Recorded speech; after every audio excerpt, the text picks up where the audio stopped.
Ladies and gentlemen, I wonder if I could call you to attention. Good morning, ladies and gentlemen. Can you hear me? I guess you can. Thank you very much. I'd like to, I'm Jana Wendt, by the way. I'd like to welcome you all, everyone who's joining us this morning for this symposium on the very important subject of free speech. In an open society, we assume our right to speak freely, perhaps even take that right for granted. Is that right being eroded?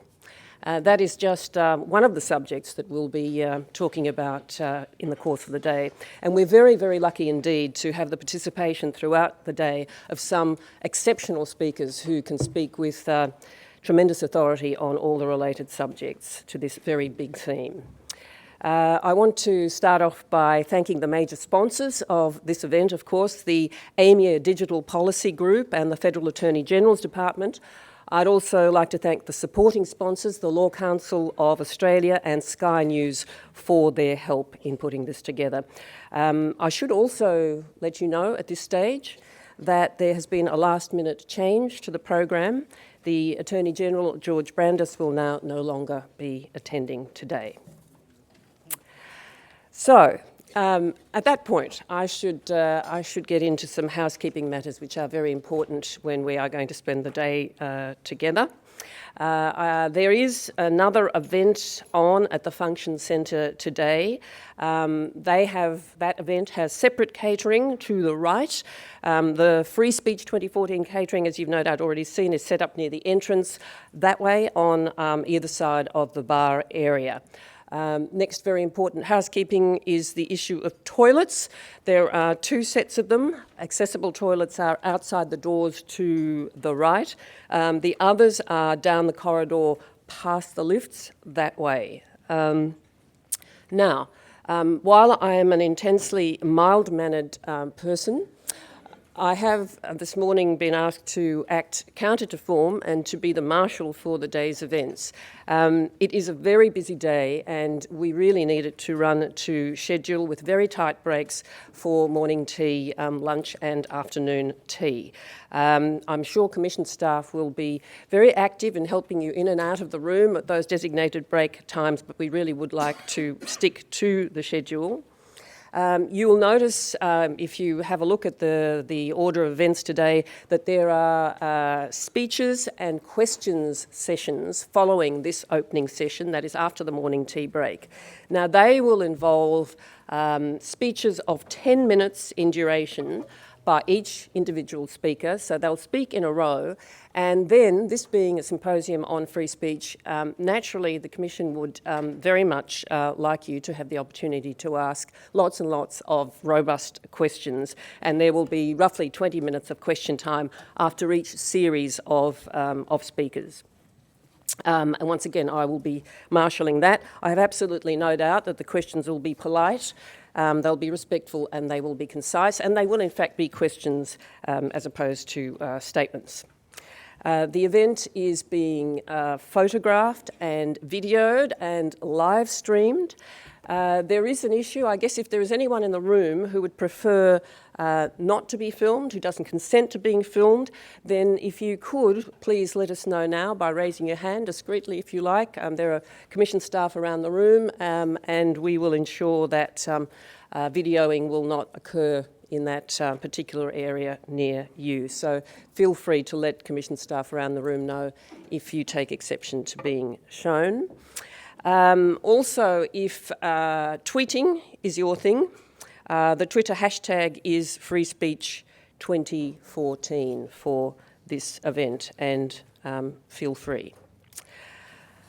Okay, so before we move on to the day's events, I would like to call on Norma Ingram from the Metropolitan Local Aboriginal Land Council to welcome us to country.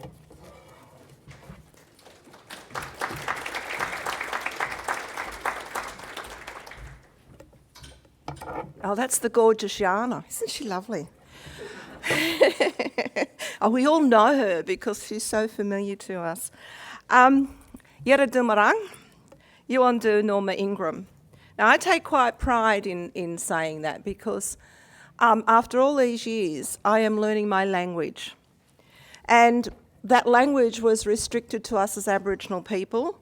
Our life was restricted under the Aboriginal Welfare Act. And I was born under the Aboriginal Welfare Act on an Aboriginal reserve by the name of Urambi, which is in Cowra. And some of you may know Cowra, Japanese prisoner war camp. That's Wiradjuri country, freshwater, and my totem is the goanna. I've lived in Gadigal country for most of my life and have reared my family in Gadigal country. I belong to the oldest continuous practice culture in the world. And we continue to practice that culture, even though for some times it has gone underground because we weren't allowed to practice it. Today, I welcome you to the land of the Gadigal people of the Eora Nation on behalf of the Metropolitan Local Aboriginal Land Council. The Eora Nation is one of 200 different language groups right across these ancient lands. And within Eora country, which is bounded by the Hawkesbury River to the north, the Georges River and the Nepean River, we have 29 smaller clan groups, and where we are now is the Gadigal, and it was the Gadigal who welcomed those tall ships that came in. But they continued, as they did for thousands and thousands of years, to nurture this land, to nurture culture and live within the land, and looked after the waterways. Welcome to country is very important to us, and it's been practiced for thousands of years. It's a very important part of Aboriginal culture, as is art, dance and song, which is recognised worldwide as distinctively Aboriginal Australia. Welcome to country affirms our rightful place here in this country. It also lets our spiritual ancestors know when we are moving around these traditional lands that we show respect, reciprocity, and we mean them no harm. And I give that gift to you as all Australians to continue that practice. I think that it's really important for us to all work together as all Australians to look after this land, to look after Aboriginal culture. And the generosity of Aboriginal people is that we give this gift to you. Australian history did not start in 1788. It started since the Dreamtime. Aboriginal reconciliation. Let us, as Australians, work together. I want to pay respect to elders certainly of the Gadigal and of my people and Aboriginal people right across this country, but also elders of other cultures who have come here to make Australia home. Elders, the Nonas, are very special people in our culture.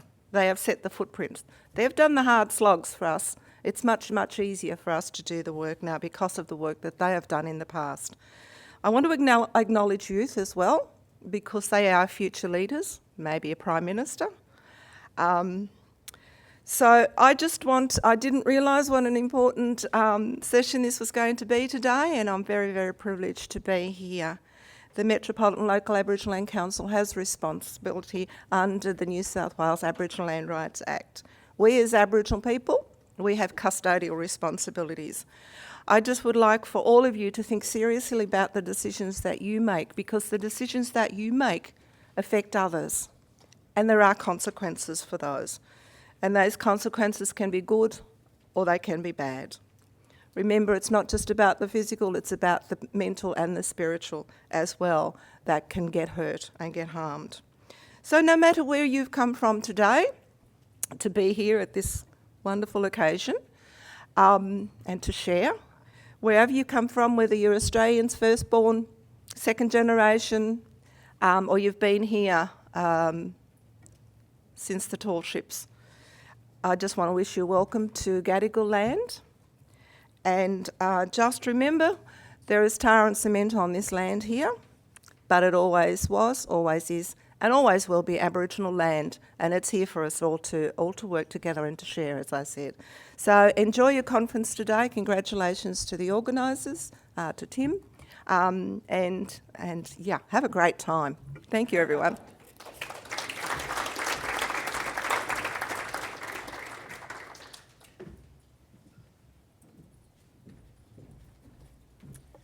Thank you very much, Norma, for that very warm welcome to country.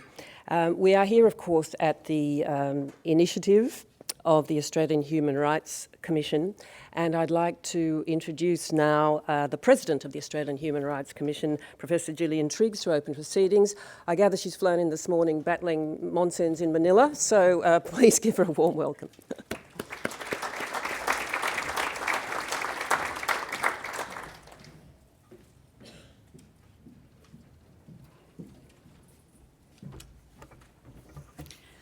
Well, thank you, Jana, and thank you particularly to Auntie Norma for your very comprehensive welcome and warm welcome to country.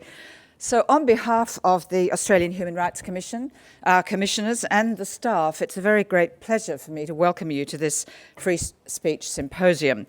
And I'd like also to acknowledge the land of the Gadigal people of the Eora Nation and pay my respects to their elders past and present. Well, the aim of this symposium is to explore the nature of the right to freedom of speech and of human rights implementation under Australian law. It might be fairly observed that the timing of this symposium has been impeccable. Over the last year, we've had a national debate termed the Freedom Wars, prompted by an election promise to amend Section 18C of the Racial Discrimination Act, legislation that the Australian Human Rights Commission administers. The key idea was to promote freedom of speech and to restrict the current law prohibiting racial abuse. 2 days ago, we learned that the proposed amendments will not proceed. Amendments that, at the Australian Human Rights Commission, we both respect and welcome because they are consistent with the submission that we have made to the government, and they're also consistent with very strong community concerns, consistent also with what I understand has happened since I've been away, and that is a rather unpleasant incident in the eastern suburbs of Sydney in relation to racial abuse.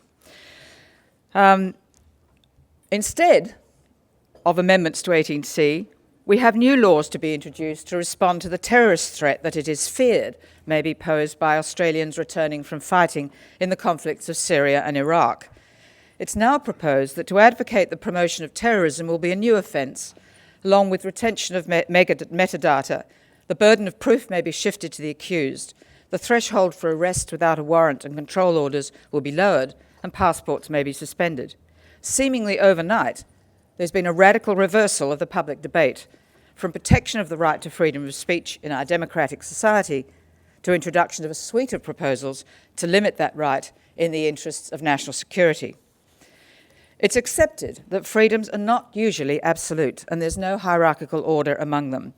It's the accommodation and balancing of freedoms that is central to understanding how freedom of speech and all human rights apply in practice. That is, for example, are anti-terrorism laws a proportionate measure to achieve a legitimate end? Can freedom of association be restrained to control criminal acts of bikie gangs? The current debate about freedoms in Australia has shone a welcome searchlight on how we protect human rights. And my task, very briefly this morning, is to overview what I consider to be Australian exceptionalism in its approach to protecting rights. By this I mean that relative to comparable common and civil law systems, Australia has adopted a multifaceted and unique regime for human rights protection. We have few constitutional or legislative protection for our traditional freedoms, such as freedom of speech, or protection from arbitrary detention without trial. We have no charter or bill of rights, unlike all other common law countries. For most legal systems, all domestic laws are viewed through the prism of the rights defined by either their relevant constitution or legislative charters and bills of rights. Australia has no regional court like the European Court of Human Rights or similar courts in Latin America, Africa and the Middle East. The consequence is that Australia is increasingly isolated from evolving human rights jurisprudence and from the legal systems with which we share common values. Despite this exceptionalist approach by Australia, it remains true that Australia has historically at least been a good international citizen. Australia's been closely engaged with negotiating the contemporary suite of human rights treaties that evolved since Australia's Doc Everett, as President of the United Nations General Assembly in 1958, successfully and remarkably in many respects gained a unanimous vote for the principles of the Universal Declaration of Human Rights. But here is the fatal flaw in Australia's regime for protection. Most of these treaties have not been legislated by Parliament into Australian law. The failure to implement the International Covenant on Civil and Political Rights in particular presents significant practical impediments for the realisation of fundamental freedoms in Australia, such as freedom of speech and freedom from arbitrary detention. So in the absence of constitutional and charter-based rights, how is it that Australia in practice has achieved a commendable human rights record? And the answer lies in a combination of elements. First, and I think very importantly, is a culture of a fair go, of tolerance and equality of opportunity. Secondly, we do have some constitutional freedoms, obviously freedom of religion, the right to vote, and we have the interpretation by the High Court of the right of free political communication, as in the Australian Capital Television case in 1992, that a law prohibiting paid political advertising by a party was invalid. This is not, of course, quite the same as the notion of freedom of speech that's been adopted in the United States First Amendment. We also have specific legislation in Australia dealing with the right to a fair trial, employment laws, landlord and tenant law, and most importantly, anti-discrimination law on race, sex, disability and age, all administered by the Australian Human Rights Commission. Very importantly, our judges play a role in developing common law principles of legality and principles of statutory interpretation that presume that Parliament does not intend to violate Australian international obligations. We also have quite developed principles of administrative law that require due process and natural justice. And we also have a development, just in the last couple of years, of a Parliamentary Joint Committee on Human Rights, the so-called Scrutiny Committee, which is something of a revolution in Australian law, but very little remarked upon. And finally, we have the complaints processes of the Australian Human Rights Commission. We receive about 18,000 inquiries and complaints a year, most of which are settled through the Commission without ever going to the Federal Court. We also, of course, have the advocacy work of our 6 commissioners. While the High Court has stated that we're free, except where Parliament passes a law to the contrary, this idea of freedom from government action has become rather hollow in our modern democracy, for Parliament so frequently covers the field with clear and unambiguous language that there's little room for any common law principles of statutory presumptions about fundamental freedoms. The truth is, in my view, that without constitutional guarantees, the measure of our freedom of expression has become that which remains after all the laws that restrict the right have been taken into account. We also have a very worrying trend over recent years to extend the right of executive discretion, which is neither compellable nor reviewable by our courts, and which, coupled with a scarcity of public information in areas of critical importance to the Australian public, pose significant threats that are not amenable to consideration by the courts. Every democratic society has recognised that there may be restrictions on speech, including prohibitions on planning criminal acts, laws that restrict advertising, regulate political protests, or prohibit treason. We've laws to protect privacy, to penalise perjury, to ban obscenity. But how do we find that vital balance? They're not easy questions to answer in a democracy such as ours, but I'd suggest that a useful way to think about laws that regulate freedom of speech is that they're designed to avoid harm and to assist in attaining legitimate and important social goals. If we focus on what the freedom is for, it becomes easier to consider whether regulation is a permissible limit on freedom. As I've said, it's not easy to find an answer to this accommodation, and a case that you may be very familiar with illustrates this more powerfully than anything in any other case, and that is the High Court decision and the Monas decision. Here the accused used the Australia Post to send letters to the families of Australian soldiers killed in the conflict in Afghanistan. The legal issue was whether the letters were protected by an implied right to political communication, for at least one of the objectives was to make clear to the families of those Australians that they ought not to have been fighting in that conflict. The court agreed that the operative principle was whether the law prohibiting the use of a postal service to threaten a person was proportional to achieve a legitimate purpose. When it came to applying this principle, however, the courts split 3-3. Some concluding that the law was a reasonable and proportionate way of achieving the aim, and others agreed that it was not, thus leaving the lower court conviction in place. I can never resist the temptation to mention that it was the three women who found that the law was both proportionate to achieve a legitimate aim and was therefore underpinning the conviction.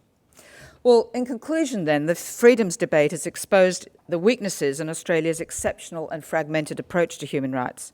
If we're truly serious about securing the right to fundamental freedoms, including the right to freedom of speech, I think we should, as the Commission has consistently argued for many years, that we need to reopen the debate about the need for some form of legislated human rights charter to ensure that neglected freedoms are better protected, and where that freedom is limited, we can agree upon principles by which to determine if the limit is fair, proportionate and reasonable. I very much welcome you all here today. I think it's been remarkable to draw so many people together. I hope that the discussions are robust, vibrant, and that they contribute to a balanced understanding of how freedoms are and should be protected in Australia. Thank you all very much.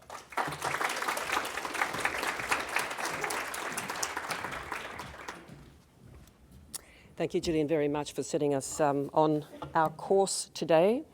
Now, it's my task now to introduce someone who, along with his team at the Commission, has worked very, very hard to bring this symposium into being. Tim Wilson was appointed Human Rights Commissioner in February. He is known as the Freedom Commissioner.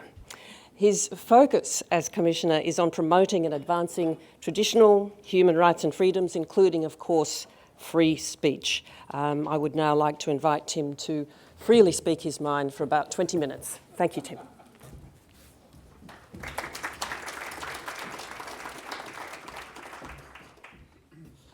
Well, thank you very much, Jana. The reality is subtlety has never been my strength. So I will speak my mind, but the important thing is to make a valuable contribution in line with exactly what the President just outlined, which is how do we advance the rights and freedoms of every Australian in Australia today. And in that note, I'd like to acknowledge the President, my fellow Commissioners. I think I saw Mick Gooder arrive, as well, of course, to all of you, and particularly to Auntie Norma and her wonderful introductory address. When the Commission originally proposed hosting this symposium, the primary objective was to focus discussion back on rights and freedoms and to move the discussion on from the Racial Discrimination Act. I think I can say with confidence that we have achieved that objective, perhaps not the way we intended to. When I was appointed Human Rights Commissioner, I was tasked with the focus on the liberal human rights of free speech, but also, of course, on other ones, such as the freedom of association, property rights, religious worship and movement. Since then, I've heard often that people argue there are very limited problems with freedom of speech in Australia. Yet the reality is, and the President just mentioned one earlier today, but they have been commonplace, is that there are many issues that are coming up on a daily basis. And what has become clear is that there is a need for an ongoing, lively debate about this important human right, its role in contemporary Australia, and to take stocktake and revisit restrictions where they exist and why they exist, particularly in the unique Australian exceptional environment that the President outlined. And of course, this discussion is important because, as Auntie Norma identified, the decisions we make as a society have an effect on everybody. So that is the purpose of today's symposium. With the support, of course, of the major sponsors, the Digital Policy Group, Department of Attorney General, the Law Council and Sky News, we are going to focus on these important issues. Because in a liberal democracy, all speech should be legal unless we make it specifically illegal. And we have to constantly revisit restrictions on that right.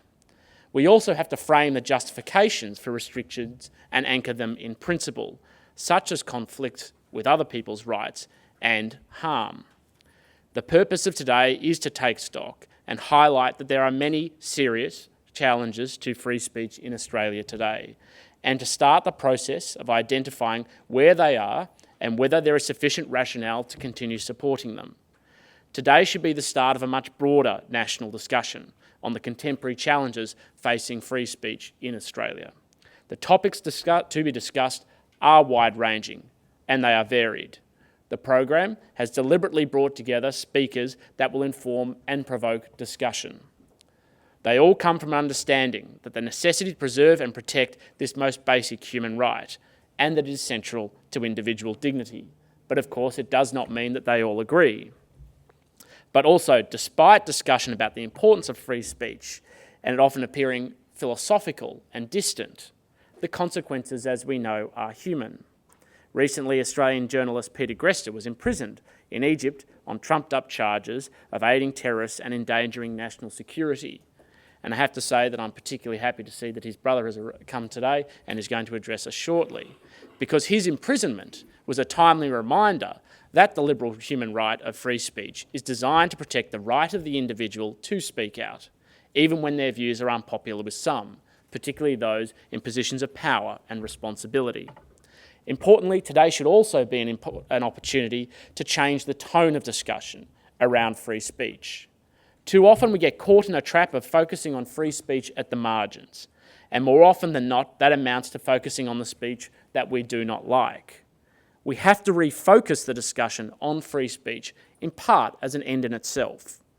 The very basis of human rights is that people own their own bodies and lives and should be free to pursue their opportunities and their enterprise. Restricting free speech amounts to an assault on every individual's capacity to exercise their faculties, if it is unjust. But equally, free speech has a positive social, economic and scientific benefit for individuals and the community. Imparting and receiving opinions, ideas and information and knowledge helps us individually and collectively promote our understanding of the world.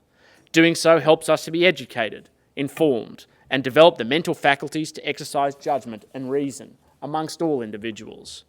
Free speech is also essential in helping break a monopoly of thought. In his book, Kindly Inquisitors, The New Attacks on Free Thought, the Brookings Institute's Jonathan Rauch highlights the importance of free speech as a positive value. As Rauch identifies, we have three great liberal systems for dispersing monopoly power. One is democracy, which disperses political liberalism, by which we decide who is entitled to use force. Another is capitalism, which is economic liberalism, by which we decide how to allocate resources. The third is liberal science, by which we decide who is right. Rauch correctly identifies that liberal science allows the simple process of trial and error that allows human knowledge to grow, because we can pose successive ideas and critically shoot them down without risk everything in the process. By trying out 1 billion propositions every day and watching most of them fail, and then trying out another 1 billion, a critical society becomes a huge error-seeking machine, able to find grains of gold in mountains of sand with astonishing speed. Those grains of gold exist in all aspects of our society. Grains of gold exist in the process of testing hypotheses and establishing scientific theories and laws. They exist in society by assessing the process of understanding relationships between individuals and institutions to decide the extent that society should be governed. And grains of gold exist in allowing individuals to be exposed to the full breadth of the imagination of humanity and exercise reason and judgment to inform their own views and to challenge authority.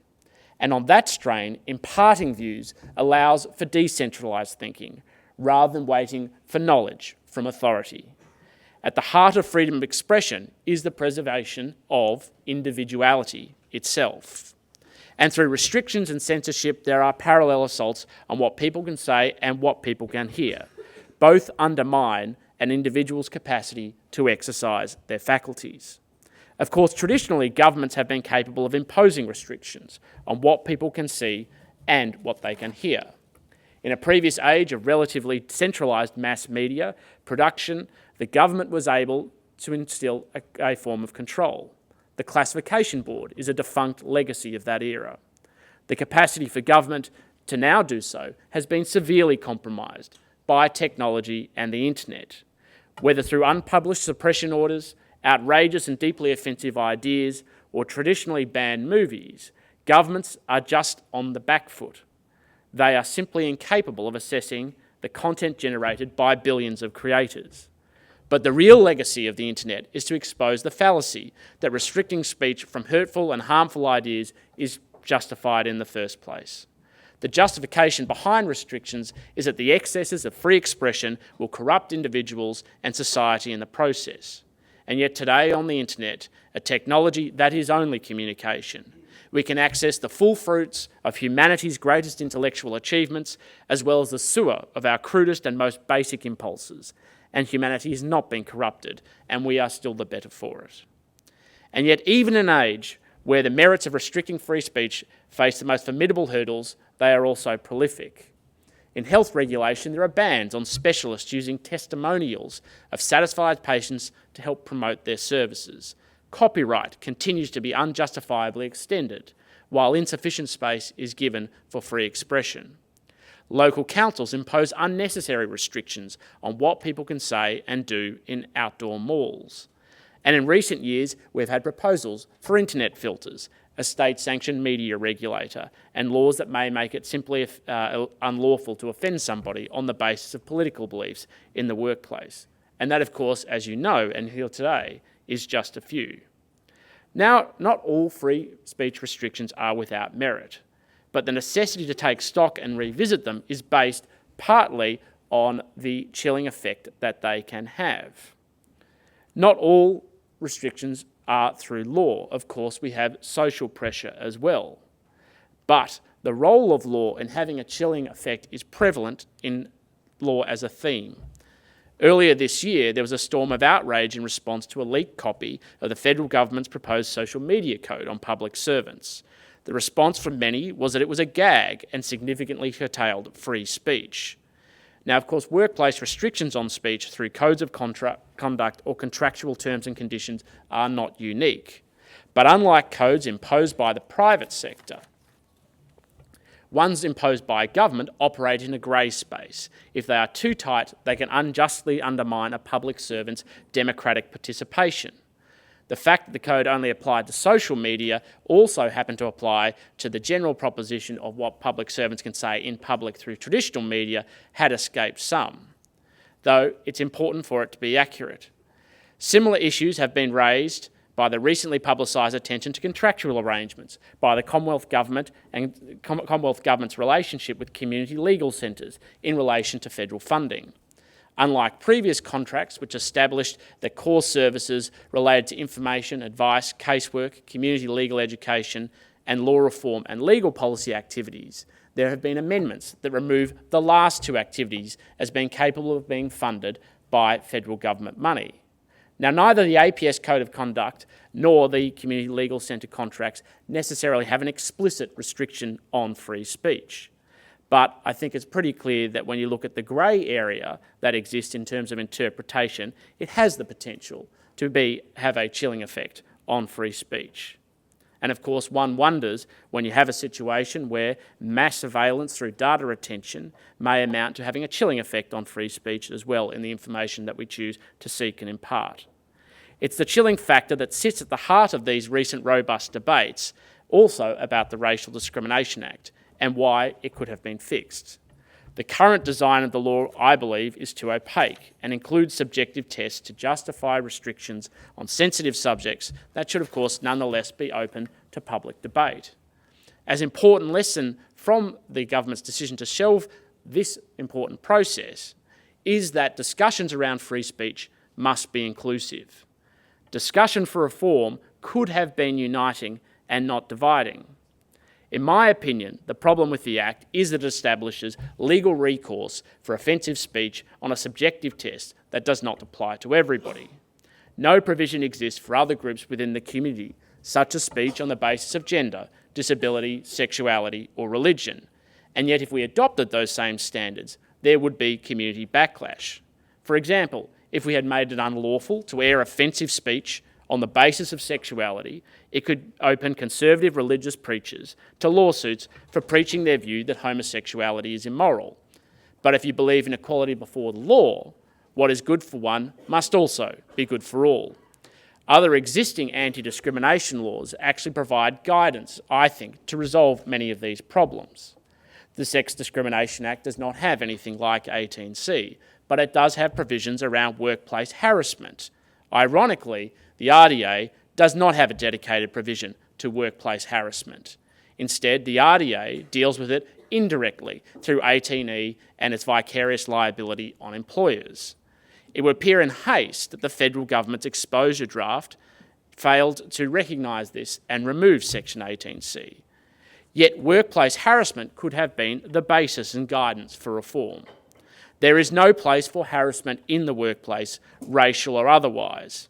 In my opinion, a Team Australia principle would have been to adapt that proposition in the Sex Discrimination Act and put it in the Racial Discrimination Act. From that basis, the government would also have a body of uncontroversial case law to help interpret that body of law. The government could then have included a public harassment provision. Now that would of course have been controversial, and trying to establish where that standard is would be challenging. But we would be starting from a common objective. Nobody agrees with public harassment. A team public harassment provision could have been resolved around the idea of public intimidation, which would catch those out that want to spout abuse and hate while not also censoring opinion. Clearly the moment for reform has passed on that. But we should not ignore the lessons, which is the importance of a uniting proposition to reform around free speech. Beyond individual proposals for reform, the much broader challenge is building a culture that preserves and protects this most basic liberal human right. There is too much complacency about free speech, and the selective support for the exercise of this right based on when someone might enjoy it that we like, rather than from a proposition and position of principle. The most notable demonstration of this culture of complacency was the debate surrounding media regulation. Too many individuals and groups applauded the eventually defeated proposals because they had their own private axes to grind. What was ignored is that there is no fundamental separation between free speech for the media and the individual. The difference is in platforms. As Sir Robert Menzies argued in his second Forgotten People speech on free speech, the media proprietor's right of free thought and free speech is one which he shares with Mr. Brown the butcher and Mr. Robinson the bricklayer. They can have no privilege beyond Brown and Robinson. Justifying regulation of free expression in the media is equivalent to rationalising regulations on free speech for everybody. Doing so is particularly dangerous in a liberal democracy where the freedom of expression of ideas and views is necessary to help inform our judgments and how we should be governed. If we are to have faith in our fellow citizens to vote for how we are collectively governed, we must also have faith in their capacity to exercise reason in their judgment. Even then, protection of our most basic freedoms lives in the culture of the body politic and not laws. And without constitutional or legislative protection of our most basic human rights, it is up to an active citizenry and civil society to defend them. That is why advancing free speech cannot be a mere discussion amongst elites. It must come from a comprehensive national discussion that energises and engages as much of Australia as possible.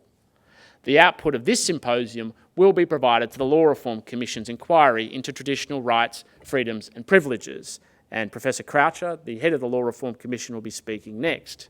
It will also inform my thinking about next steps as Australia's Human Rights Commissioner. My next step will be to conduct a National Rights and Responsibilities consultation tour throughout the remainder of 2014 to engage Australians not ordinarily included in the human rights discussion. The tour will deliberately go beyond the Melbourne, Sydney and Canberra triangle. The objective of this tour will not be just on free speech. It will also focus on the liberal human rights of freedom of association, movement, worship and property rights, as well as suggestions of ideas and issues that people may raise with me. A discussion paper will shortly be released to help inform and guide these national consultations. And I'm very pleased to announce that the first public event of the Rights and Responsibilities Tour will be to be held in Adelaide on the 2nd of September. This event will be hosted by the Law Council of Australia, which has also been a supporting sponsor of Free Speech 2014 today. I look forward to working again with the Law Council as I hold consultations across the country between September and December this year. It is out of this process that I hope we can advance an agenda for reform that shifts the culture of complacency about human rights to an emboldened culture defending the basic dignity of the individual. Thank you.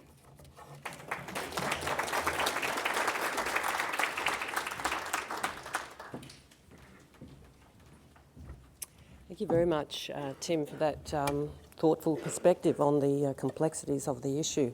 As Tim mentioned, our next speaker is Professor Rosalind Croucher. She is the President of the Australian Law Reform Commission. She's been the Commissioner in charge of 7 inquiries, and she's currently leading the inquiry into legal barriers for people with disability in Commonwealth laws, those that unreasonably encroach upon traditional rights, freedoms and privileges. Please join me in welcoming Professor Rosalind Croucher.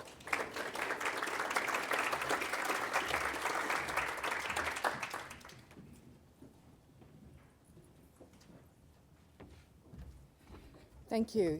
Thank you, Jana, and thank you very much to the Australian Human Rights Commission for the opportunity to speak this morning, and to Commissioner Tim Wilson for signalling the beginning of the inquiry that the ALRC is going to be conducting over the next 13 months or so, up until the end of next year.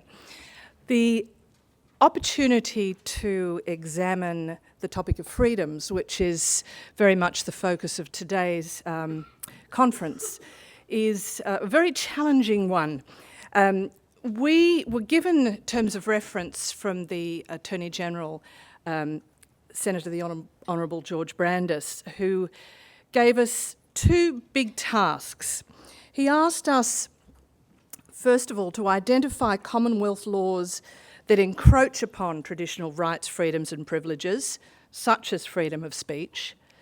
But it wasn't just freedom of speech. We have a list of 19 areas, plus a catch-all, any others.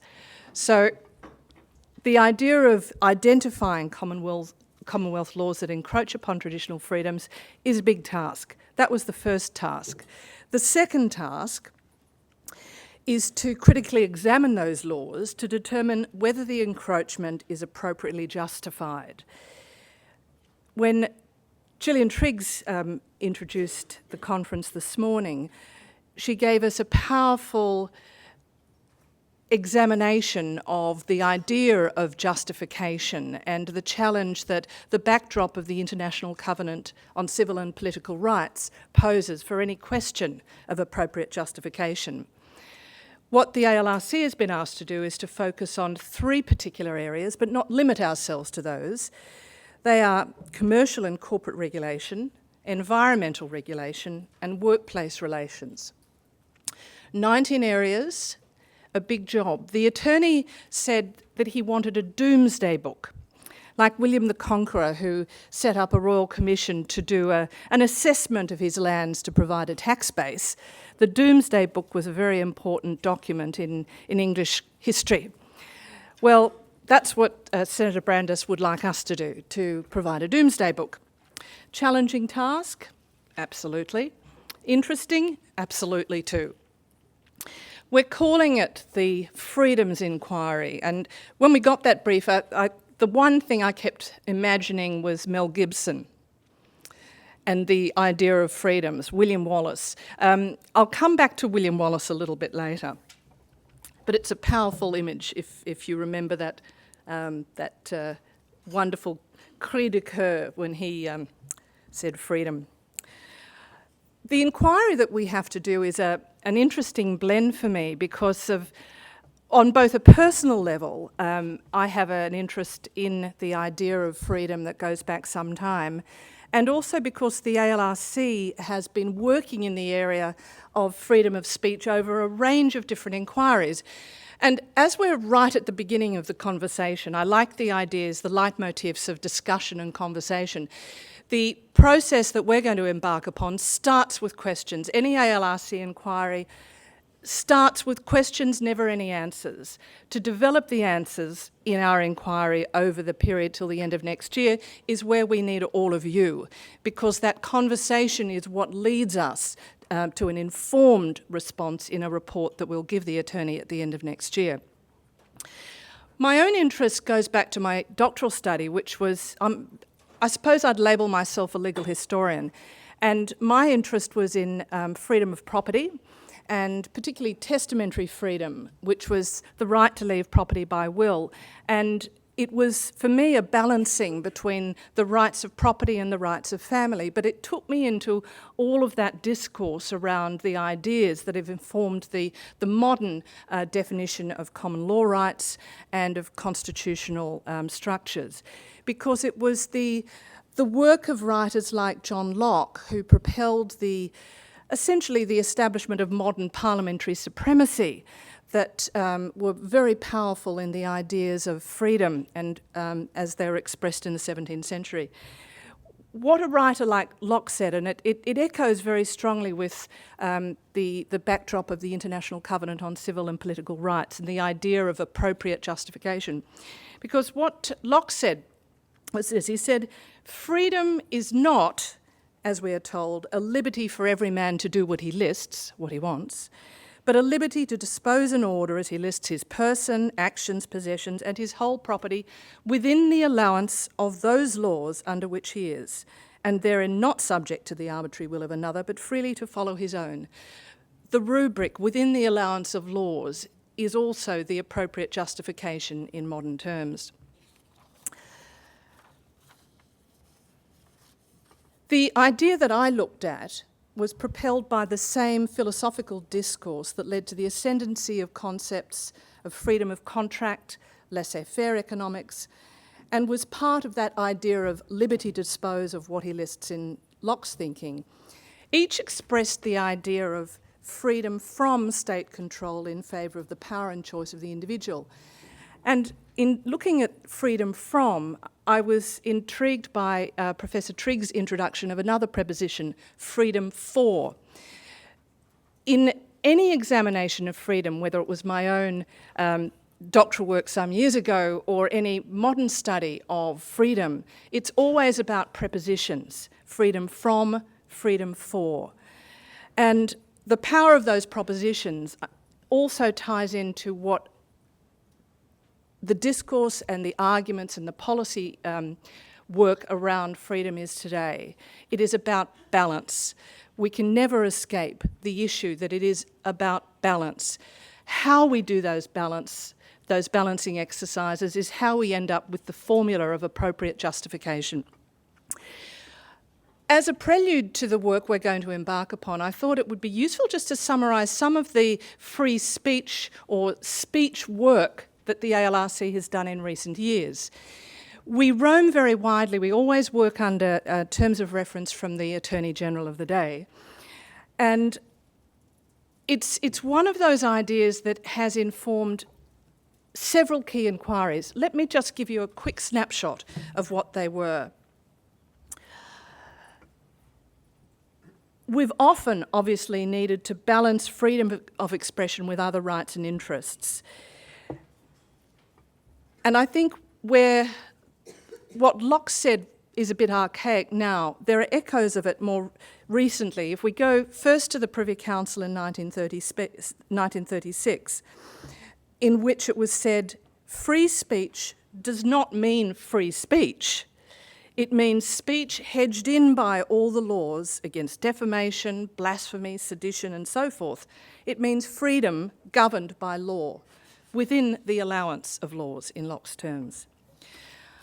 All right, well, the most recent one in which free speech ideas were very central was the inquiry we completed at the end of June on privacy. Now, the inquiry hasn't been, the report has not been tabled yet. It'll come in the next sittings.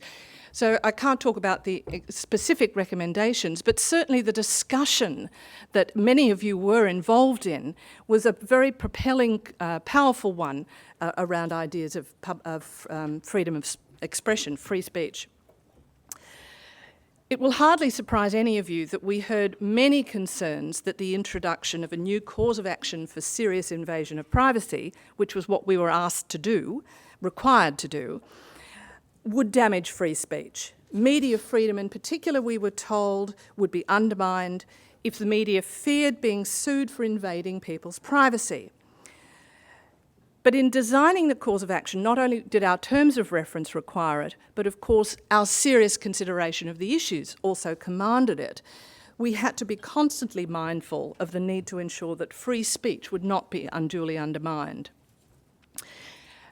An important case in the UK is worth recalling. It was within the context of the UK's Human Rights Act. It's the Naomi Campbell case, described in the words of one of the Lords Justice as a case of a prima donna celebrity and a celebrity exploiting tabloid newspaper. In 2003, the House of Lords declared that although there was an important public interest in free expression and a free press, this did not mean that a newspaper could invade the privacy of Naomi Campbell by taking and publishing photos of her leaving a Narcotics Anonymous meeting. Interestingly, in coming to that conclusion, the justices had to discuss the relative merits of different types of speech. And there was a most interesting observation of Baroness Hale, in which she said, "There are undoubtedly different types of speech, just as there are different types of private information, some of which are more deserving of protection in a democratic society than others. Top of the list," she said, "is political speech. The free exchange of information and ideas on matters relevant to the organisation of the economic, social and political life of the country is crucial to any democracy. Without this, it can scarcely be called a democracy at all." Political speech may also be the top of the list in Australia. It's an implied right under our constitution. But in designing the cause of action under our terms of reference, we were also mindful of the need to protect other types of speech, including, if I may say, artistic expression. Where privacy and free speech do conflict, finding the right balance between them will, I think, only become more pressing in the future. The phone hacking scandals perhaps suggest that beyond a certain point, invasions of privacy will not be tolerated by the public, even in the name of a free press. The second of our recent inquiries that also came up in Commissioner Wilson's observations was one on copyright. In the final report, which was completed in November last year, we recommended the enactment of a fair use exception to copyright laws. By allowing the use of other people's copyright material without permission or payment in some limited circumstances, when fair, this US-style exception to copyright infringement can allow people to use books, films, music and other material in the creation of new books, films, music and other works. Whether one supports the introduction of this contentious exception or not, it seems clear that overly confined or restrictive copyright laws can risk stifling free expression. Tim Wilson mentioned the possibility of too much copyright.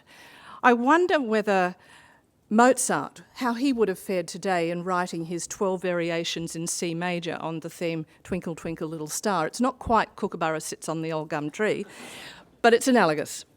Or even Shakespeare in writing As You Like It, the play from which my name comes, which owes very much to the novel of Thomas Lodge, including all the main characters which preceded it. However, it is important to stress that strong and enforced copyright laws are necessary properly to stimulate and reward creative expression. Many artists, writers, filmmakers and others might not create at all if they cannot expect to be paid for their work, or at least to have some control over how their work is used. We were mindful throughout the copyright inquiry that both overly permissive copyright laws can undermine this incentive to create and so inhibit free expression. Another one we did in recent years was on censorship, where we reviewed Australia's classification system. And the 2012 report there recognised that classification standards should only be changed after carefully considering community standards. And our inquiry was largely focused on the framework of classification laws. But we did receive a lot of submissions around the rather oddly named refused classification. And that's essentially material that is banned throughout Australia. And some people told us that the scope of that banning was too broad. So again, freedom of speech issues coming up through a range of channels of inquiry.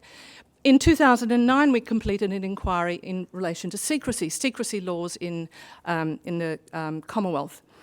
And a number of cases that we looked at in that inquiry focused on public servants and the ban on public servants speaking, giving or disclosing directly or indirectly any information about public business or anything of which the employee has official knowledge.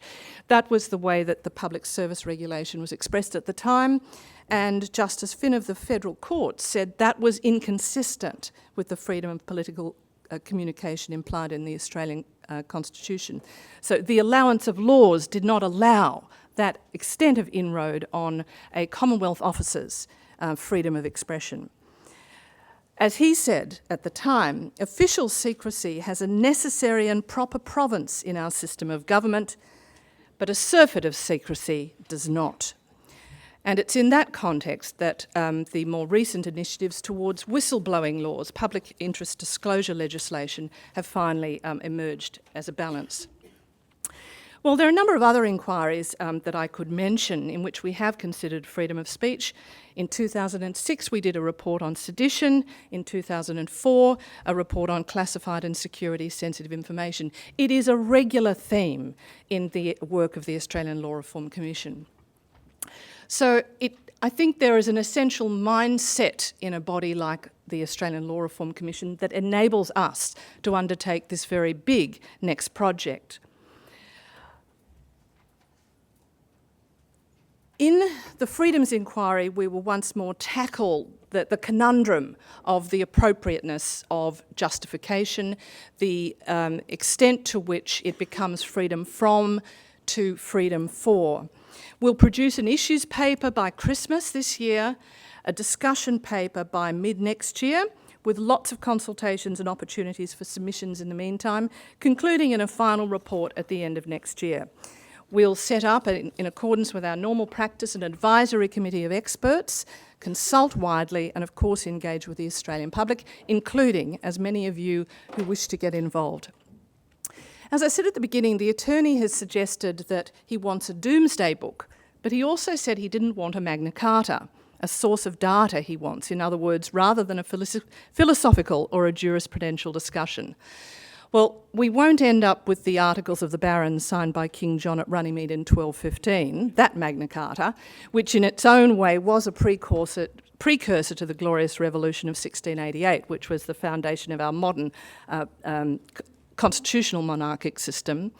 But in ending up with recommendations about when encroachments upon traditional freedoms are appropriate, I have to say we are likely to end up with a charter of some kind. I don't think we can discharge our brief without doing both. Well, at the beginning of this inquiry, I promised my team that I would not paint my face blue like William Wallace, nor will I bare my bottom. But what I did think about was, I looked a bit further into this idea of blue faces, and on further research I discovered that Boadicea, Queen of the Iceni, adopted the blue painting strategy, and her example is quite inspiring. Apparently the Iceni were well known for using woad on their bodies, like William Wallace, before going into battle. Apart from looking rather intimidating, it was sensible as woad is an effective antiseptic, and it may have been used to help heal battle wounds. In fact, I was quite struck by the fact that Gillian Triggs got onto the podium today in a blue jacket. And when I shared this observation with the team, I thought, well, look, Boadicea did have a rather compelling chariot, lovely, powerful thing. But my colleagues commented it might be a bit of a challenge to park it. Anyway, there'll be lots of opportunities for involvement, and I would encourage all of you to get involved. We do begin with lots of questions. The answers will come at the end. So onwards and upwards, as both William Wallace and Boadicea may well have said, blue-faced or not. Thank you.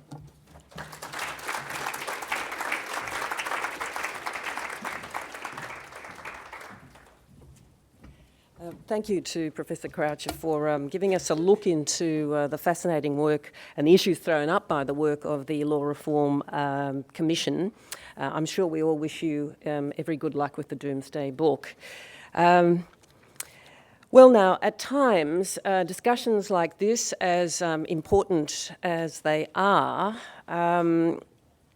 the discussion of rights and restrictions on those rights can seem rather remote from everyday life.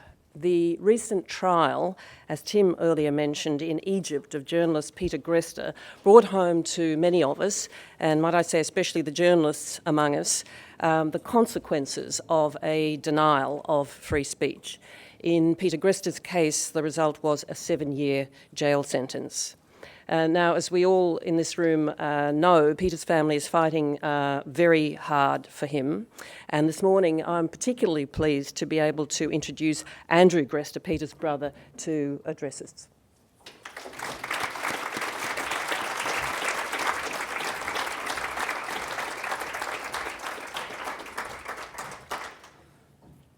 Good morning, and thank you, Jana.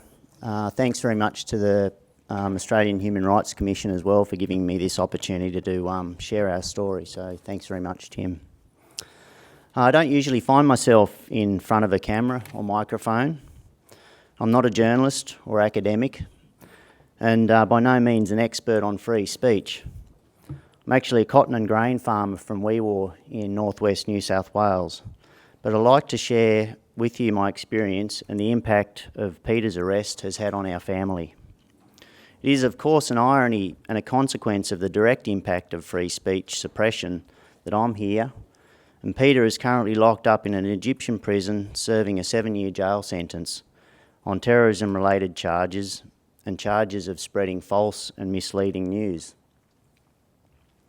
Peter's arrest and incarceration has taken me to places a long way from home and away from the introverted lifestyle that I normally lead. I've actually skipped out of a cotton conference being held in Queensland at the moment to be here. But obviously at the moment, Peter's case has taken a very high priority in my life and the life of my brother Mike and parents because we believe in his innocence. He has no axe to grind or a political agenda to push. I'll say that again because Peter has never pushed a personal or political line in his work. You don't have to take my word for it. You can comb through his record and you'll find it's true. True about the way he conducted himself professionally and the way he presented the stories he covered. We continue to advocate for Peter's release because we believe in his innocence and feel we can't leave a stone unturned in the campaign for his release. I've had to try and get an appreciation for the art of diplomacy and foreign relations, putting myself in front of the media and trying to relate our story in an honest way that does not jeopardise Peter's ongoing legal case. As a family, we have tried to present ourselves in the media in a way that doesn't stop us retaining a physical presence in Egypt, with at least one family member always being on the ground there. We've all wanted to maintain our dignity and try to accept the situation we're in and work within a system that's foreign and very difficult for us to fully understand in terms of the cultural and moral differences that exist. I'm sure most people are aware of Peter's case, but for a quick recap, he was arrested on the 27th of December last year after only being there for less than 2 weeks, and he'd actually never travelled to Egypt before,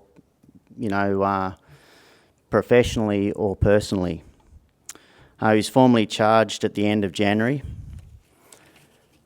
Then there were 13 court sessions, 13, which were often chaotic, confusing and hard to follow. We made sure that either Mike or I were in attendance for every one. During this 6-month period of court sessions, he was held in a small cell with his 2 other colleagues for 23 hours a day. For several of those months, they were deprived of reading and writing material of any sort. On the 23rd of June, Peter was sentenced to 7 years in prison. As a family, we were not prepared for such a severe sentence, and as you can imagine, it took a little time for everyone to regroup and think about their situation rationally. He's now decided to appeal the court's decision, and the next step is for the appeal documents to be lodged and the first appeal hearing date to be set. Peter continues to remain mentally and physically strong, and he's been conscious to look after himself. An Egyptian prison is not a place where you want to get crook. My brother and I have been visiting him regularly on a weekly basis since the middle of February, and Mum and Dad actually visited him yesterday, but I haven't heard how that visit went, because quite often it takes us between 5 and 6 hours to get a 45-minute visit with him, so it's quite an arduous and lengthy process. Apart from family visits, consular visits are his only other source of contact with the outside world. Peter has had very limited access to his legal representatives. Throughout the experience, Peter's come to the realisation that he is powerless to fight from within. The number one priority for him has been to ensure this ordeal does not break him mentally, and to rely on those of us outside to fight the fight for him. The challenge we face in seeking his release has been fought on a number of fronts, legally, politically, and publicly. As a family, we have felt our most effective role in all of this has been to try and keep his case in the media to maintain public pressure for his release. We didn't want to be months into his incarceration and the case be forgotten. We're not diplomats or politicians, and have therefore left this sometimes intangible art of cross-cultural diplomacy to the leaders and diplomats of our respective governments. I'd like to thank both the Australian government and the Latvian government, because Peter is also a Latvian dual citizen, for their work in this area. It's been an effort conducted privately and behind the scenes, and quite often has to go unnoticed, but we're truly grateful. I've brought along a few messages that Peter and I have discussed during my visits with him in prison, and he's asked me to share these with you today. And I'll try and quote him as accurately as possible.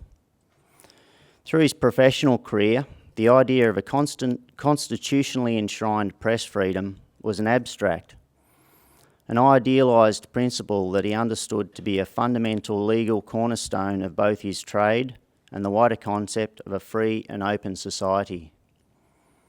This only really existed in the realm of the constitutional courts and human rights conferences, and up until now, he really took press freedom for granted. After 8 months in an Egyptian prison, he now knows this attitude to be dangerously naive. Press freedom and free speech is a fragile thing, with deeply personal consequences when it gets broken. It's also a painfully tangible thing to the families of journalists who are arrested, kidnapped and killed every year. While in Egypt, Peter wasn't doing anything particularly controversial. He and his team were working as any responsible journalist would, in covering a complex and somewhat messy political situation, and I quote, "with all the accuracy and fairness that our imperfect trade demands." He's not the only journalist who remains behind bars. There are many others who are often held in horrible conditions out of sight without the benefit of global attention. That's why Peter believes it isn't enough to simply talk about press freedom. It must be defended loudly and vigorously in the courts, in the street, and in the media. Yes, if they are eventually acquitted, it will be a victory for press freedom. But for the authorities who placed them there, it will not be a complete defeat. Simply by arresting them, they are warning journalists that contact with the political force of the previous government in Egypt could put you behind bars. And this is in a country that only in January celebrated a new constitution that enshrines some of the world's most pious commitments to free press. Peter's experience is probably only unique in showing how quickly and dramatically it can happen. Peter has also learned that as a journalist they have a duty of care, a responsibility to defend the craft with the highest level of professional integrity. Throughout the course of the trial, investigators have searched their work for the slightest error of fact, slip of judgment, or example of bias that might support their claim that they were supporting the Muslim Brotherhood. I know all three of them are very proud that investigators have found nothing. We've seen nothing presented in court that was remotely incriminating. If this was the case in Peter's trial, then it is also immensely true in the arena of public opinion. When journalism gets sloppy and loose with the facts, when the medium becomes a pulpit for partisan politics, you lose the moral high ground and cracks appear in the ramparts used to defend your rights. So when professional ethics slip, it does give those who wish to lock up journalists an excuse to do so. Being directly involved in and affected by the case, I've been exposed to the life of a foreign correspondent. I've come to understand some of the pressures, the dangers and risks they take in carrying out their day-to-day work to bring us the news and events from around the world. This experience has certainly given me an appreciation for the work Peter and his colleagues do, and I'm truly grateful for the assistance given to me by many of the journalists who have covered our story. Seeing him locked up in the defendant's cage, dressed in white, during each court session, and knowing the conditions inside the prison in which he's endured has been difficult. And if I focus on that aspect, it becomes overwhelming. So instead, I think about him as my big brother and focus on his dignity and strength. These character traits of his have been inspiring to me and something I've tried to emulate through this continuing ordeal. His behaviour also demonstrates his remarkable spirit and ability to adapt to adverse situations and conditions. He said to me during a prison visit that if he'd been told he'd have to endure 8 months in a confined cell with 1 hour out a day, extended periods without books or reading or writing material, he wouldn't have thought it would be humanly possible for him to cope. But all of that happened, and he's endured it with dignity and humility, and he's remained strong throughout. Obviously, he's gone through some dark patches that he's had to work to overcome, but overcome them he has. Thankfully, these have not been prolonged and are not very often. Peter and the rest of our family are eternally grateful and humbled by the support we have received worldwide. Knowing there is huge support and interest in their case has helped lifted them and us through our darkest times. The impact on our family has been immense. My brother Mike has spent over 2 months in Cairo this year. I've spent nearly 3 months there. Mum and Dad, who are in their late 70s and retired, are going into their 2nd month. Mike and I both have wives and children who have been immensely supportive and also actively involved in the case. We also have full-time jobs, but have also had wonderful support from our employers who have also shown a great deal of understanding. Our family has had a member in Cairo supporting Peter since the middle of February. We have felt it important to do this as the visitation rules only allow immediate family members to visit, and it's important, and it's an important communication link for Peter to the outside world, to his friends, family and legal representatives. While in Cairo, we also try to get Peter various household items he requests, which are allowed, and make Egyptian prison life a little more bearable. I remember doing a phone interview with a journalist back in January, and I vividly remember this particular journalist asking me what my motivation was for speaking out about Peter's case and what my hopes were. I remember answering, saying that I wanted people to know about his plight because I didn't want to be 6 months down the track, Peter still locked up, and nobody knowing what had happened. Well, unfortunately, we're 8 months into this ordeal and he's still there. However, now I think the case has become widely publicised and thankfully there's been a great deal of international and local attention given to his cause.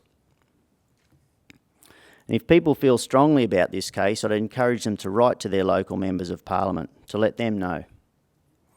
And just to conclude, I'd like to invite also people to visit our Facebook page, which is freepetergresta.org, because we're now updating this site and we'll continue to do so to provide current information about Peter's case and what we're doing. And also we've become very a quick education on social media.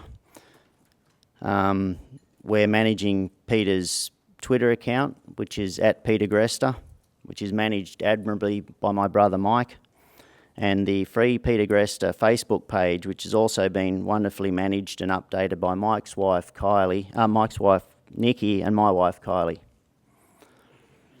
Peter has not sought the limelight. May his story, his truth, showcase his ability to let free speech shine. Thank you.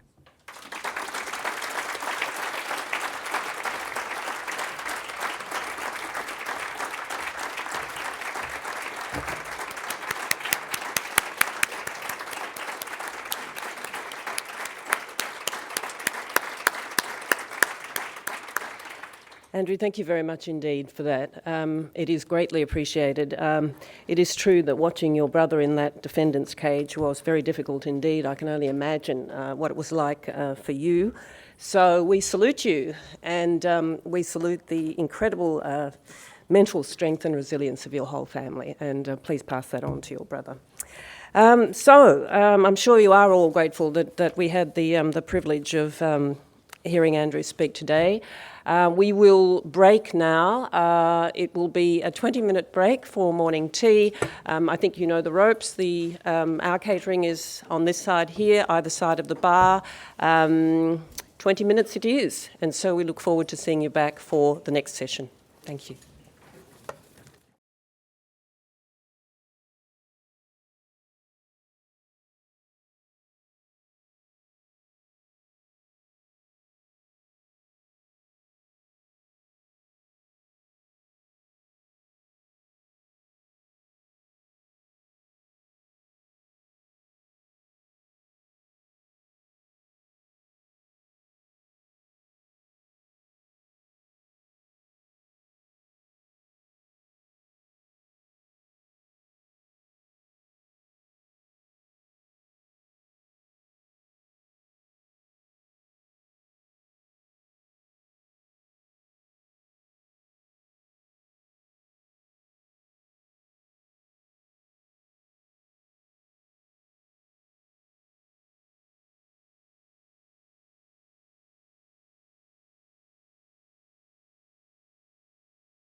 Ladies and gentlemen, if we could make a start, please, on this session. Ladies and gentlemen, could I have your attention to start this first session with our 4 speakers. Let me just remind you how this is going to work. As you can see, we have 4 freshly minted speakers sitting at the table here. Each speaker will speak for 10 minutes.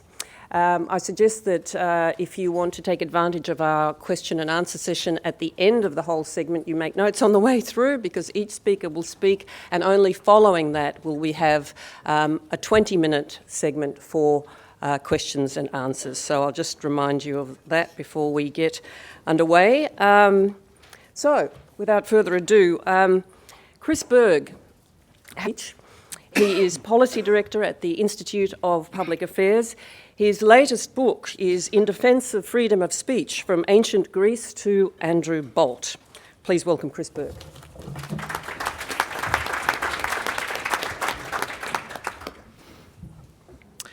Thank you so much for having me, and thank you to Tim and the Human Rights Commission for organising this incredibly important symposium. Australia is a liberal democracy, and liberal democracies are founded on freedom of speech. This isn't my idea. It was the intuition behind the High Court's discovery in the early 1990s of our implied right to political communication. Now, that right, in my view, is quite inadequate, but for our purposes today, I'll point out that the right to political communication isn't really a right per se, at least not in the way we're used to speaking of human rights, which is as universal, based on fundamental moral principles and innate to our personhood. It's more of a pragmatic legal workaround to what I think is a basic contradiction in Westminster government, and that is this. From the fact that it is freely chosen by the conscience and free debate of free citizens. But then the Parliament is able to write laws that determine the rules under which that debate may be conducted and what consciences may be publicly expressed. But then again, if the right to political communication is all we are offered, then I guess we'll have to take it. Today I want to do 2 things. First, I want to briefly lay some foundations for what I think is a right to freedom of speech.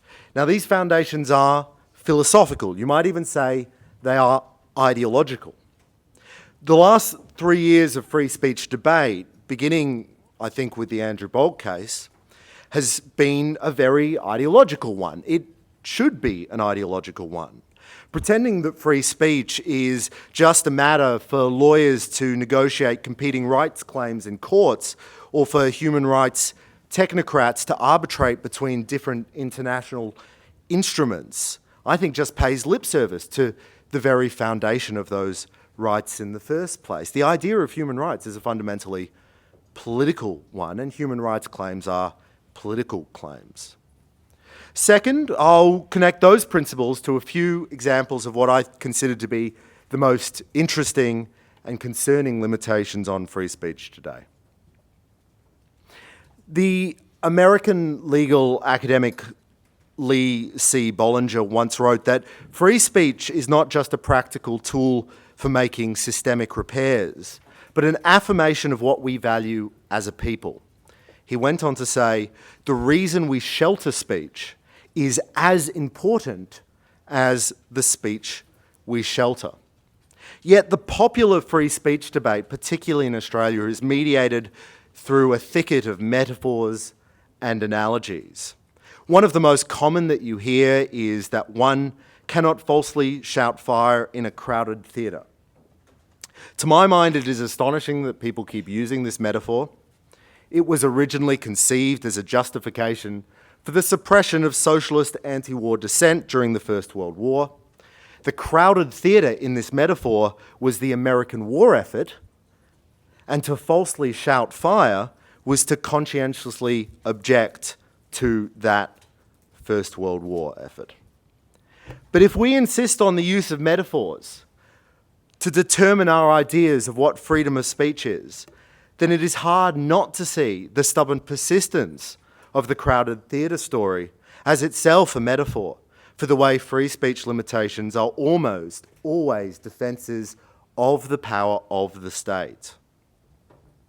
In my view, freedom of speech is ultimately the outward manifestation of a deeper freedom, the freedom of individual conscience, of individual thought. It is our thoughts, our preferences, our ideas, our faiths, our internal ways we differentiate ourselves from the group that make us individual, that make us humans. A recognition of that is the basis of pluralistic liberal democracy. Free speech is not just a tool to help the state function better, as the High Court's reasoning suggests it is. Rather, it is fundamental to our individual moral autonomy. Now, I understand that is incredibly wishy-washy. But to my mind, talking about principles in this way seems to be more productive than the opposite, which is the philosophically empty busy work that constitutes most debate about human rights in Australia today. That is, measuring Australian law against international treaties and then identifying where the two differ. And it is on the principles that I think Australia has a massive freedom of speech problem. Our defamation laws are heavy-handed. Our sedition laws are excessive. Our classification scheme is effectively a censorship scheme. Our communications regulator believes that its job is to adjudicate whether speech on radio or television is sufficiently balanced. We were told that the federal government abandoned the internet filter a few years ago, but Section 313 of the Telecommunications Act operates exactly as opponents of the internet filter feared that Labor's policy would. And last week we learned that a super injunction can prevent us from discussing one of the most absolutely scandalous foreign activities of the most important economic institution in the country. And this super injunction, we are told, is necessary to protect national security. Of course it is. The bottom line from that super injunction is this: I am unable to discuss the unlawful activities of a government department at a national conference on free speech. Let me briefly mention a few policy proposals on the cards, though, that have what I think are substantial free speech implications. First is the government's proposed Children's E-Safety Commissioner. This will have the power to delete material off social media websites. The government's phrase is rapidly take down harmful material. Now, this is supposed to tackle bullying, and bullying is an incredibly serious issue. But the proposal will offer no material benefit for children being bullied. The evidence is incredibly clear on that. And ultimately, this policy is a strong example of how moral panics ultimately manifest in attacks on speech. Second is the proposed anti-copyright infringement scheme, which would allow courts to block, that is, censor, overseas websites from being accessible in Australia. Once again, how does this differ from Labor's reviled internet filter proposal? Finally, it is worth dwelling on the new frontier in freedom of speech restrictions, that is, mass surveillance.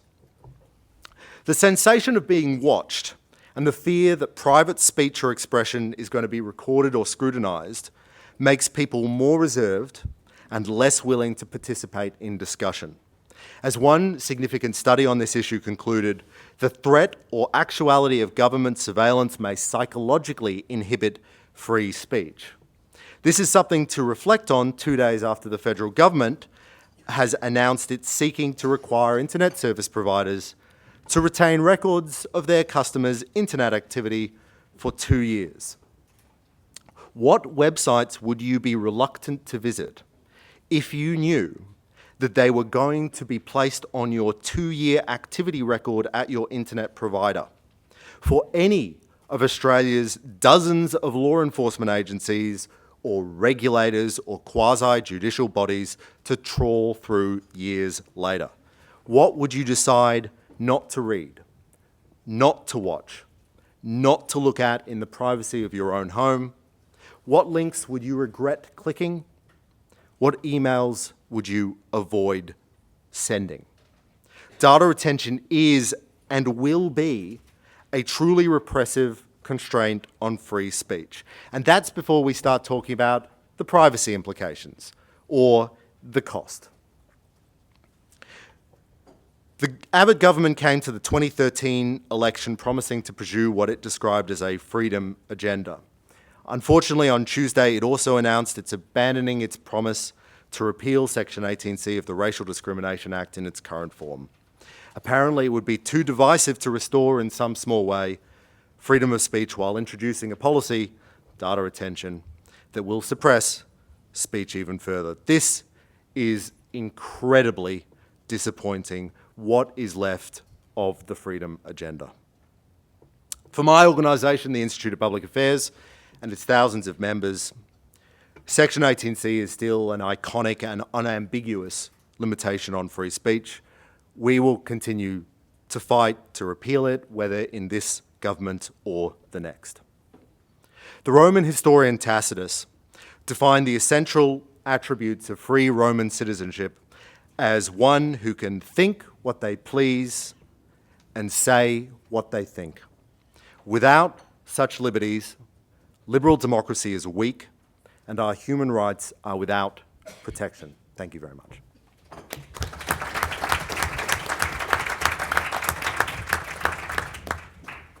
Thank you very much. I imagine many questions will flow from that. Thank you for that. Let's move on to our next speaker. Dr. Roy Baker is from the Macquarie Law School, where he's taught across various areas of Australian, international and European law, as well as jurisprudence. Early in his career, he worked at the BBC in London as both lawyer and program maker. And today he will address the subject of defamation law reform. Dr. Roy Baker.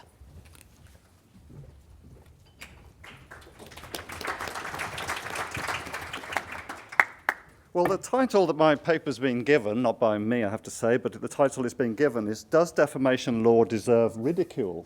Well, it depends what we're talking about. If we're talking about the traditional common law cause of action, then clearly, well, if it doesn't deserve ridicule, then it deserves heavy reform. And part of the reason we know that it requires reform is that in just about every common law jurisdiction across the world, there has been each jurisdiction has seen the need to heavily reform the common law already. Normally that's been done with a view to meeting the requirements of the Constitution or international obligations. In the case of the UK, it's been necessary to reform it with the European Convention in mind. In countries such as the United States, they had to take account of the First Amendment. So most of those concerns that we've had to take account of so far have related to the right to free speech. I'm suggesting, though, that it behoves, and this may be a slightly odd thing to say at a conference on free speech, but I think it behoves the free speech lobby to pay due regard to two other rights. One is the right to reputation. Now, there is, in regarding the right to reputation, we should be guided by the interesting and I think productive new jurisdiction that's coming out of the European Court of Human Rights, which now sees Article 8 of the European Convention as protecting reputation. But what we have to be careful about is distinguishing reputation as dignity and reputation as property. And when I talk about reputation as dignity, what I'm alluding to is the type of defamation which goes to the very heart of personal integrity and the dignity of the individual, as opposed to the reputation which is regarded as a property right, where the law should be far less protective. What I'm suggesting then is that, first of all, we have to take due but measured regard to the right to reputation. The second one is we have to have clear regard for the right to access to justice. I can no longer see any merit in restricting legal aid when it comes to the cause of defamation, of the defamation litigation. Now, the fear, of course, is that by extending legal aid in order to create a level playing field between plaintiff and defendant, we're going to open the doors to a floodgate of litigation. So what we need to do is vastly simplify defamation law so that it's no longer the playground of the defamation lawyer. In fact, the rule of thumb I would take is that any aspect of defamation law that I have to explain to my students 3 times requires very careful consideration and reform. One of the most useful reforms that I think could be made of defamation law is scrapping the single meaning rule. This is the legal fiction that any publication can only have one meaning. Now, there was a time when New South Wales had this rather ridiculous approach to defamation law, which thought that the imputation could somehow be scientifically taken from the publication and could be considered in abstract. We have to move away from that kind of pseudo-scientific linguistic exercise and accept that reasonable minds can vary as to what publications mean. By getting rid of the single publication rule, we open the door to what I think would be the single best way of dealing with the increase in defamation that we might expect if we were to extend legal aid to the plaintiff and to the defendant. Defamation law should be modelled around a right to clarification. So when the complainant claims that a publication bears a particular meaning, there should be a right for the defendant to say, that is not what I meant. This is the meaning that should be given to the publication. And that should be the end of the matter, as long as the clarification is a meaning which the original publication is reasonably capable of bearing. The advantage of that is that, and I should distinguish here between the right to clarification. What I have in mind here is a right to clarification as opposed to a right to correction. But informally, we can imagine that the right to clarification could easily be taken as an opportunity for the defendant to backtrack without losing face. So there might be an extent to which the clarification would actually be the defendant who realizes that he or she has overstepped the mark could backtrack a little bit without saving face, thus saving the dignity of both sides. I should also stress that, of course, the right to clarification would require that the clarification is given promptly and with due prominence. The law would have to start to be serious about imposing that requirement of due prominence. Now, there's still going to be situations in which, well, what I'm hoping is that in most situations, having clarified the original offending publication, that will be the end of the matter. But there'll be situations in which the plaintiff, the complainant, will still feel that their reputation has been damaged. And in that situation, the matter may need to progress to litigation. If it does, then the litigation would be based on the original publication read in the context of the subsequent clarification, so that the law of defamation would focus far more on discursive remedies, rather moving away from the current system whereby reputations are compensated, damaged reputations are compensated for monetarily.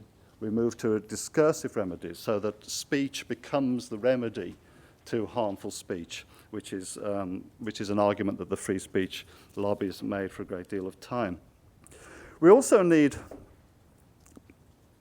there's going to be situations where the defendant realizes that they've made an innocent mistake, in which case we need a right to correction. And that, again, should apply as long as, that should cover the defendant as long as the correction is published with due prominence and promptly. That only leaves us with those situations where the plaintiff feels that the publication arises out of negligence, out of malice, or out of recklessness. We still, of course, need a defense of truth. I think that in that area, I wouldn't substantially change the law. I've toyed a lot with the idea of shifting the burden of proof to the plaintiff in regards to proving the truth of the publication, but I think probably leave it as it is. We still need a defence relating to honest opinion, so we still probably need to distinguish between between statements that can be properly regarded as statements of fact, which have to be proved, and publication of statements that can be appropriately regarded as statements of opinion, subjective opinion. All I'd suggest is there tidying up Australian law more in line with the way in which honest opinion is now dealt with by the English law post the Defamation Act of 2013. Finally, we need a public interest offence. Again, I mean, it's difficult for an Australian such as myself with an English accent to try to so heavily sell the Defamation Act from the UK. But again, I would sell here Section 4. I think Section 4 of the English Defamation Act has more or less got it right. So I would suggest a defence whereby the defendant would have a defence if the defendant can demonstrate that the defendant reasonably believed that the publication was in the public interest. We can probably strip it down to something as simple as that. Did the publisher reasonably believe that they were publishing in the public interest? I don't think we need anything much more complex than that.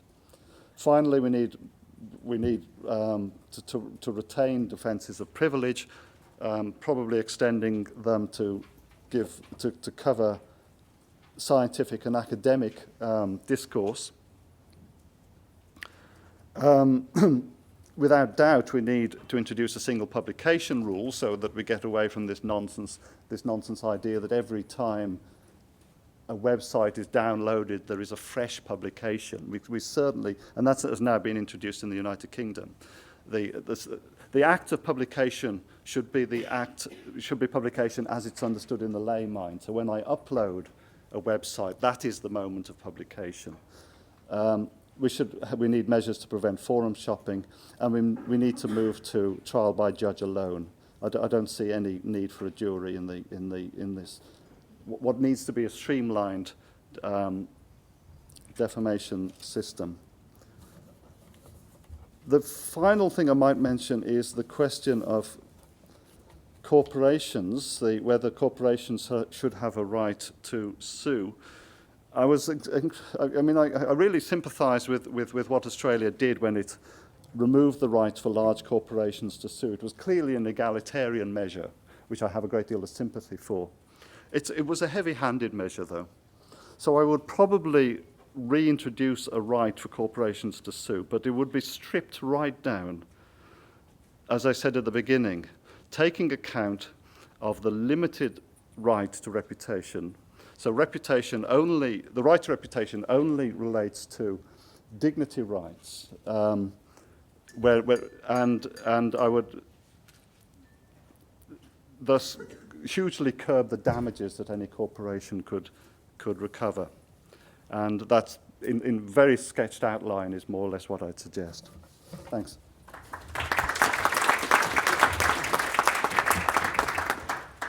Thank you, Roy, very much. From there to vilification laws. Dr. Augusto Zimmermann is a senior lecturer and a former associate dean and director of postgraduate studies at the School of Law at Murdoch University. Dr. Zimmermann is also a commissioner with the Law Reform Commission of Western Australia. And today he will speak on what might be called the timely topic of vilification laws. Please welcome Dr. Augusto Zimmermann.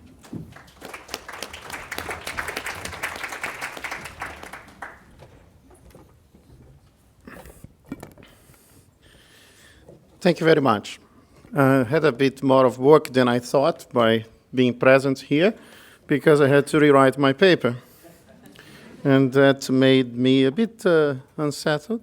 And so perhaps I have to think very careful about what I'm going to say. So I start with this, perhaps reading what I have here. It will make it easier because I have also to consider that I have only 10 minutes. So the federal government has backtracked on its recent proposal to amend the Racial Discrimination Act. Remarkably, the Prime Minister claims that he was abandoning the proposed changes, which would have removed the most problematic sections of the RDA, because the proposal had become, and he says, a complication in the government's relationship with the Australian Muslim community, adding that this would compromise the efforts to protect national unity. To better appreciate the government's proposal, which has now been backtracked, some context of why the RDA necessitated reform perhaps is appropriate. Under the existing Section 18C, it is unlawful for a person to do an act other than in private if the act is reasonably likely in all the circumstances to offend, insult, humiliate, or intimidate a person where the act is done because of the race, color, or national or ethnic origin of the other person or some of or all of the people in the group. This is a very broad prohibition and represents a limitation of freedom of speech because the key words used in the existing section, namely offend, insult, humiliate, are imprecise and largely subjective. Attempts to define these words with any degree of precision becomes a circular question-begging exercise. For example, courts have struggled to provide a sufficient certain legal standard for identifying insulting speech, with Lord Reid concluding in Brutus versus Cousins that there can be no definition.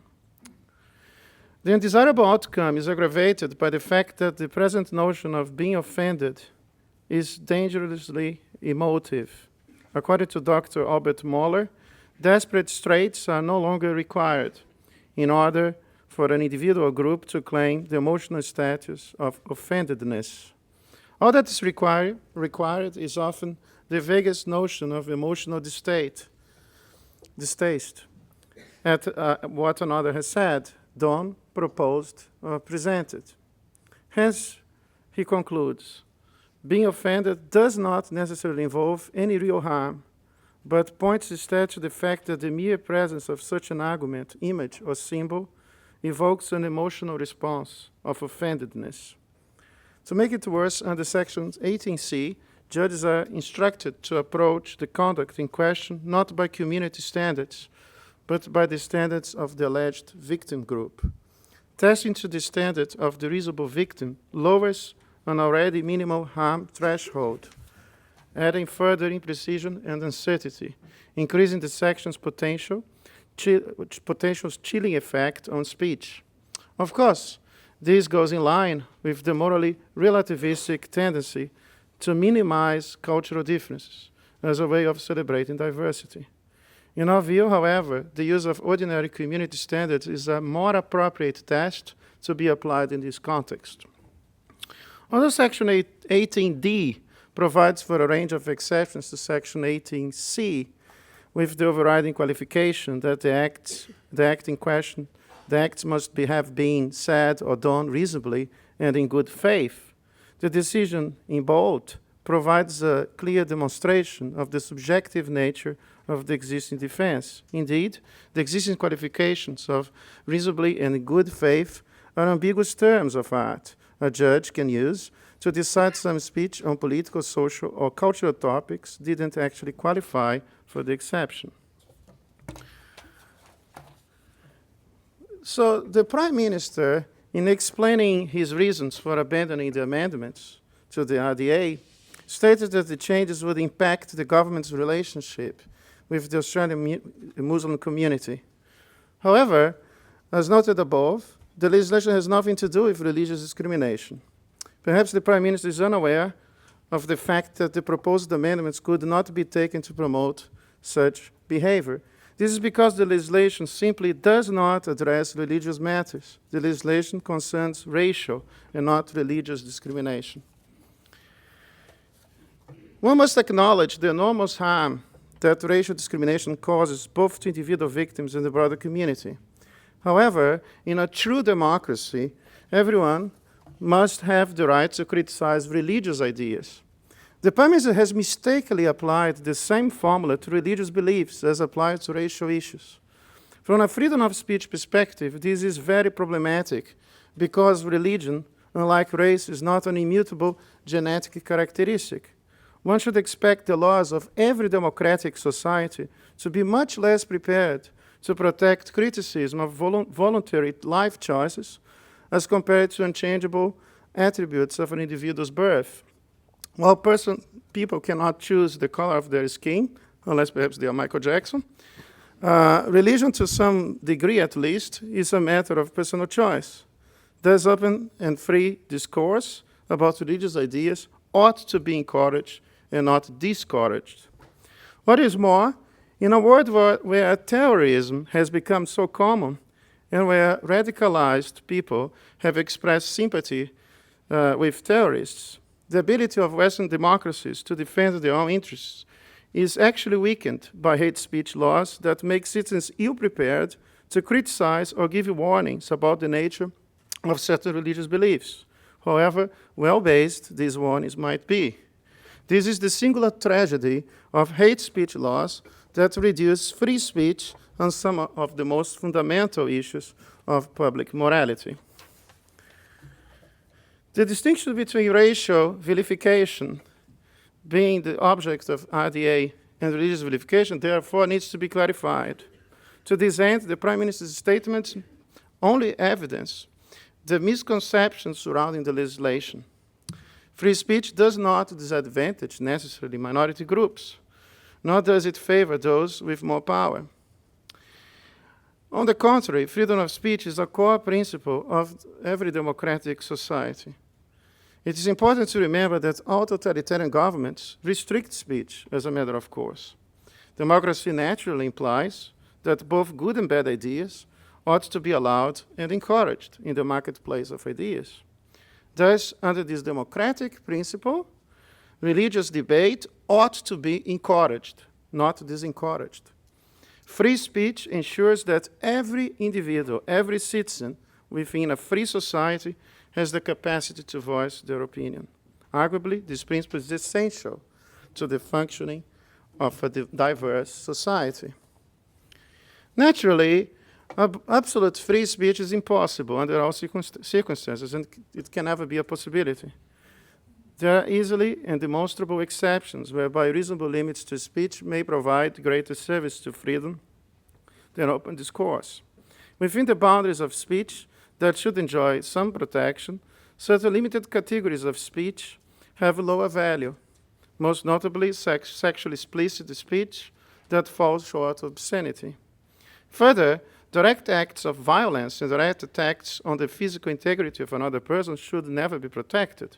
Speech can also be controlled to some degree in time of national crisis, such as in time of war. And then, I hope I still have time. The Bolt decision provides strong evidence of the attack against freedom of speech because, as James Spiegelman points out, the freedom to offend is a component of freedom of speech. There is no such an absolute right to never be offended. To conclude, the government's recent decision to backtrack on its proposed change to repeal Section 18.6 of the RDA has ignored that the foundation of every democracy, including Australia's, is the right of every citizen to speak freely on matters of public importance. Besides, it is misapprehension that the RDA is somehow related to matters of religious vilification. One must not lose sight that such laws have the capacity to reasonably compromise free speech. At its core, this section is problematic. The government's decision, therefore, regrettably, as it signals a lack of understanding that such laws may constitute, that's open for discussion, a restriction of free speech, which is an essential characteristic of every democratic system of government. Thank you very much.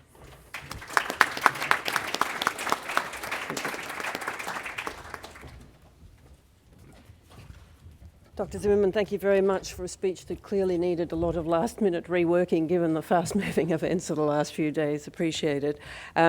We're now moving on to the commercial environment. Dr. Keston Green from the University of South Australia Business School is a leading expert in forecasting. He served as a director of the International Institute of Forecasters and is co-director of the Forecasting Principles and Advertising Principles internet sites. His research takes in diverse business forecasting problems as well as public policy issues affecting businesses. And I'd like to invite him to speak now.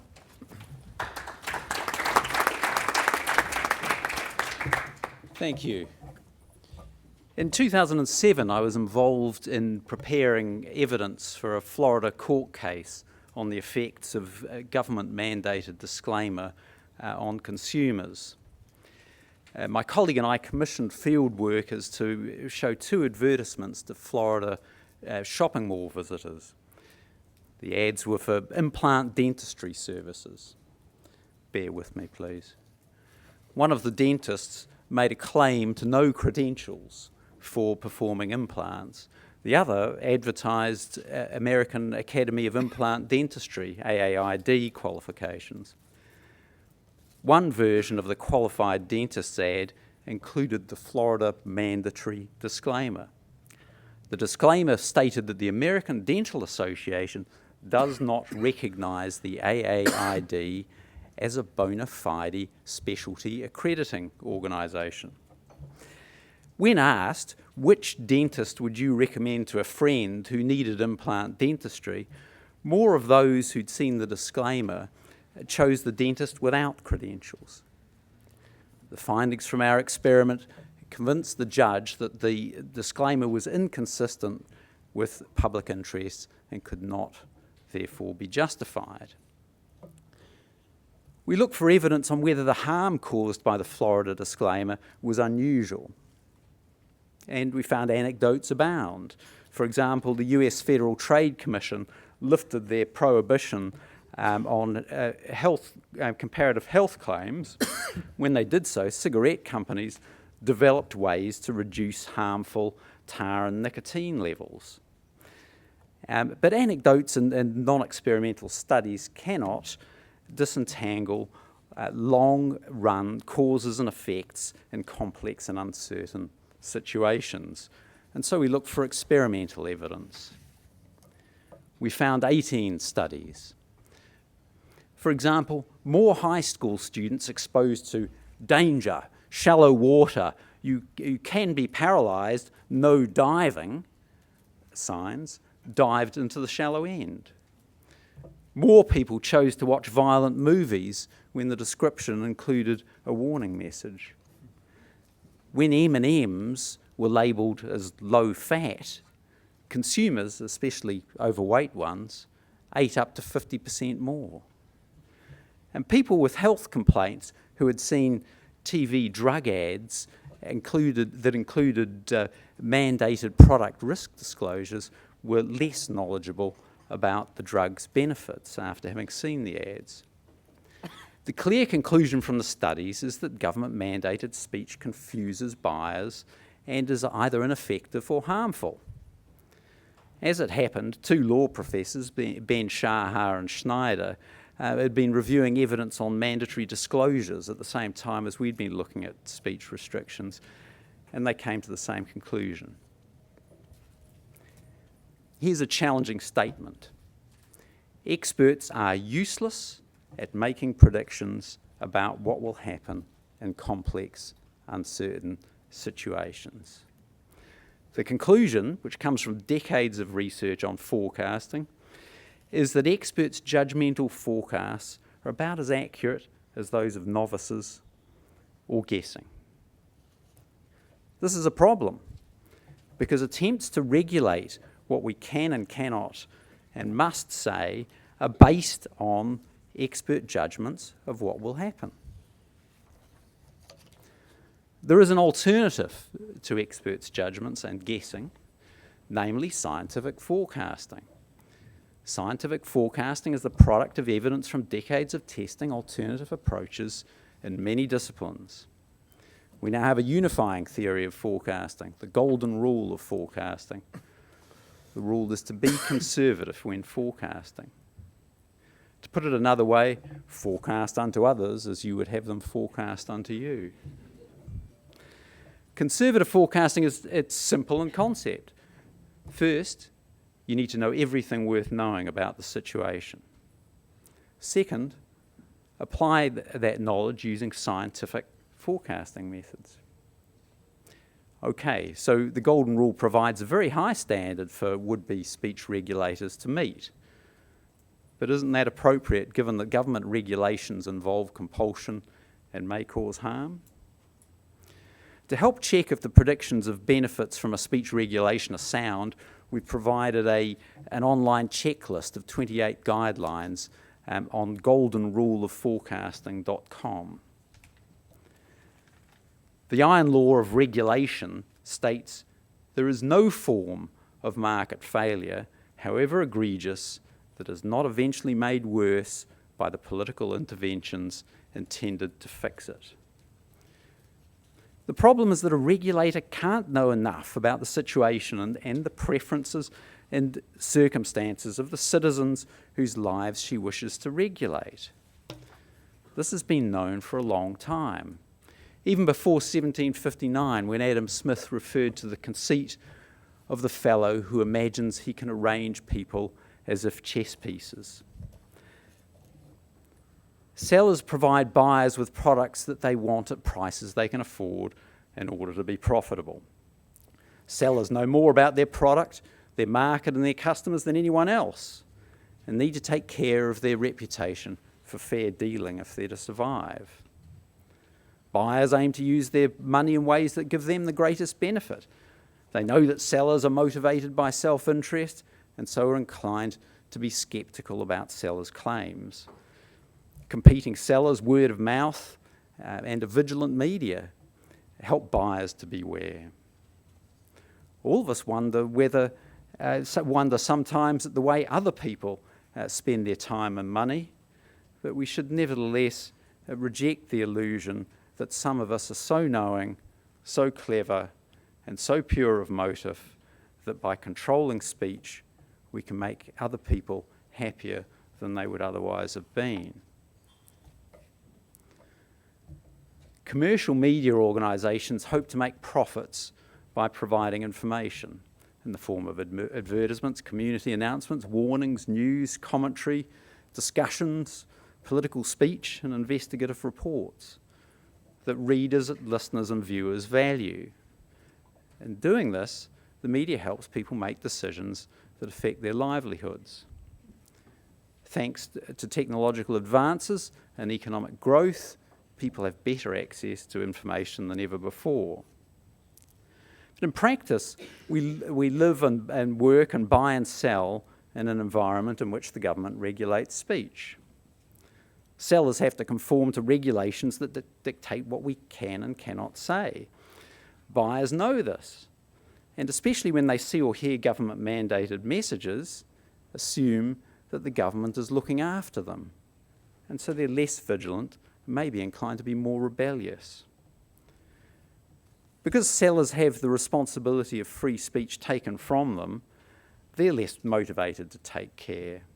If harm does occur, the sellers can claim that they were just following regulations. For example, before governments mandated poisons labelling, sellers took elaborate precautions to avoid harming their customers. Of course they would. They used dark blue textured bottles in exotic shapes to warn everyone, including the illiterate and the blind, that the contents were dangerous. Government-mandated warnings needed a large, smooth surface to display them. Sellers switched to plain, clear bottles. The ABC quells speech.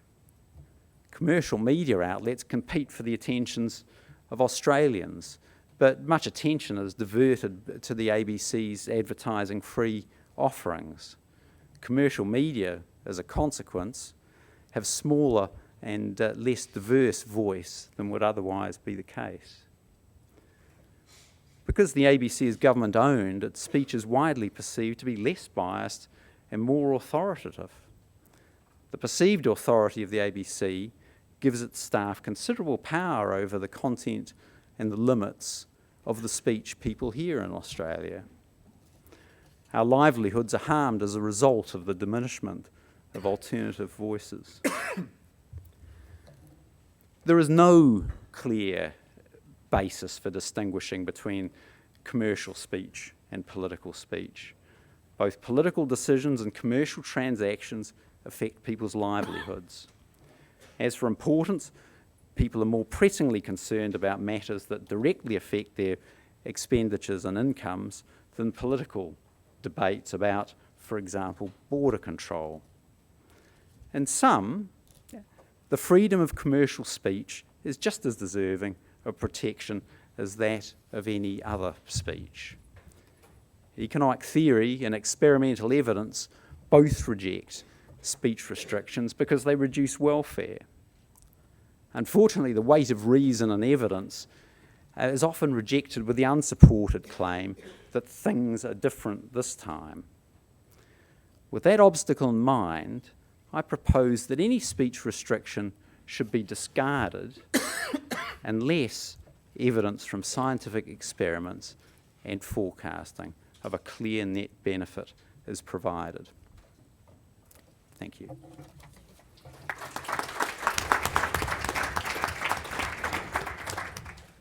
Thank you very much. So this is our opportunity to open the session up to you for questions to all of our four speakers that you've just had the benefit of hearing. So I might ask you to please raise your hand if you want to ask a question, and then to identify yourself and let us know where you're from. Any questions at this point? Yeah. Hello, I'm Sarah Moulds from the Law Council of Australia.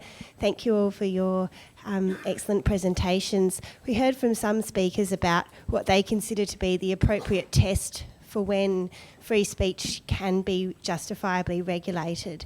I just wondered, Chris Berg, whether you had any thoughts on what that test should be, and whether international law such as Articles 19 and 20 of the ICCPR play any role in helping formulate that test in Australia? I mean, they obviously play a role currently in formulating that test. There are lots of different justifications for constraining speech.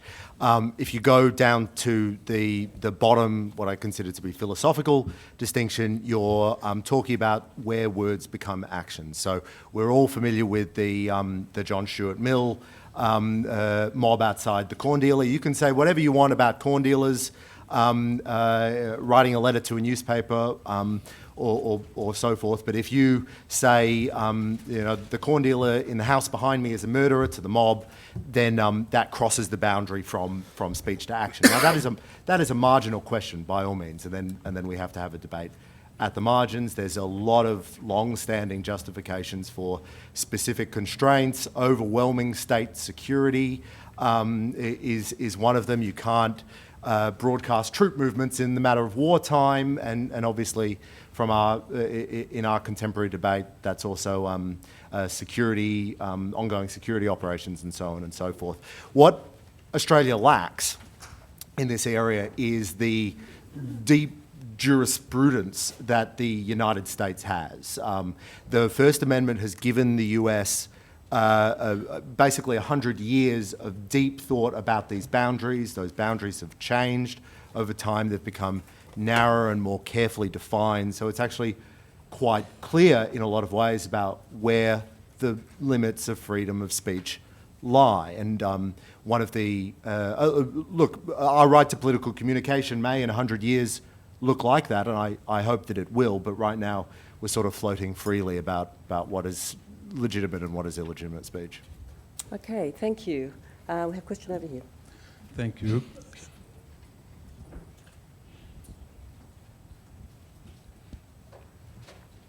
Thank you. Frederick Tobin, to Dr. Zimmerman and members of the panel. Dr. Zimmerman, Chris Berg, in his book From Galileo to Bolt, ignored the devastating effect the impact of Section 18C has had on those who question the Holocaust. It's led to bankruptcies and imprisonment and so on. In view of the recent Mike Carlton resignation, are you advocating possibly the opening up of the discussion on matters Holocaust? Well, this is a very hard case. I mean, I haven't really have a proper consideration on this possibility. What I try to explain in my paper is that these hate speech laws might be hijacked.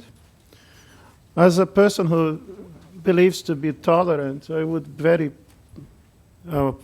most probably never use this kind of law because unfortunately we have to deal with some people on a daily basis that don't tend to be not very reasonable sometimes. So I think what the law can do is to actually be used by people who are quite intolerant to different opinions. I mean, I think when you think about people getting offended and using this kind of legislation to be suing others, I think it's very problematic.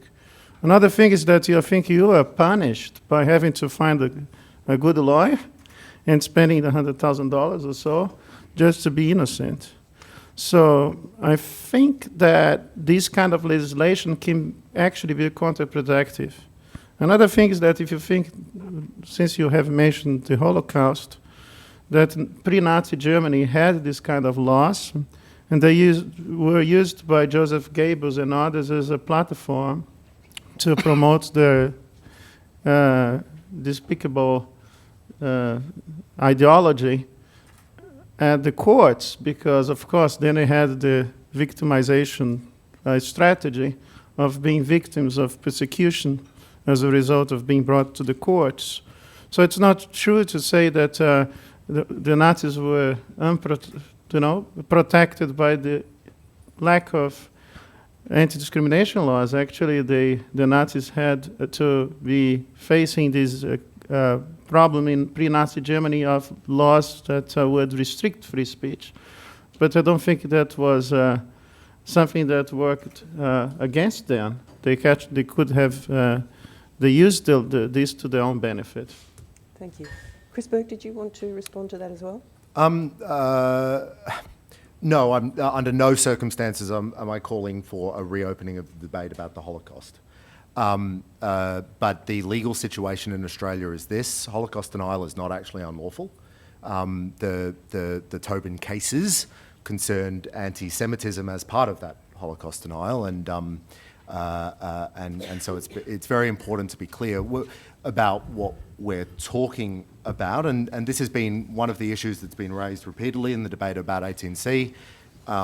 Supporters of its repeal have said, well, you want the Holocaust to be openly discussed, which is obviously not the case, and particularly because Australia doesn't have a prohibition on Holocaust denial, and I don't think it will. Okay, further questions? Yes, back there.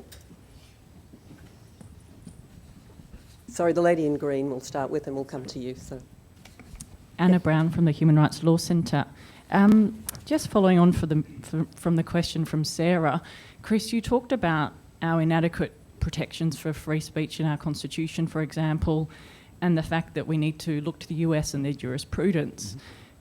Surely we would have more jurisprudence if we actually had the stronger legal and constitutional protections in the first place. Do you see that as the solution here? How would you like to improve our legal protections of free speech? Yeah, I've spoken about this at great length and often, and I was incredibly doing the work on the book. I was incredibly influenced by the First Amendment jurisprudence and the power that the Bill of Rights has, and I'm fully supportive of a Bill of Rights for the Australian Constitution. Now, the problem is, of course, that we have these debates and everybody tries to slip in their own ideas of what that Bill of Rights would include. I love the First Amendment. I'm happy to haggle over what the Second and Third Amendments would be, but the First Amendment is incredibly powerful. Now, one thing that we have to know and recognise when we have these discussions is that Bill of Rights are not, they're not trump cards. The Bill of Rights in the United States, or the First Amendment, which I'm most familiar with, wasn't really activated until the 20th century. It was used or it was ignored in suppression of dissent in the First World War, which is the Fire in a Crowded Theatre quote as well. It's only really been activated in the last 50 or 60 years. To me, that tells me that politics is actually probably more important than the constitutional rules, but I'm fully supportive of constitutional rules on freedom of speech. Gentleman here. Darryl Allen, I'm just a private citizen, retired. I have great concerns with the keeping of this 18C. I think it's the most ludicrous form of legislation that's ever been introduced in Australia, and I feel it's an act of cowardice and treachery. Now, what I also want to point out is that we have people in this nation who are hell-bent on destroying this nation through their ideology. Excuse me, do you have a question? How can we be a free people if we are constrained in our speech to be able to fight against treacherous propaganda that's being exploited into our community? Maybe Dr. Zimmerman would be able to speak to that point of view. Thank you. I think I have made the point that it's quite disturbing that the Prime Minister is referring to religious issues. I mean, because I think that when it comes to religion, we should have full freedom. I think this attempt to create a blasphemy law by stealth is not even the purpose of the Act, the RDA, because there is a fundamental difference between genetic characteristics of the individual and the religious belief. But I also think that, and I couldn't really address this kind of problem, but another thing is the fact that this kind of legal instrument, can be used as a means of intimidation. So there is the chilling effect too.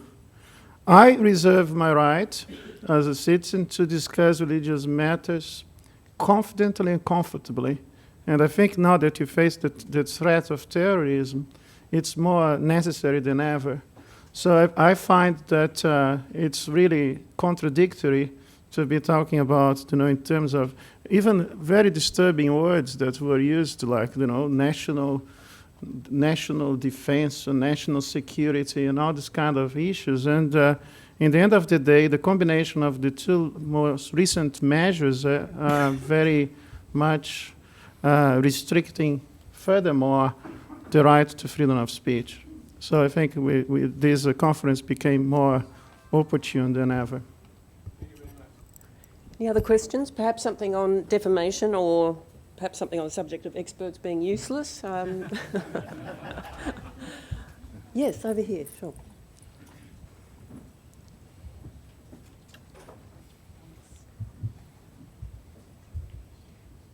We've got a... can we hear this? Can you hear this? We have a High Court that will strike down any act that fetters the implied freedom of political communication. My question is, would it strike down the Public Service Act for creating a class of persons who are not allowed to criticise government as private citizens? And your question is to? To the panel. To the whole panel. Okay. Who'd like to start on? Chris, would you like to have a go at that? Look, I don't have much faith in the High Court in general. On this point, anyway, the right to political communication has been. They came up with it, and they're not really sure what to do with it. It hasn't really been narrowly defined so much as just avoided whenever possible. I think it's a once they realise how significant the right to political communication is, I think we will have an explosion of freedom of speech cases. In fact, I suspect that the Union's New South Wales case, which of course is the first time since the right was discovered that it's actually struck down a law, I suspect that's the start of something, but right now I'm sceptical that there's going to be any major freedom of speech breakthroughs on that. Another, talking about religious, not religious, but vilification in general, vilification laws in general, in Victoria, we know there is a Racial and Religious Tolerance Act, and there is an exception for academics, for instance, on the basis of, scientific or academic purposes. They will then have a broader scope, if I can say, to express their opinions freely. But my concern about this distinction is that it's creating two categories of citizens: those who can speak more on these issues and those who are perhaps more restricted.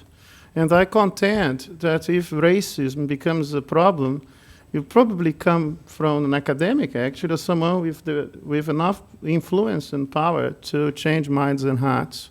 So we know that in pre-Nazi Germany, we had scientists justifying racism and things of this nature. So the Nazis were actually thinking that they were quite scientific.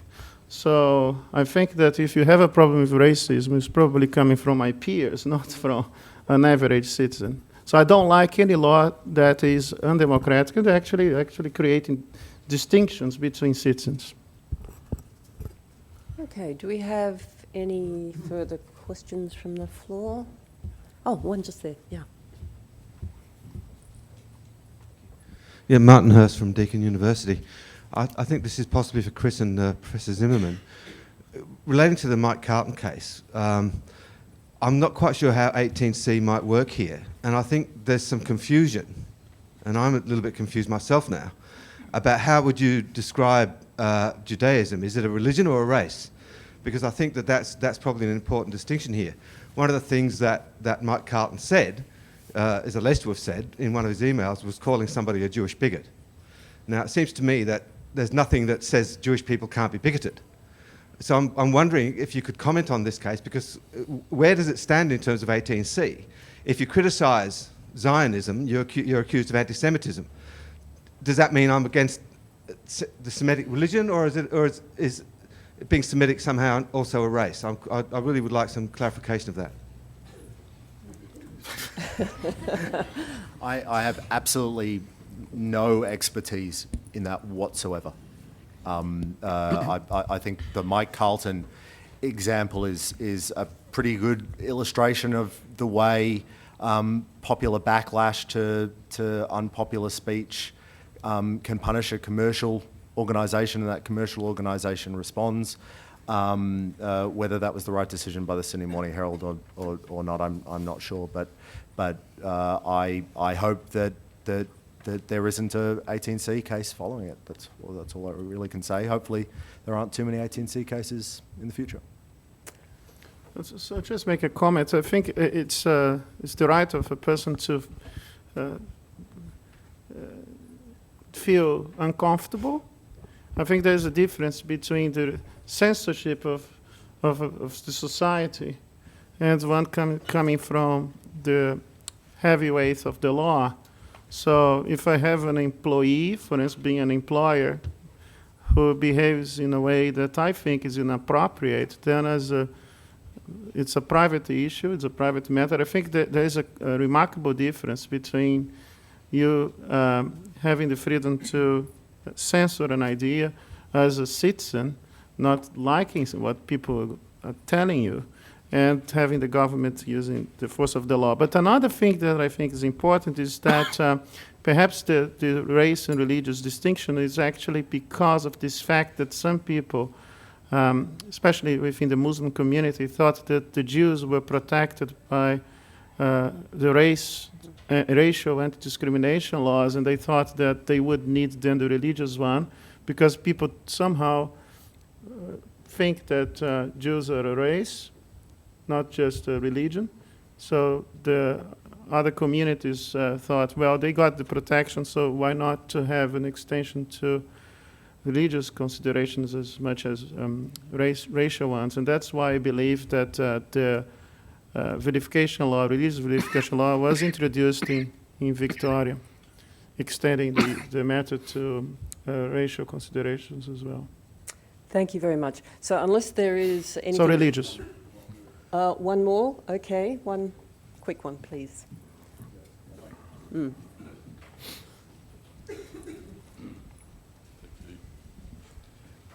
Peter Hartung here, Adelaide Institute. My question is to Chris Berg, and it's further to my colleague Frederick Tobin's question. Now, the question is about the truth. We seek the truth. Now, Dr. Tobin has been persecuted through the courts for about 14 years through the Racial Vilification Act, and in all of that time, all of the actions against him, not once has he been given the opportunity to state what his views are, why he has got those views, and the referring to your assertion that he was charged with anti-Semitism as well as Holocaust denial, the mere act of questioning the Holocaust in this legislation is anti-Semitic. You cannot separate the two. Okay, So I'm sorry, but we do need a question. We need a question. Yeah, I'm giving you the question. Yeah, but I need to give you the background before I give you the question. So where does the actual truth of the matter come into this? And your question is directed towards? Chris Berg. I'm not interested in debating the Holocaust. I'm not asking today, you to debate the Holocaust. Under no circumstances. I'm asking you to yeah, where does the subject of the truth stand in this case, given that Dr. Tobin was not ever given any opportunity to explain his views and how he came about them? Okay. All I can do is encourage people to read the court cases themselves if you want to find out specifically what the issues were at hand, that they're all available online. Well, that wasn't a very good answer. Thank you very much for those questions. We will call it a halt to the question session now. Thank you to all of you for participating in that. Thank you very much. I'm sorry two of you were not badgered by our audience today. Perhaps they'll badger you later on. Thank you very much to all of you for participating.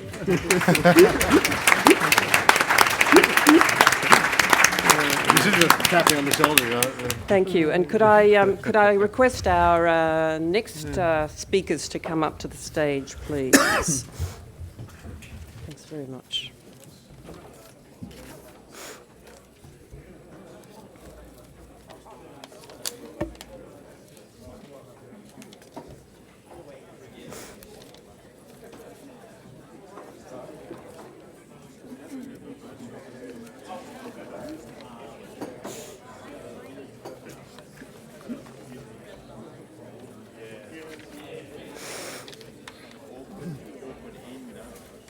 Thank you very much indeed. Thank you so much.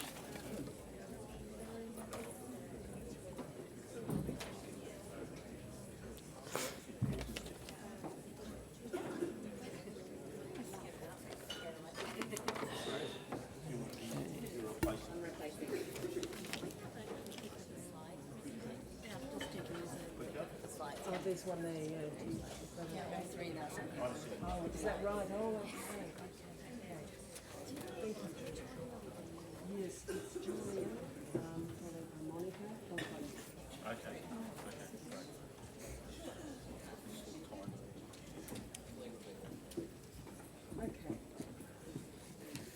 All right. Let's move on now. Our next three speakers will deal with what some, I suppose, see as a Pandora's box, that being the internet.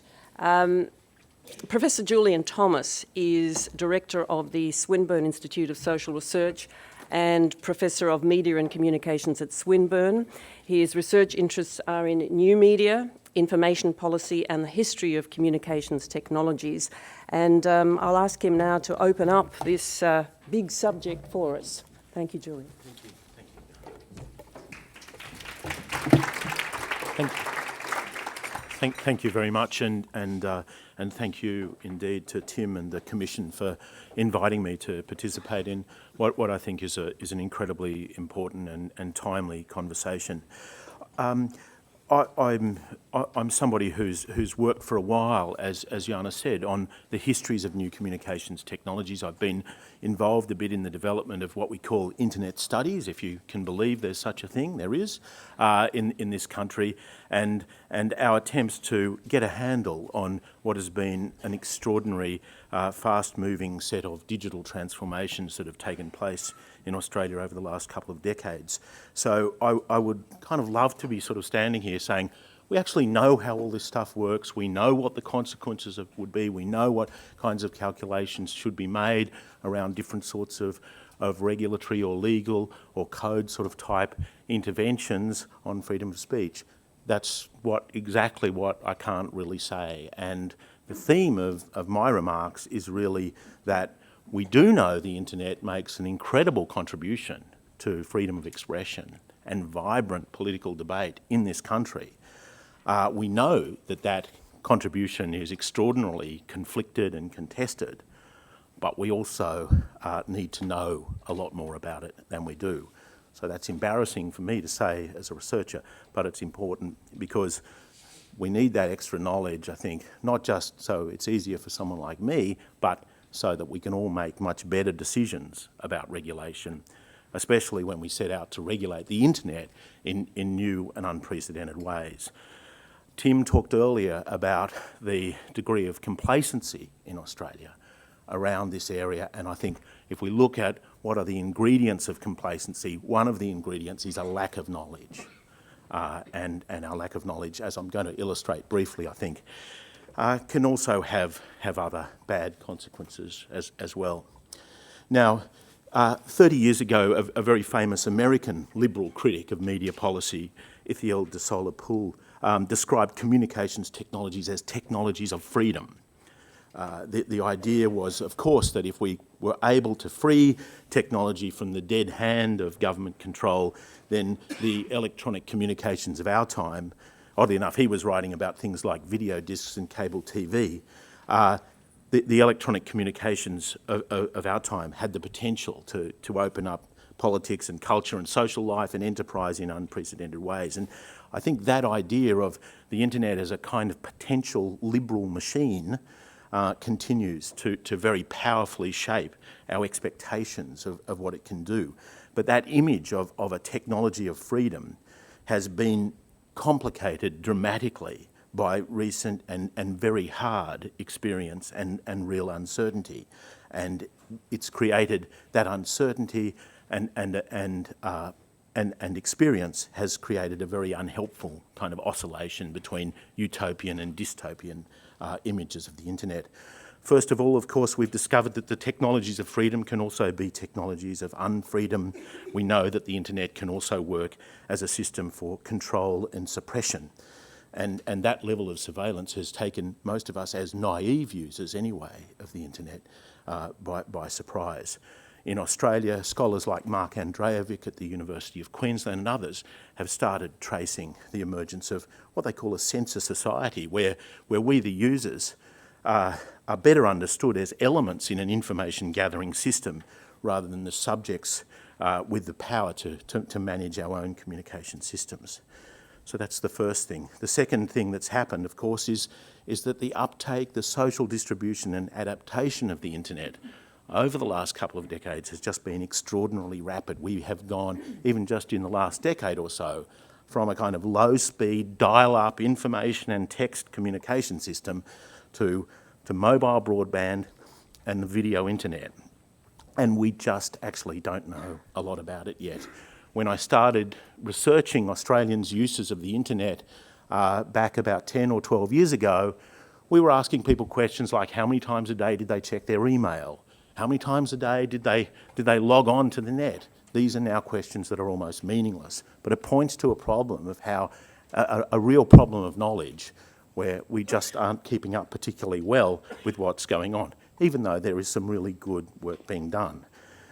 The pace of change has also produced extraordinary disruptions in industries that are really important for freedom of expression, especially journalism, and we still don't know what the future of journalism is likely to be. A further complication in our recent history, internet policy itself is a space which is now occupied by an extraordinary range of players, some of them quite new, some of them old. But there are multiple government agencies and regulators, NGOs, community groups, international bodies, ISPs, telcos, platform providers, interest groups of all kinds, other kinds of technological and business intermediaries. And those groups all have different objectives and policy goals. They converge on issues such as digital rights, such as hate speech, such as child protection, but they all, and what they do is they constitute an increasingly complex ecology of freedom of expression. And the policy games that occur within that ecology become increasingly complex and hard to predict. Lastly, what has really complicated the image of the technology of freedom is, of course, that the internet continues to produce new kinds of public space which shape political discussion in ways which we've only just begun to understand. Just take Twitter as a very simple example, something that didn't exist 10 years ago, something we still don't really know much about, but it's clearly a very powerful element in contemporary Australian public political discourse. It started in July 2006. It now has maybe 700 million current accounts worldwide. We think, we don't know, but with the help of our colleagues at Queensland University of Technology, Axel Bruns, Jean Burgess and others, pioneering scholars, Australian scholars in this field, we think there might be 2.5 to 3 million Australian users or Australian account holders of Twitter. They're generally well educated. Most of them are in that Sydney, Canberra, Melbourne triangle that Tim mentioned. They're more urban than not. They're slightly more male than female. These are very, very basic facts, but they're pretty much, we don't actually know a lot more about it than that, which makes it extraordinarily difficult to step into a kind of regulatory mode with these sorts of new technologies. A well-known cultural critic some time ago observed that every successful new technology creates new kinds of accidents. And you can see them every week with Twitter, you can see them with email, you can see all those kinds of things. Anybody who follows Victorian Liberal Party pre-selections will have seen some recent examples. You can also get much more serious accidents. You can get regulatory accidents that arise from these sorts of new technologies. So just one quick example of that, which I hope demonstrates the value and need for, in the first place, more knowledge about this second space, this area, and secondly, the need, therefore, for regulatory forbearance. Think about the intervention in the Northern Territory. Think about one element of that, which has never received a great deal of attention, but which was the regulation of content and requirements for auditing what were called publicly funded computers in prescribed areas. Those rules imposed a set of obligations, a set of requirements on the users of those computers, on people in those communities, which no other Australians had to deal with. Rules that went well beyond the scope of the original Little Children Are Sacred's concern about pornography on DVD and other popular formats. So the Northern Territory intervention targeted a whole range of extraordinarily broadly defined speech acts, including various kinds of harassment, vilification, defaming people, annoying, tormenting people, being abusive, being offensive, being obscene. All of those things were prescribed under it. We've done a little bit of research in the last little while about how all that went down, what were the consequences. We just found a few things. The system was patently not well designed, it was not well communicated, it was not well understood, it was not complied with. It had an incredibly broad scope. It was never clear, although it appears as though under the rules almost any computer in what was a prescribed area would have been classified as a publicly funded computer. Very little came out of that. No prosecutions. Secondly, it was an incredibly expensive intervention.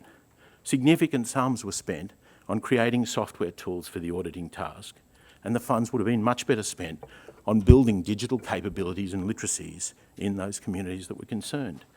Thirdly, it was actually counterproductive for those communities. Remote Indigenous communities, as many of you will know, have some of the lowest levels of access to the internet in Australia.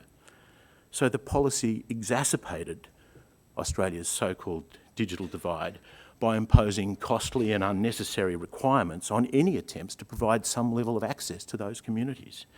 And last, that particular infringement on freedom of expression was only possible in an environment where access to information, access to the internet was really scarce, where there were very few computers accessible, and those that were there were mainly located in government offices or shared facilities.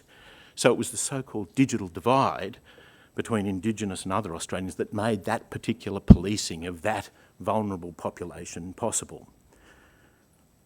So I hope that's a sort of salutary example. Things have obviously moved on. I would say that that aspect of the intervention was an instructive case of the kind of regulatory accident, or actual regulatory overreach as it was, that can turn a technology of potential freedom into something that constrains freedom. In that case, the freedom of some of the most disadvantaged Australian citizens that we have, and people with very little in the way of the communication rights that we take for granted in the big cities. In the environment that we're in, which we've been talking about all day, an environment where we have no constitutional guarantees, where there is no larger framework, I think this experience really underlines the need, first of all, as I said, for regulatory forbearance in the area of freedom of speech. Secondly, for regulation that focuses on very specific risks rather than loosely, generally defined ones. For regulation also to be transparent. You've no idea how hard it was to actually find out what went on under that intervention with those rules. And finally, for the effectiveness of regulation to be measured and weighed against alternative forms of intervention and management. Thank you.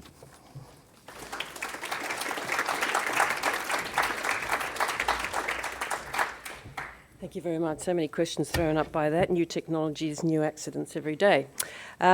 Let us move on now to our next speaker. Dr. Monica Bickett is the head of Global Content Policy for Facebook. And I might just mention that Facebook is a member of the AMIA Digital Group, which is a major sponsor of this symposium. Now, Monica's flown in from San Francisco to be here today. She joined Facebook in 2012 as lead security counsel, advising the company on issues which included child safety and data security. She's worked previously as Assistant US Attorney for the Department of Justice, prosecuting federal crimes that ranged from public corruption to gang-related violence. I would like you all to welcome Dr. Monica Bickett.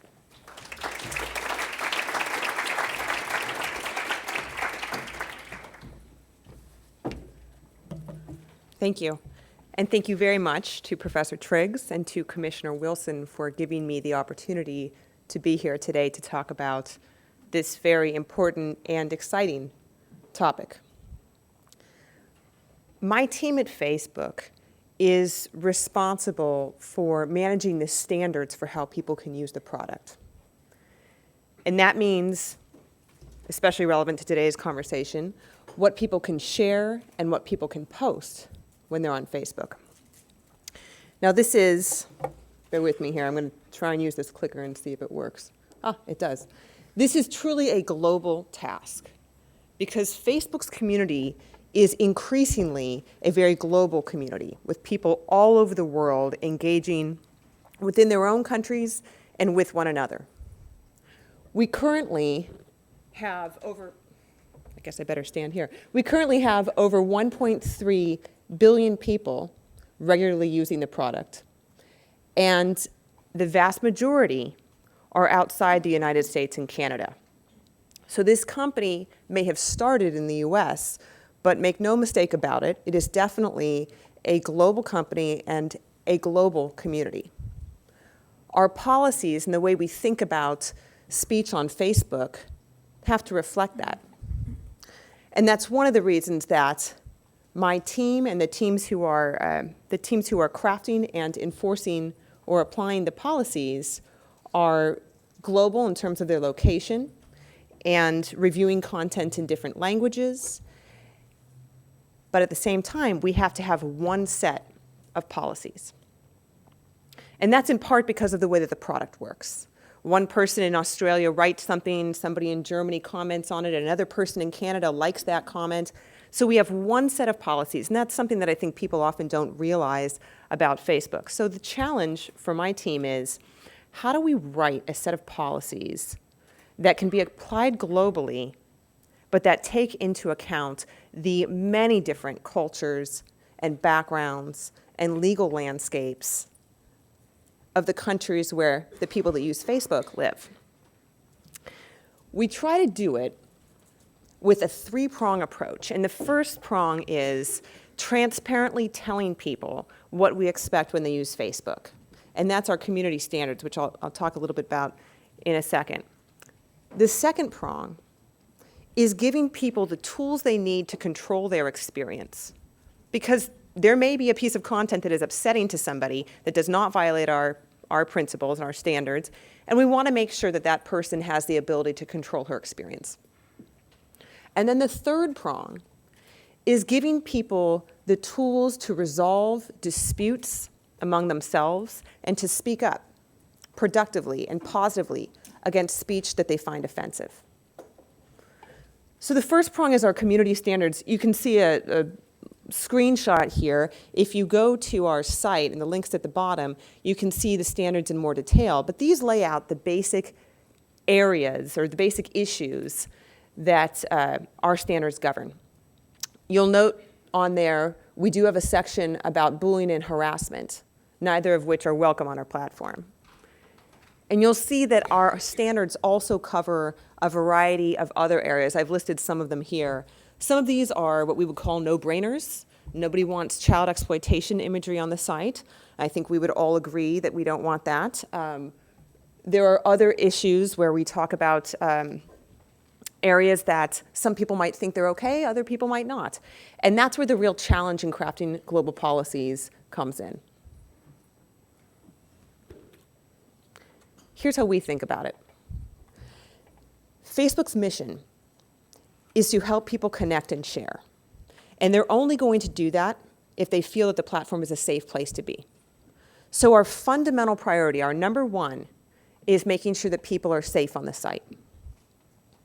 At the same time, we want to make sure that people have the freedom to engage in debate and discourse, to share and connect in real, meaningful ways, and to raise the awareness of society about issues that are important to them. So you see those pillars on the right and on the left. We have safety, we have free expression. In the middle, we have this area where we want people to engage productively. We want them to be civil and respectful. It's not always going to happen on the site. And that's not always the way people talk to one another, and it's not always the way that awareness is raised or that issues are discussed. But there are ways that we can foster civility. And the biggest tool for us in this regard is our policy that requires people to use their real names. We have found that when people are required to put their real name next to their speech, there's a feeling of accountability, and they're more likely to engage in a civil manner.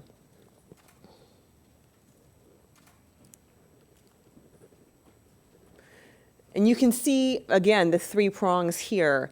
When we craft these standards, we communicate them through our public-facing site in our community standards, and each piece of content on Facebook has, usually in the upper right-hand corner, a way that you can report it to our teams, and they'll look and see, does this piece of content violate our policies? If it violates, it's removed. If it doesn't violate, it stays up on the site. And it's important to note that when we craft those community standards, we are engaging not just with the teams within Facebook, and believe me, we do this anytime that we are thinking about refining a policy. The policies are an evolving landscape, just as Facebook is an evolving product, and the way that people use the internet is definitely evolving as well. When we refine these policies, we discuss them internally with a number of teams. We want to make sure we understand, for instance, what the Australian team is telling us, what the situation is in Australia. And then we also talk with a number of external stakeholders.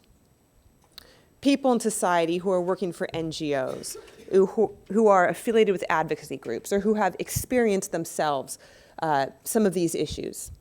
So we communicate through our community standards what our policies are, and then we make them easy to report. That's prong number one. Prong number two, in the upper right-hand corner on the slide, is giving people tools to control their experience on Facebook. I don't know how many people here in the room are on Facebook. Hopefully many of you. But you may have had the experience of blocking somebody or unfriending somebody who is a friend, or simply choosing to hide a specific piece of content that you don't want to see from your timeline. You don't want to report it, you don't want to report the person, you just would rather not see that. And that's fine. We want to give you those tools. The other thing we want to do is give you the ability to control the audience with whom you are sharing. And that's one of the reasons that you can go into your privacy settings on Facebook, set your general privacy settings, but then you can also go to each piece of content you're sharing, including each photo in each album, and specifically adjust the audience so that you're controlling exactly with whom you're sharing. And then finally, the third prong that you'll see at the bottom there is giving people the tools to speak up to resolve their own disputes. If people report something to Facebook, that first prong, there's a very, very simple, easy diagram for everybody to see here. I realize that this is a little hard to read, and actually, if you're interested in seeing this, this is publicly available, and we can get you a link on it. But my real intent in showing you this slide is not that you can read all of it right now, but that you understand that when you report something on Facebook, it is routed to a team that has this special knowledge and special training to deal with that particular policy. All of our people who are applying the policies when they review content, they're all trained in all of the policies. And that's not just a one-time training. That's something that they go through again and again. But we also have teams such as our safety team. And they are specially trained in areas like bullying and harassment. So they understand, for instance, that bullying is not just an online phenomenon. In fact, it's often the context is offline. There are things happening at school. There are things happening out in the community. And when something is reported to us for being bullying, our reviewers have to understand that they might not have all the context there. They have to make the best decision they can with the context that's in front of them. But learning about how these behaviors take place and how they affect people is something very important for our reviewers. And then finally, I thought I would share with you a little bit about what we're doing to help people resolve disputes on their own. We have a tool called our social resolution tool that we've now had on the site for a few years. And to be clear, this is definitely a tool that we are continuing to build. So I'll present to you a snapshot of how it is right now, but this is a tool that we continue to improve, and we're continuing to roll it out. The basic idea is, when we get a report like this, here's this photo, looks like a nice photo, and somebody reports it saying, "This is bullying me." We don't have the context to understand why that person feels bullied. We can try to make a guess, but the better option is if we can empower people to actually resolve this themselves. So we started looking at our reporting flow, and when I say we, I mean the company. I wish I could claim credit for this, but I was not the person directly involved in this. We started looking at the language that we provide to people when they report something. And we realized the language really matters. If people were saying that they didn't want to see something on Facebook, often it was because they didn't like the photo of themselves. But when we asked them, "Why don't you like this post?" we realized that the language even just changing one word, could make a huge difference on whether they felt empowered to do something. So in the first version of this social resolution tool, we asked people, why don't you like this photo? And it said, it had a drop-down menu that had these lists of characteristics, and one of them was embarrassed. And about 50% of the people would complete that flow.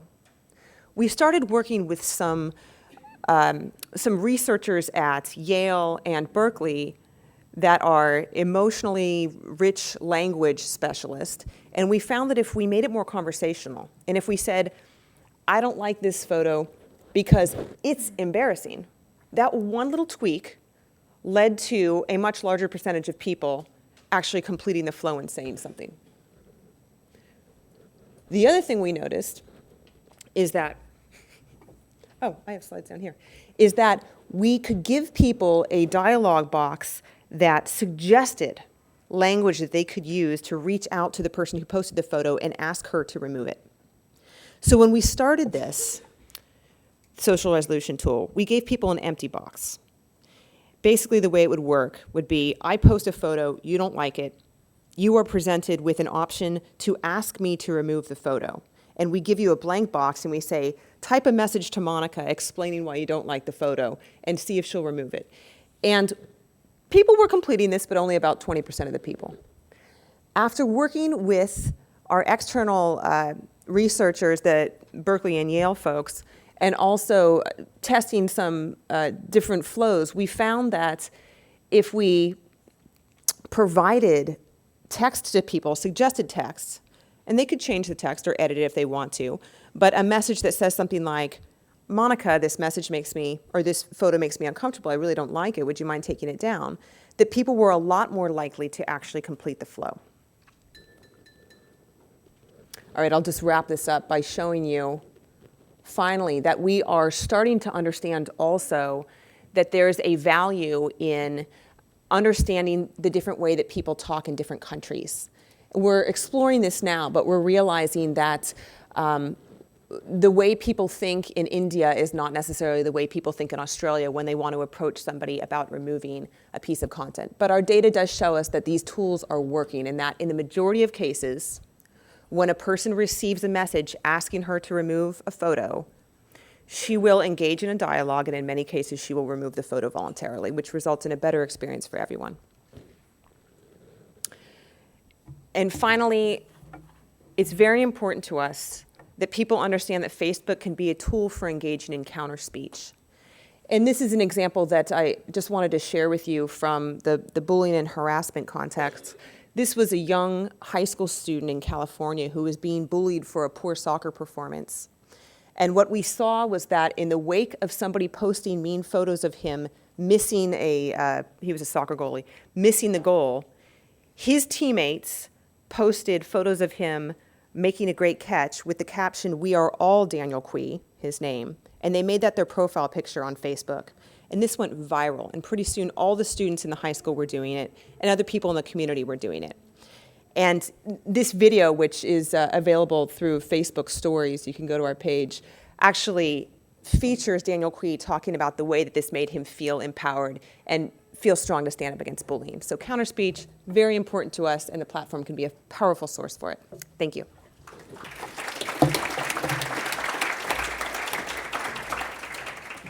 Thank you very much, Monica.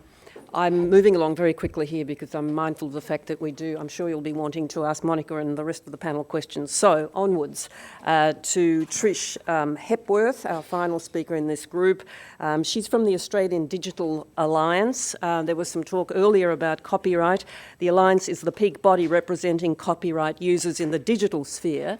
It specialises in copyright policy on behalf of the education sector, internet industries and cultural institutions, among others. And today, Trish is going to speak on the subject of intellectual property. Trish, welcome.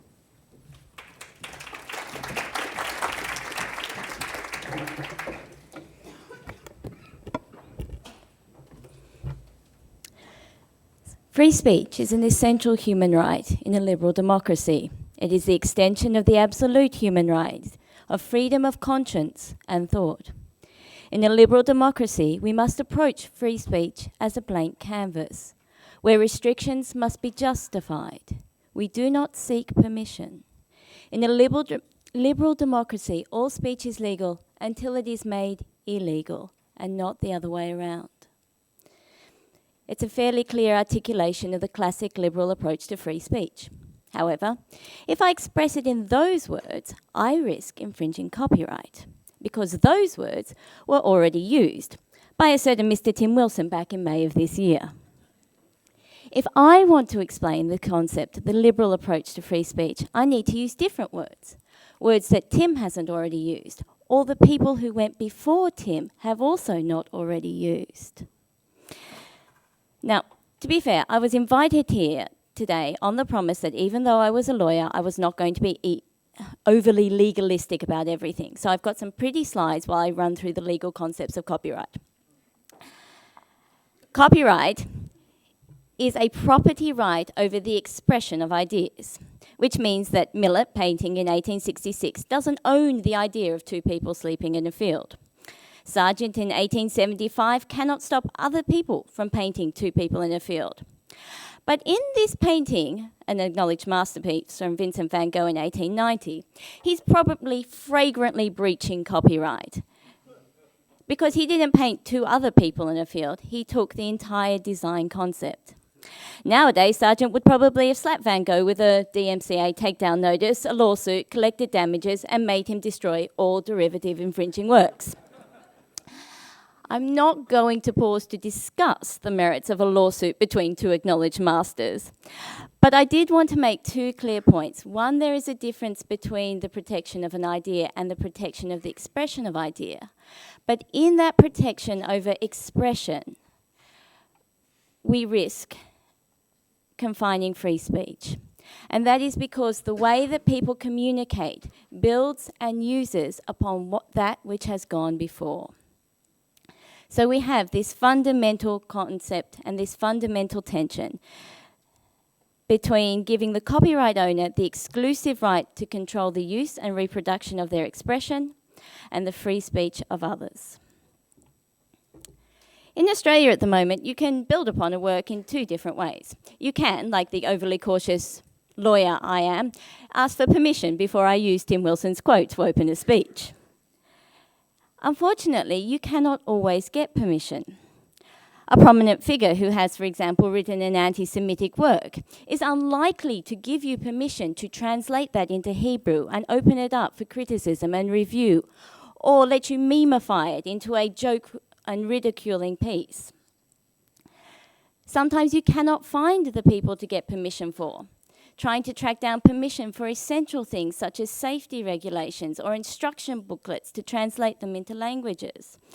Or potentially you have multitudes of copyright owners when you are trying to go through to get those grains of gold that we discussed earlier, of information through a whole lot of text and data mining. Tracking down individual rights holders can be an impossibility. So you risk not being able to find that information that will enable free speech because of copyright. The other main way that you can use a work is through finding an exception. Now in Australia we have 4 major exceptions for use of copyright work: parody and satire, reporting the news, criticism and review, and study and research. Now obviously free speech has some impact on these. If you're reporting the news, you can take a politician's speech and take some of the content out of it. If you want to criticise a book, you can take a paragraph from that book. But there's an awful lot of stuff that will fall outside of the exceptions. During the last election, there was a Labor Party political ad that was based on material that had originally been screened by the Liberal Party. It got taken down for copyright infringement. Recently, there was a Liberal Party ad in Victoria that used unauthorised footage from a news broadcast without getting the permission of the news broadcaster. It too was pulled for copyright infringement. We have no guarantee that free speech will be taken into account when looking at copyright infringement. Now, one proposal, as we've already heard today, that's recently been made is the introduction of a broader copyright exception, fair use. Fair use is not confined to specific purposes. Instead, the court will make a decision on whether a use is fair based on 4 fairness principles: what you're doing with the work, what you're using, how much you're using, and what the impact on the rights holders' property rights are going to be. In the US, the balancing act of fair use with their First Amendment freedom of speech has been seen by some judges to end up with the result that there is no conflict between the property right of copyright and freedom of speech. In Australia, even if we move to fair use, obviously without that First Amendment protection, we won't have the same result. But fair use would be one way that freedom of speech could be considered going forwards. It would also give legal support to the way that people are currently communicating online with their memes that infringe copyright and their blog posts that infringe copyright. And while we're talking about the way that people communicate, we had better turn up to the other great big scourge of the internet era and copyright, and that is piracy. Now, it would take a fairly radical scholar to stand up and claim that my need to download a copy of Frozen and you stopping me doing it is infringing upon my free speech. There are definite places where we would be able to see that the property right is essential. I'm noticing the pirate party up the back may have a slightly different opinion to me. There are definite cases where we would want to enforce that property right. But the question is, how would we go around doing that without curbing free speech? We have recently a discussion paper on online copyright infringement, and Chris Berg's already referred to the fact that amongst its proposals is a move to block websites or institute an internet filter or an internet censorship. I actually want to concentrate today on the other proposals in there, which have to do with authorization liability. Authorization liability, very briefly, is where you hold somebody responsible for the copyright infringements of somebody else. And what the paper has proposed doing is to extend that authorization liability. And the way that they are doing that is in diminishing the attention you pay as to whether the first person has the power to control the person who is doing the copyright infringing. The paper is primarily directed at making ISPs take steps to stop the copyright infringements of people using their services. However, in that extension of authorization liability, it will actually extend to other intermediaries, from universities, schools, libraries, through to the online platforms like Google and Facebook. When faced with this heightened legal risk over people that they don't have control over, these companies are going to look to finding a safe harbour from the evil pirates. There are 2 main ways that they can find a safe harbour. The discussion paper is very firm that they would like to see a code of conduct in place, an industry-decided code that would mandate reasonable steps. The other way that it's likely to happen, and if no code goes into place would be the default, is to rely on the safe harbours that are currently provided for in the legislation. Now, each type of conduct has different steps that go into these safe harbours, but at their base, most of them require the takedown of content and require the disconnection of repeat offenders. For an example of what that might look like, we only have to look at the USA, where the DMCA, or the Digital Millennium Copyright Act, has been working for a number of years. As you can see, under the DMCA, these online platforms get sent takedown notices for copyright infringement. And thanks to a website called Chilling Effects, we keep a track of them. You can also see the exponential increase, of numbers of takedowns. So far, from the beginning of this year, Google's been asked to remove over 26 million URLs. Twitter reports 9,000 takedowns. And they also worryingly report a 76 compliance Now that means that about 24% of the notifications they have received, they've deemed to be baseless or foundationless or not worthy of proceeding with. Now that is a very large percentage of inaccurate results. And for each one of those where there is no copyright infringement, that is the censoring of legitimate free speech. To look very quickly at some of the things that have been taken down recently, HBO asked Wikipedia to take down the Spanish site for Game of Thrones, mainly I think because it said Game of Thrones. Sony sent a takedown to the search result for the Wikipedia for the girl who played with fire because it infringed on the copyright of the girl in with the dragon tattoo, even though they're separate movies. And in a recent one, a website that looked at overly sexualized female images in comic books got sent a DMCA notice, blogged the notice, and then got sent a DMCA notice about publishing the DMCA notice. The inherent tensions have always existed, but digital advances have added new dimensions. Copying something and distributing it in thousands, once a laborious task, is now the work of seconds.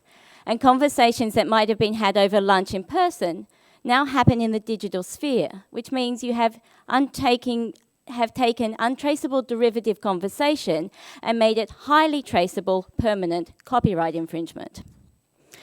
Marilyn Randall and Drew Hansen are among scholars who have noted that Martin Luther King's famous "I Have a Dream" speech liberally plagiarized and sampled earlier works. Nowadays, he too would probably have received a DMCA notice. And when I liberally rip off Martin Luther King's "I Have a Dream" speech in the understood language of the internet, kittens, would also be at danger. We do need copyright. In providing the economic incentive to create and distribute, it promotes free speech and it adds to our economic and cultural well-being. But right now we have a chance to look at our copyright system and put in place the proper safeguards, the safeguards that are going to balance freedom of expression with property rights. And it is that discussion over online copyright infringement and copyright exceptions that I hope we manage to have successfully.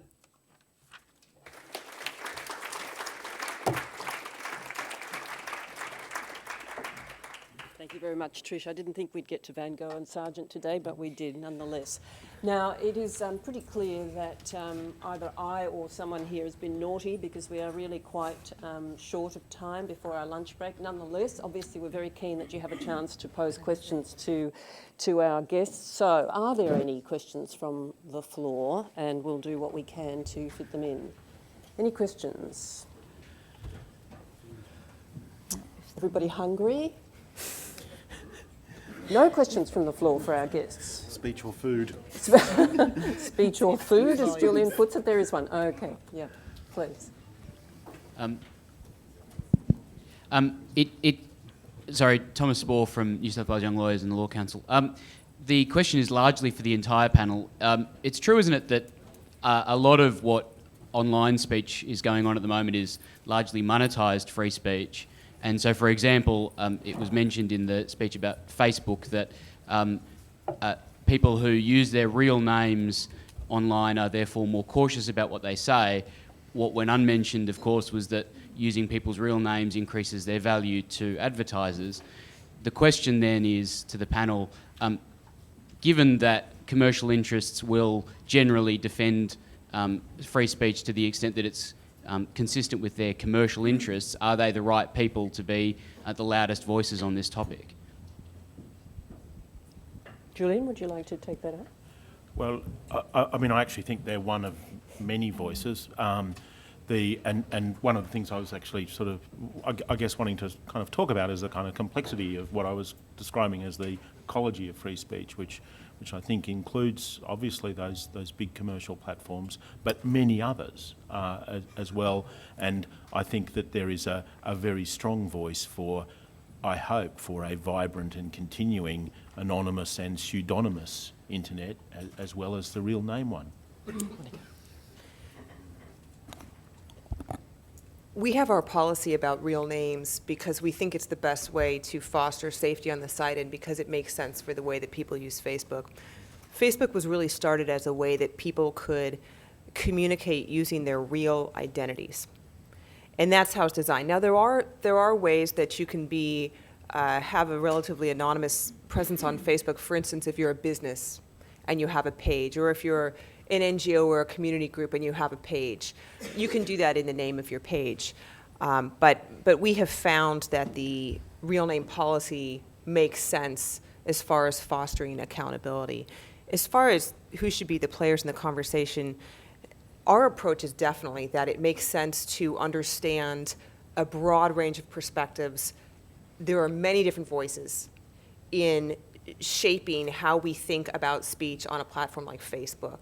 And so, in fact, that's why I'm here. Yesterday I met with members of civil society at our office here in Australia, and I look forward to continuing to do that during my visit here to understand exactly what the landscape looks like. But that's something that I and my team do pretty regularly to make sure that we understand all of the voices and perspectives that are out there.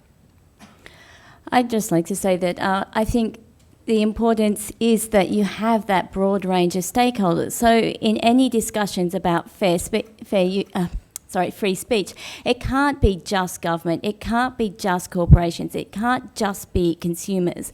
All of them need to be able to exercise their free speech in this debate and make sure that we end up with a system that works.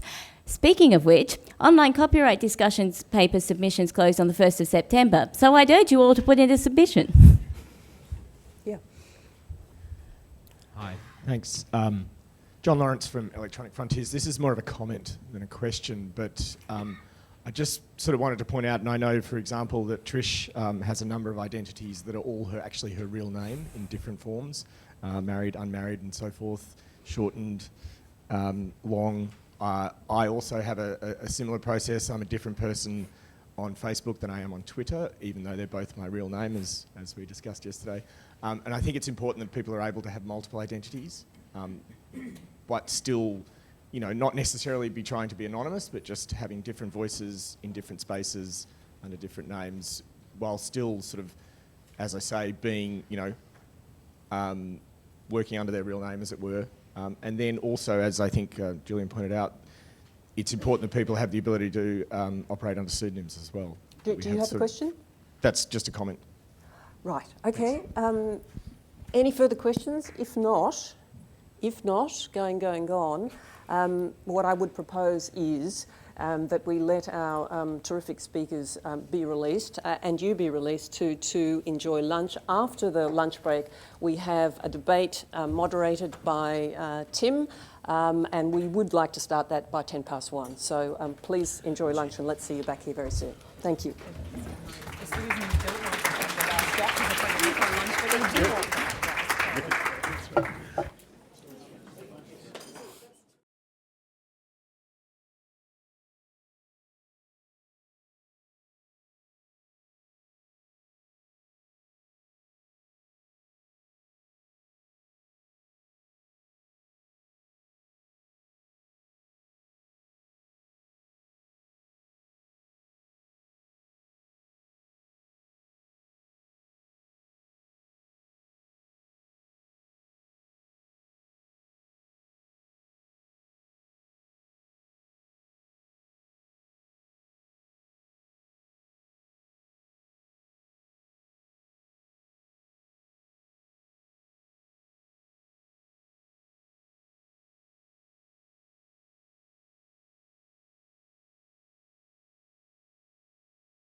That includes my Commission colleagues who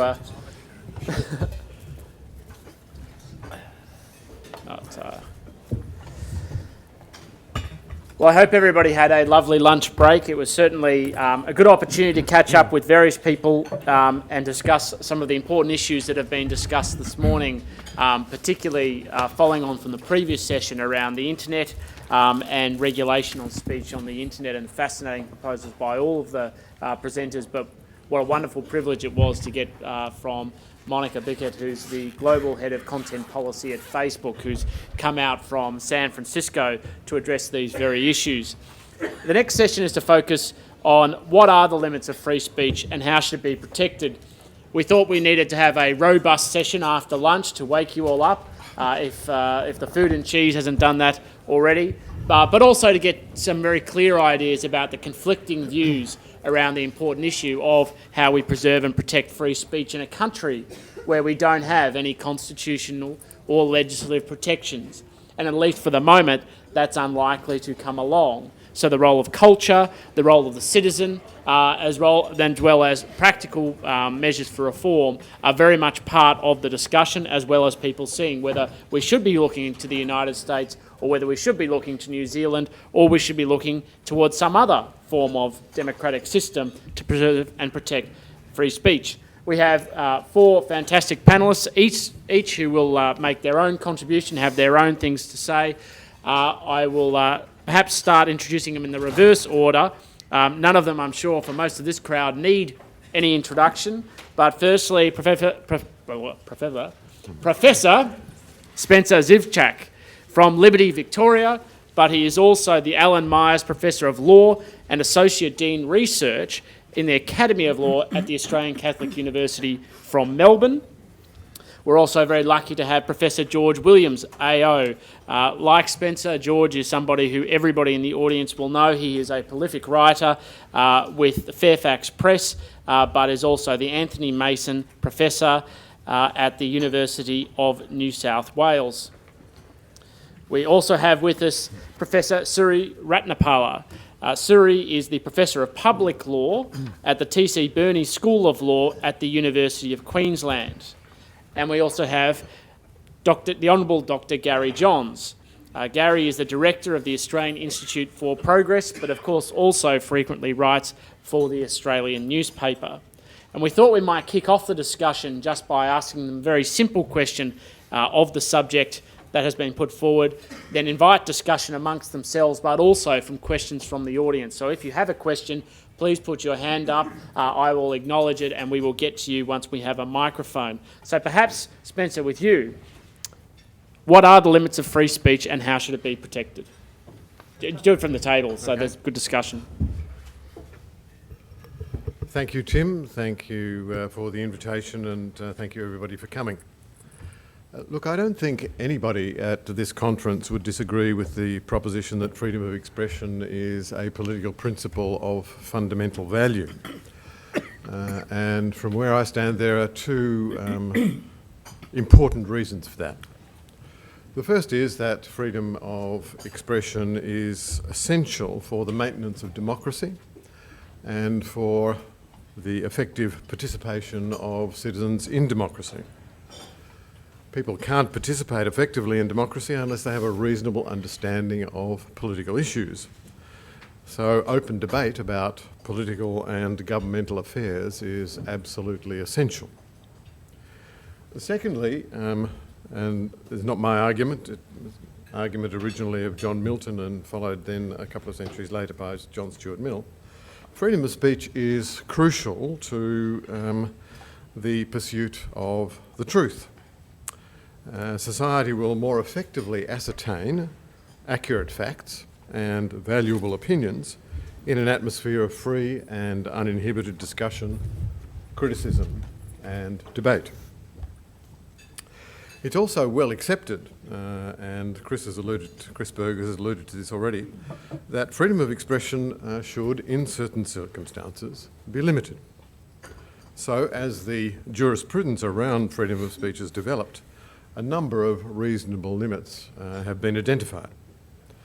freedom of speech, for example, may be limited in the interests of national security, public order, the proper enforcement of the law, for the sake of public health, and in certain circumstances, in the interests of public morality. On a more individual level, it's generally accepted that expression can be constrained to protect the rights and reputation of others, for reasons of privacy, and to ensure a right to fair trial.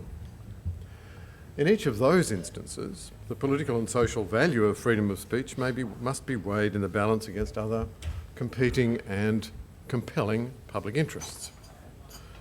Now, there aren't any clear rules that enable us to adjudicate these competing claims. Decisions about balance will always be influenced by the specific circumstances in which the competition between those interests takes place. What we can say, I think, however, is that political speech should be relatively immune from restriction because it constitutes a dialogue between citizen and citizen, between elector and elector, and between government and the governed. It's speech that's conducive, in other words, to the effective operation of a constitutional democracy. So, in my view at least, a special place should be reserved for speech that is of public or political concern. Limits to it should be kept to a minimum. The position is different, however, for speech that has only a tenuous connection to democratic deliberation.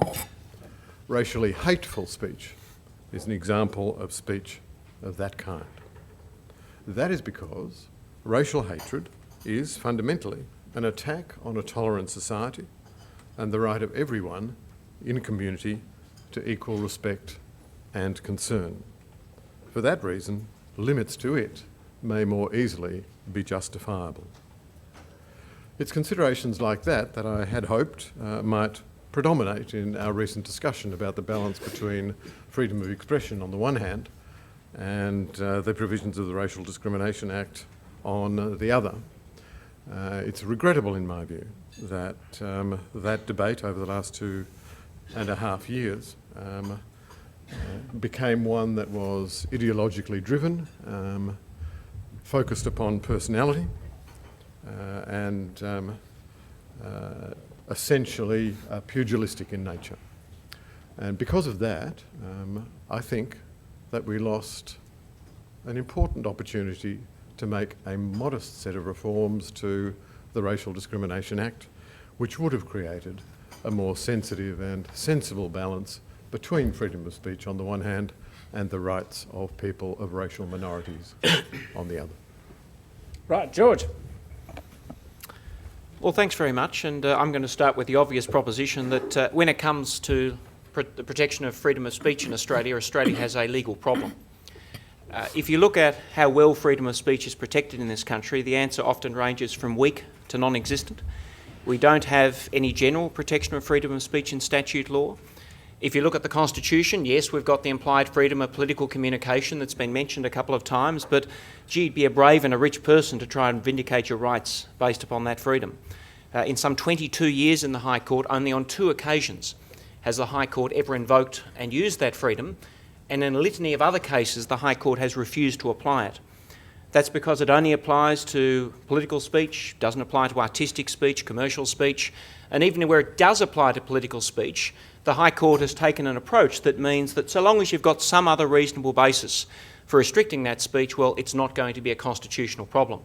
It means the High Court, for example, has upheld a law that allows the Queensland Parliament to restrict journalists from interviewing people on parole, and a range of other procedures that have quite a dramatic impact upon freedom of the press. Now, the legal problem isn't just a matter of the lack of legal protection, but also the fact that in Australia we've developed a very permissive culture when it comes to the making of new laws that infringe upon freedom of speech. You only have to look at the recent announcement of a litany of new anti-terror laws and realise that, again, we may be reviving some of the sedition debates. We're looking here at a proposal that would mean people could again be jailed based purely upon their speech about terrorism, not their actions. We've got other laws on the books, for example, an ASIO law that means that reporters cannot write a story about ASIO detaining Australian citizens for up to a week. If a journalist does write that story, they can be jailed for up to 5 years. Look, that's just a couple of examples, but there's a large number of them that show a very great willingness on the part of our politicians, state, federal and territory, to pass laws that quite dramatically infringe upon the most basic free speech rights. So the question is, what should we do about it? If we take free speech seriously, as we should, what's the answer in a country like Australia? And if you divide up the world into how they normally address this problem, they fall into two categories. There's the Australian approach. Let's trust our elected representatives to pass the right laws that protect freedom of speech. Let's trust them to put political opportunity aside. Let's trust them to act according to those basic democratic values. And what we know from that system is that it often works, but in key cases the system lets that freedom down. So that's the Australian approach. The rest of the democratic world takes a different approach. We're the only democratic nation that puts all our eggs in that basket. In every other democratic nation, when you ask how is free speech protected, it starts by pointing very quickly to a general protection of freedom of speech and the First Amendment to the US Constitution and the UK Human Rights Act, the New Zealand Bill of Rights. No matter which country you take, each of them respects and recognises free speech to the extent of providing clear, explicit protection that thwarts the sort of permissive culture that we have in Australia about the willingness to pass the laws that I've talked about. My simple point is it's about time that Australia moved from being that sole nation that takes the approach that our political culture will fix it to moving in line with every other nation, including the UK, upon which our own legal system is based, in recognising that if we value freedom of speech, if we value the fact that we need to overcome what is quite clearly a legal problem, given the laws that have been passed, we need a legal solution. And that means a general protection for freedom of speech, in my view ideally in the Constitution, along with existing rights there like freedom of religion, or as part of a Human Rights Act, that actually can be invoked to provide the sort of protection that at this point I think has sadly been shown too often to be absent. All right, Gary. Thank you. Everyone here should be aware that the new Chief Justice of the Supreme Court of Queensland, Tim Carmody, was appointed under difficult circumstances. Now, Tim, at his unwelcome last week, made the following statement. To be truly free, you have to forget what other people think or say about you. Now, that's my starting proposition. I agree with him entirely. To particularise this, I think that speech in Australia is less free because of the 1994 amendments to the Racial Discrimination Act, which I and two others in caucus opposed at the time, but of course caucus, once they've made their decision, one goes into the parliament and votes with the party. Those are the rules, and I understand it. However, the Abbott government has decided to drop its amendments to the RDA Act, which if I were Mark Latham I would describe in crude terms, but as I'm not, I'll simply say that it's weak to have walked away from a perfectly reasonable proposition. Now, the political ploy of dropping their amendments to 18C under cover of introducing other terrorist-related laws could be tested. For instance, why didn't they drop the paid parental leave scheme when they knew that the budget was failing? Why don't they now drop the ETS scheme under cover of the complete known ineffectiveness of a carbon abatement strategy? So I think they just didn't believe firmly enough in the fact that the 94 amendments have curtailed freedom of speech. Now, the key quibble that I have with the Discrimination Act as it stands is that in the one celebrated test case, the Bolt case, the substance of the critique of Bolt is missed. The substance was that there are a group of people who maintained their Aboriginal heritage, except it was difficult to know that by looking at them. They're quite entitled to maintain their Aboriginal heritage, and Andrew was asking why they're even competing for prizes that are for Aborigines. So the question was one of why does a benefit exist for a particular group of people? And the judge, I think, became a literary critic at the time rather than a judge. But to be fair to the judge, he had a lot to work with. An awful Section 18C of the Racial Discrimination Act. The amendment, which until 2 days ago I thought was a possibility, was that the words offend, insult, humiliate would come out of the Act, and the words to vilify and intimidate would replace them. And many, including myself, would have agreed with that, because to vilify someone or to intimidate are serious matters. To offend, insult and humiliate are not. I'm with Tim Carmody. I think if you forget those who insult you and offend and humiliate you, or say or do so by words, then you are free. Look forward to the discussion. Thank you. Right, Suri, what are the limits of free speech? And I say then the broadest context, and how best should we protect it? Okay, I'll address those two questions, but just let me also emphasize the importance of free speech. Free speech is part of freedom. Freedom of speech is part of individual freedom. It cannot be divorced from it. A person who is free has the freedom to eat, drink, breathe, and also to express oneself. The second point I would like to make is that freedom of speech has been the cornerstone and the basis of every great revolution of mankind or humankind. We would not have had the Hellenic learning in Athens without freedom of expression. The Roman liberties, we would not have the Roman Republic except for the freedom of the Roman Republic.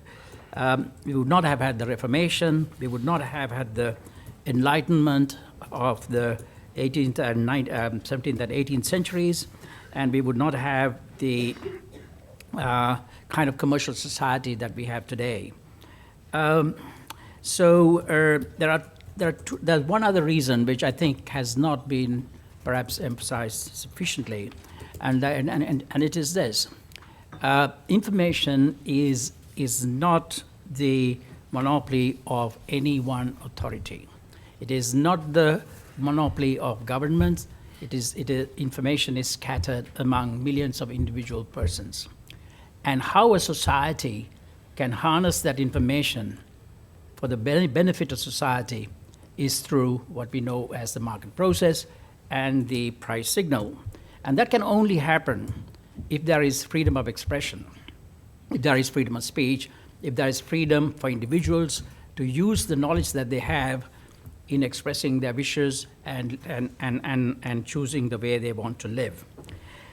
Now, what is the principle by which this freedom should be limited? The general principle has been now, I think, twice or thrice referred to, that is Mill's harm principle. The problem with that is there's no agreement about what harm is. So you can have, now there was a previous speaker in relation to law of defamation said that defamation should not have as its object the protection of property, but of dignity. Now I take the opposite view.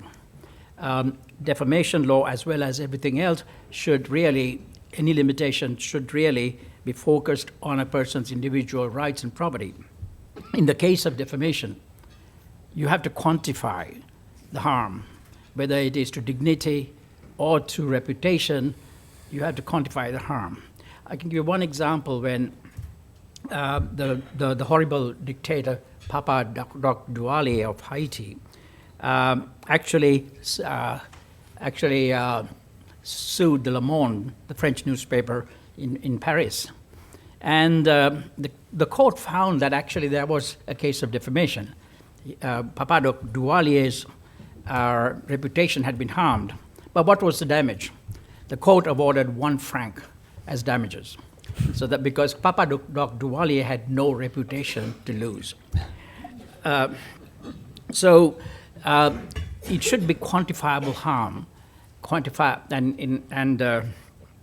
If it is, it should not be on the basis of harm to person's emotions, or because it is not possible to do that. It is not possible to calculate how much harm someone's emotions, someone's sentiments have suffered. Now, this has been the basis of the common law, both the common law and the civil law. On this basis, emotional hurt should not be a justification to limit free speech. Now, I also think that it is not possible to, the 2 points that has been made by previous speakers, it is not possible to separate commercial speech from political speech. And I also agree that it is not possible to limit freedom to criticize, to express opinions about a religion from other freedoms such as the freedom to make political statements. Now, how do you protect it? Well, there has to be legislative vigilance, and of course there is a question of entrenching these freedoms in the Constitution. Now, we heard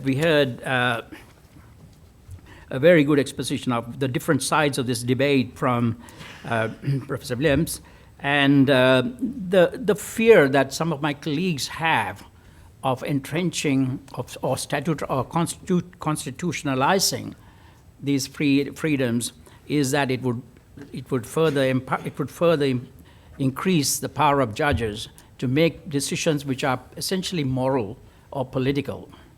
And Professor Williams clearly stated that we are the only country that does not have some form of a Bill of Rights. I might also add, but this is a point I'd like everyone to keep in mind. The existence of a Bill of Rights or a constitutional statement of our rights and freedoms does not necessarily guarantee them. Zimbabwe has a fine Bill of Rights. North Korea has a fine Bill of Rights in its constitution. Most of the dictatorships of this planet have some form of Bill of Rights in their constitutions. But that does not mean that those rights do exist in the lives of the people. So what is the basis on which rights can be protected? It is useful. I don't disagree that it would be good to have these rights entrenched in the Constitution if that were possible. But that is not the end of the story. Economists talk about 2 types of constitutions: the formal, the written, the paper constitution, and the living constitution. And what would really matter is whether the living constitution in the country is robust enough. The constitution that lives in the lives of the people is robust enough to protect the people's rights and liberties. Now, I've been living in this country for 30 years.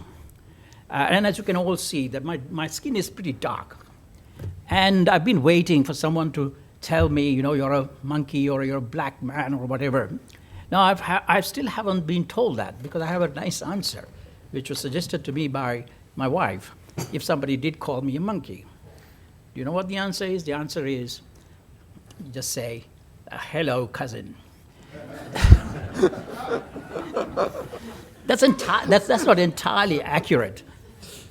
We are apes, and monkeys are different. Anyhow, so my point is this: now, that Australia has a living constitution which is quite robust. We should not. That does not mean that it cannot be improved. That does not mean we don't need vigilance. But what it does mean is culture, political culture, the informal institutions, the etiquette plays an extremely important role in maintaining the Constitution, including our freedoms and liberties. So it is not enough to focus only on the formal provisions of our law and our Constitution, but it depends a lot on the culture of the people. And for that, all of us are responsible.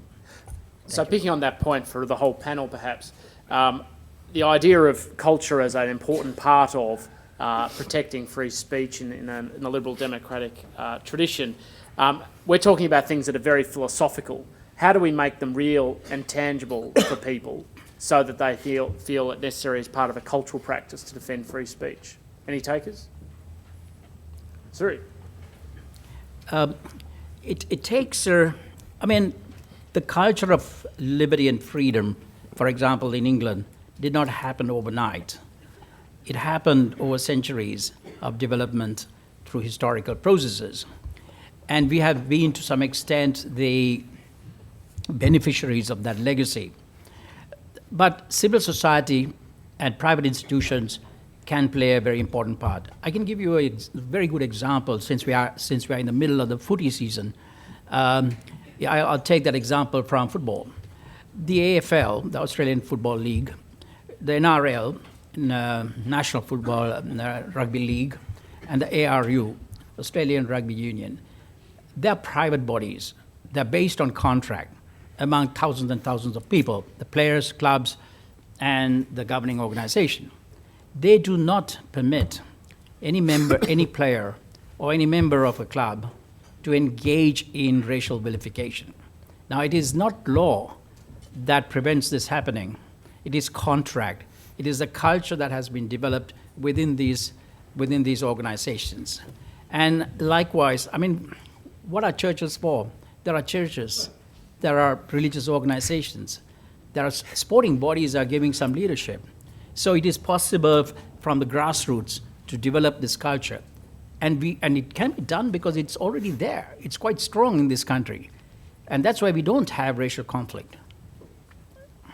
George. Sure, and I want to make a couple of comments about Australia's culture when it comes to free speech. And I think one of the important points is that Australia's culture is very tolerant of very high levels of government intervention when it comes to freedom of speech, as it is in other areas. And that's something that is one of the greater concerns we have to deal with here, because I fully recognise the law itself has important limits. But the other thing I want to say about culture is, of course, it's shaped by knowledge. And I'm struck again and again about how little Australians really know about their legal system and about the protection of free speech in this country. One thing I did a bit of a roadshow like Tim is proposing to do around Victoria when I was involved in the drafting of the Charter down there. And we went through the state asking people about whether they wanted free speech and other rights to be protected under Victorian Charter. And one of the most common answers I got there, and it came across repeatedly, was, well, we just don't need it. And I'd say, why? And they say, because it's already protected by the Australian Constitution in our Bill of Rights. And this was backed up in a survey that Newspoll did a couple of years ago, where they asked Australians, do we have a National Bill of Rights? And 62% said yes. And when I've talked to these people about what's in Australia's National Bill of Rights, the first thing that does come up is freedom of speech. So we're dealing here with a political and community culture based upon an overwhelming majority of Australians thinking that freedom of speech is very well protected in this country. And that has an enormous impact upon shaping the views of voters and others about how they react to the laws and other activities, because they see it in light of that strong protection. I would also say that the second thing the community came up with as knowing is being protected by our Bill of Rights is, of course, their ability to take the fifth. And that's led to a number of confusions within the court system, but it gives you a sense of just how much our culture is not our own in this space, but is driven by US cop shows that is very much based upon the First Amendment. We're a confused, dysfunctional culture often when it comes to human rights, I find, because it's not just based upon ignorance and a lack of knowledge, but also false knowledge about these things. And that is a very great problem for not only educators, but for people who are looking for strong free speech protection. So the solution is to go to the various different studios and television studios and suggest they should introduce new TV programs which constantly reiterate the point that we don't have any free speech protection. Spencer? Just on the cultural question, I think we've got a bit to learn from the Canadian experience in this regard. Everybody here will know that the English Canadians and the Quebecois have a somewhat conflictual relationship and have had for a long time. And there was a serious move towards secession from Canada by the Quebecois in the early 1980s. The then Prime Minister of Canada, Pierre Trudeau, smart, tried to work out a way in which he could bring the nation together. And the strategy on which he hit was to repatriate the Canadian Constitution from the UK to Canada, and to include in the Canadian Constitution, therefore, the Canadian Charter of Rights and Freedoms. I travelled in Canada not too many years after that, and the strength of identification amongst Canadians with their Constitution, and even more particularly with their Charter of Rights and Freedoms, was something extraordinary. Everybody knew that the Canadian Charter existed, and they were immensely proud of the fact that these rights were inherent in everyone. Compare that to Australia, a survey of civics not so long ago, I think a decade, maybe 15 years, Stuart McIntyre did it, discovered that only 10% of Australians know that we have a constitution. And if we are serious about protecting free speech, then I agree with George, with Chris Berg, let's have a look at legal protection for it, first through a Human Rights Act, and then potentially, eventually, through providing it with constitutional protection. And in that way, Australians may come to know a little bit about the form of government, their constitution, and the sorts of values to which all Australians might commit and with which they might identify. Happy to take questions from the floor. While we're waiting for them, I want to pick up on a point that Suri raised, which is about the idea that we have these non-legal forms of managing issues around free speech and their excesses, but equally there's a component of the mob that can develop in terms of limiting discussion and debate, and we saw that recently, for instance, over the Festival of Dangerous Ideas, where a topic such as honour killings was limited in discussion in the end by removing a platform because of public outrage. How much can we rely on fellow citizens not to behave in a mob-like activity in shutting down debate? Gary. I'll have tuppence, thank you. The notion that we could educate the electorate to the satisfaction of 3 professors of law has flaws. My father died at 93, I'm 61. If we spent the next however many years I've got trying to educate the Australian electorate, we would fail to have them sufficiently understand the fact that there is an Australian Constitution and we don't have a Bill of Rights and so on and so forth. It was that ignorance, if you like, that destroyed the attempt to have Australia become a republic, because so many on the Republican side wanted a direct elect president, because that's what they'd seen on television. And those sensible Republicans like myself, who did not want a direct elect model because it would have destroyed the good parts of our present system, if you like, almost had to fight against such ignorance. So ignorance or knowledge is not the test here. I think the point Suri was making, that it's in the habits and our behaviours. Free speech has been one in this country and has been one for a long time. Its threats are specific, I agree, and they often come from government. But by the time we get the generals together, the professors of law, to win the great battle of constitutional change, we'll all be dead.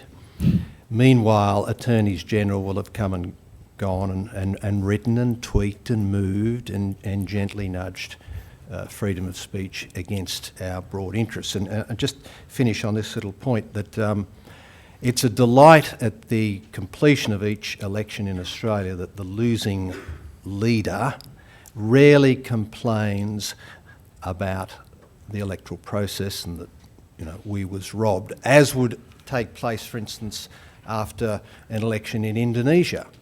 To save face, you must say that the other side cheated. There's only one person in Australia who's done that recently, and that's Clive Palmer. So he needs a bit of education and a bit of enculturation. Did either of you any of the rest of you want to answer that question about public pressure? Well, it depends what sort of public pressure you're talking about. our whole system of government depends to some extent on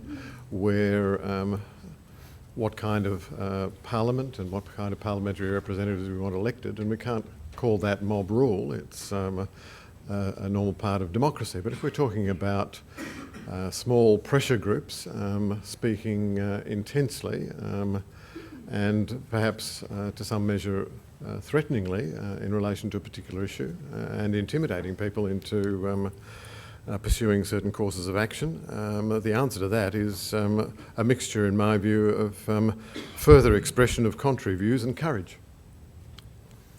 I mean, of course, one of the main drivers of public pressure is media reporting and the work of journalists, and one of the things that worries me is the number of restrictions we have on the ability of journalists to report the sorts of things that might actually create public pressure for change. And again, think of the national security context and the enormous debate that has emerged in the United States because of media reporting through leaks about mass surveillance and other concerns.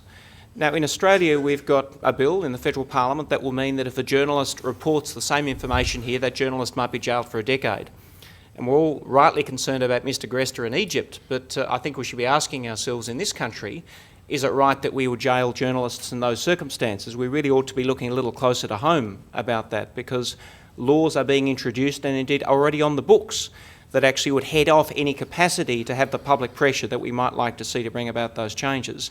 Yet that's not something that's very much debated in this country, and perhaps it's in part because the laws are so effective in cutting the debate off even before people start getting worried about what they're losing.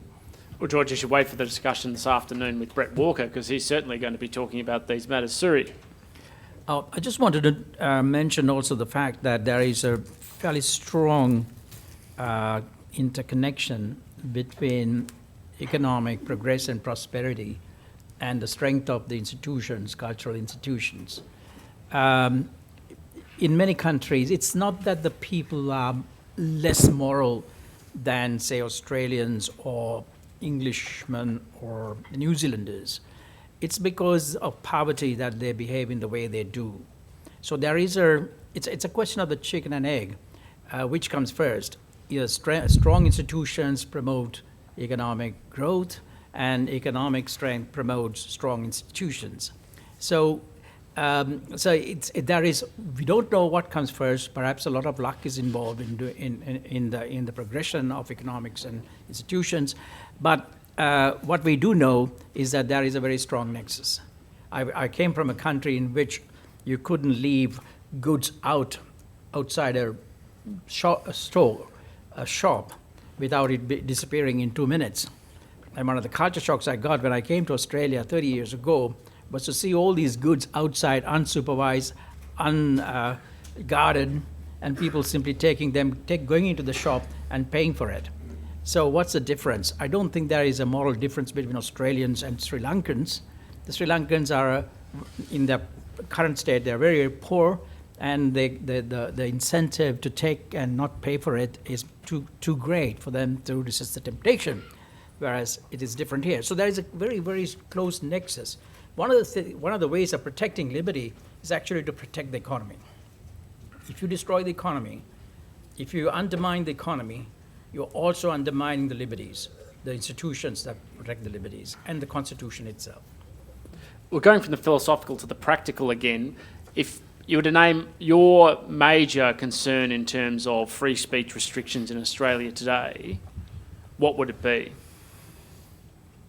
Anyone want to jump ahead? Something practical. Go, George. Where do you start? I mean, that's really the problem. I could give you quite a long list. Well, give us the top 5 then for you. Gee, top 5. Well, I'd certainly start with some of the national security laws that I've mentioned that actually prevent things coming to light, including potentially the misuse of power. But I'd also turn to some of the provisions in our electoral laws. We had Albert Langer went to jail some years ago for advocating what was a formal vote, but the law actually makes it a criminal offence to advocate the casting of that vote. And Amnesty declared him to be Australia's first political prisoner of conscience in generations, and he went to jail for simply his speech. I'd also put on the table a bill that's in the Tasmanian Parliament at the moment that will actually mean a mandatory jail sentence of 3 months for people who engage in speech through protest. that goes further than any other bill I've seen, and it's there directed particularly at the environmental movement, but it encompasses anyone who protests outside a business in a way, even on the footpath, that might in some way disrupt that business. And it looks like it'll get through that legislature. And to give you a last one, well, let's look at the Queensland bikie laws, and I can give you a large number of examples there where wearing a certain shirt, engaging in certain conduct involving speech, can lead not only to jail, but mandatory minimum sentences of a couple of decades in those circumstances. We live in a country at the moment where we have too long a list of laws that are deeply concerning, and no remedies in those cases except the political remedy, which in the main does not seem to be here. Spencer, do you want to add something to the list? Yes, I do. I live in North Carlton, not far from the proposed route of the East-West Freeway in Melbourne. A very controversial proposal, the fate of which remains uncertain, particularly because we've got an election coming up in November. But the government has been so concerned to reduce protest and opposition to this particular road that it has introduced legislation which shuts down protest in certain areas in the immediate vicinity of the proposed link route.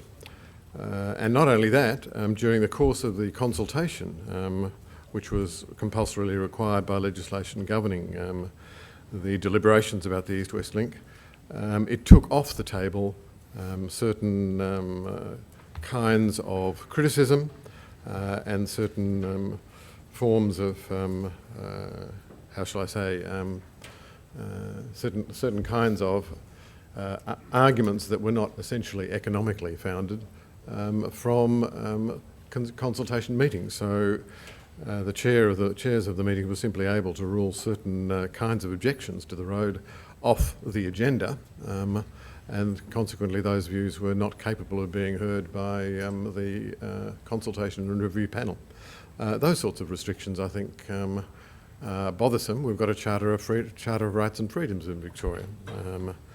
It seemed to me that both those pieces of legislation were contrary to the provisions of the Charter of Rights and Freedoms, but you've got to have money, and nobody at this point had the money or capability to challenge Spencer, those could I just under- ask, so the Charter did not save the right of the protesters? The Charter would have saved the rights of the protesters had the protesters had the financial resources to challenge.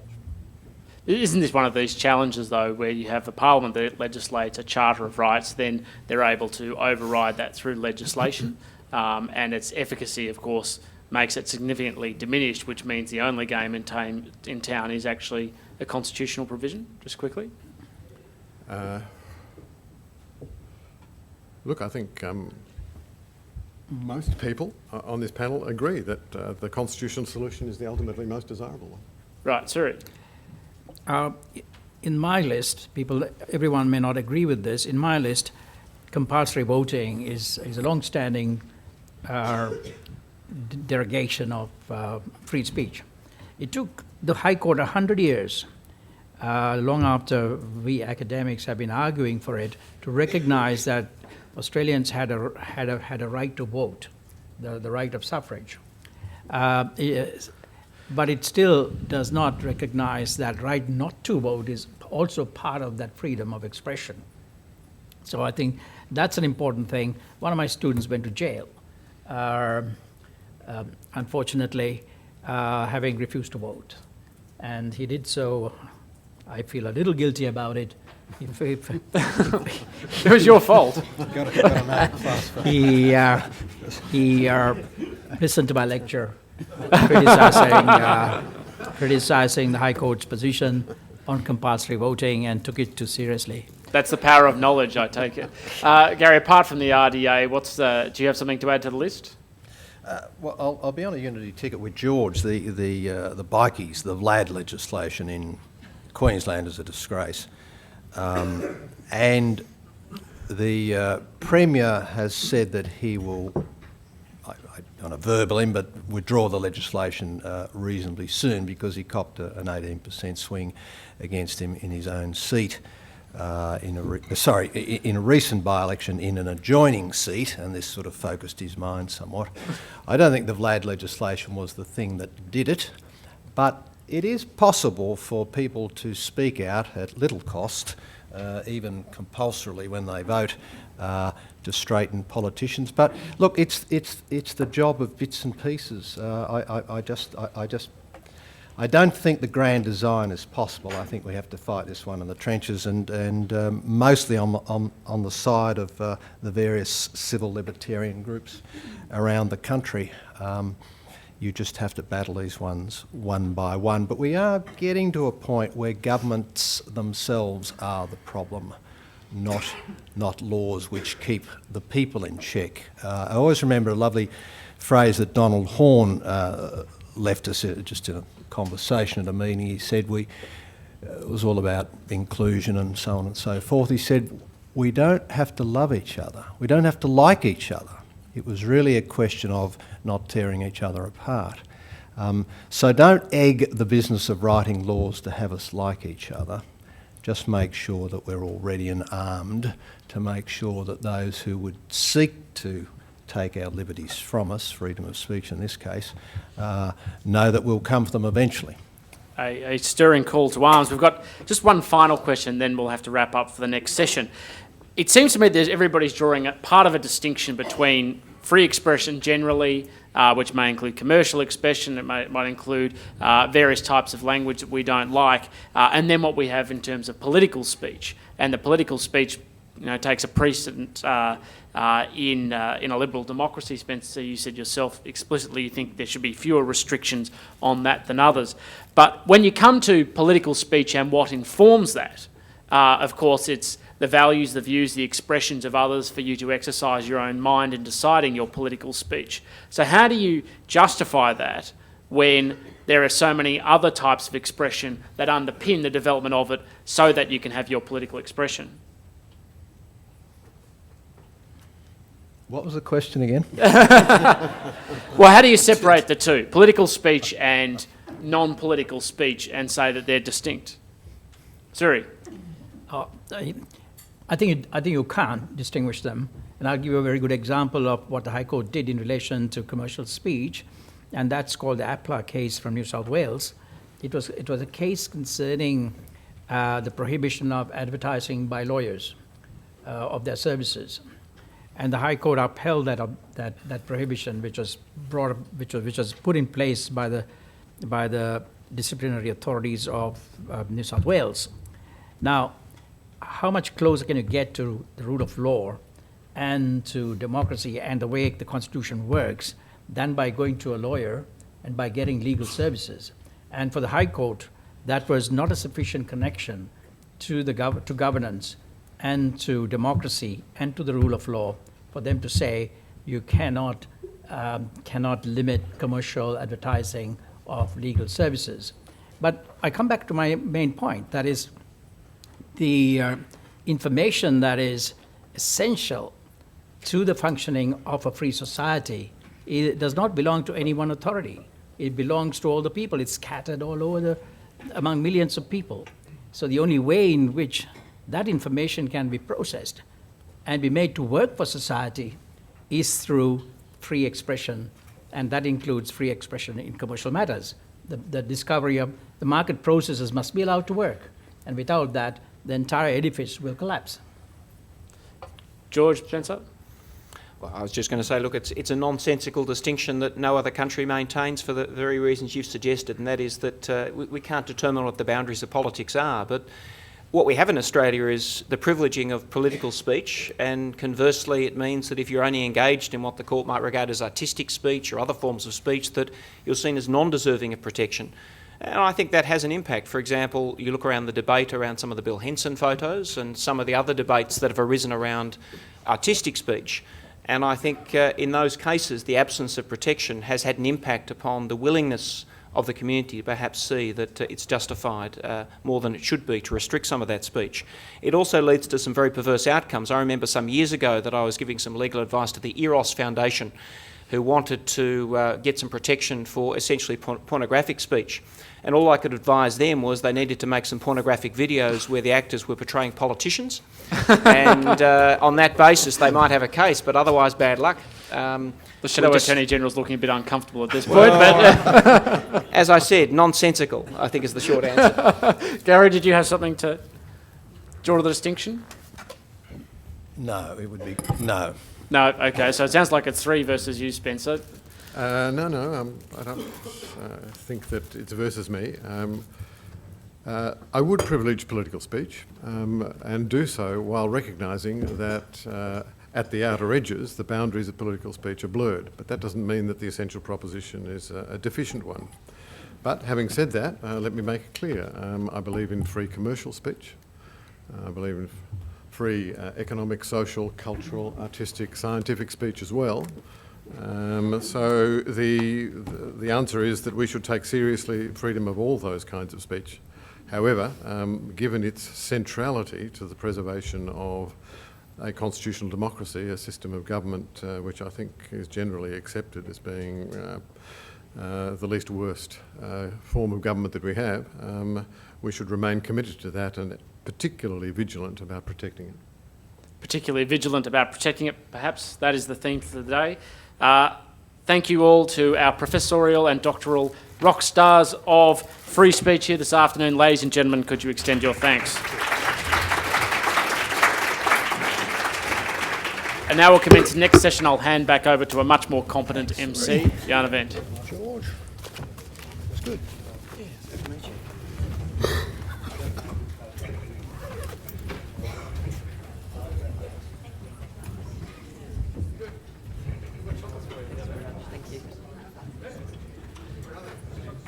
All right, if I could call up to the stage our next 3 speakers, please.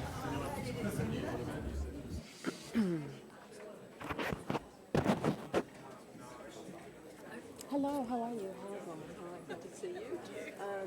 Yeah, so you're first cab off the rack, so you may as well. Yeah, that's right.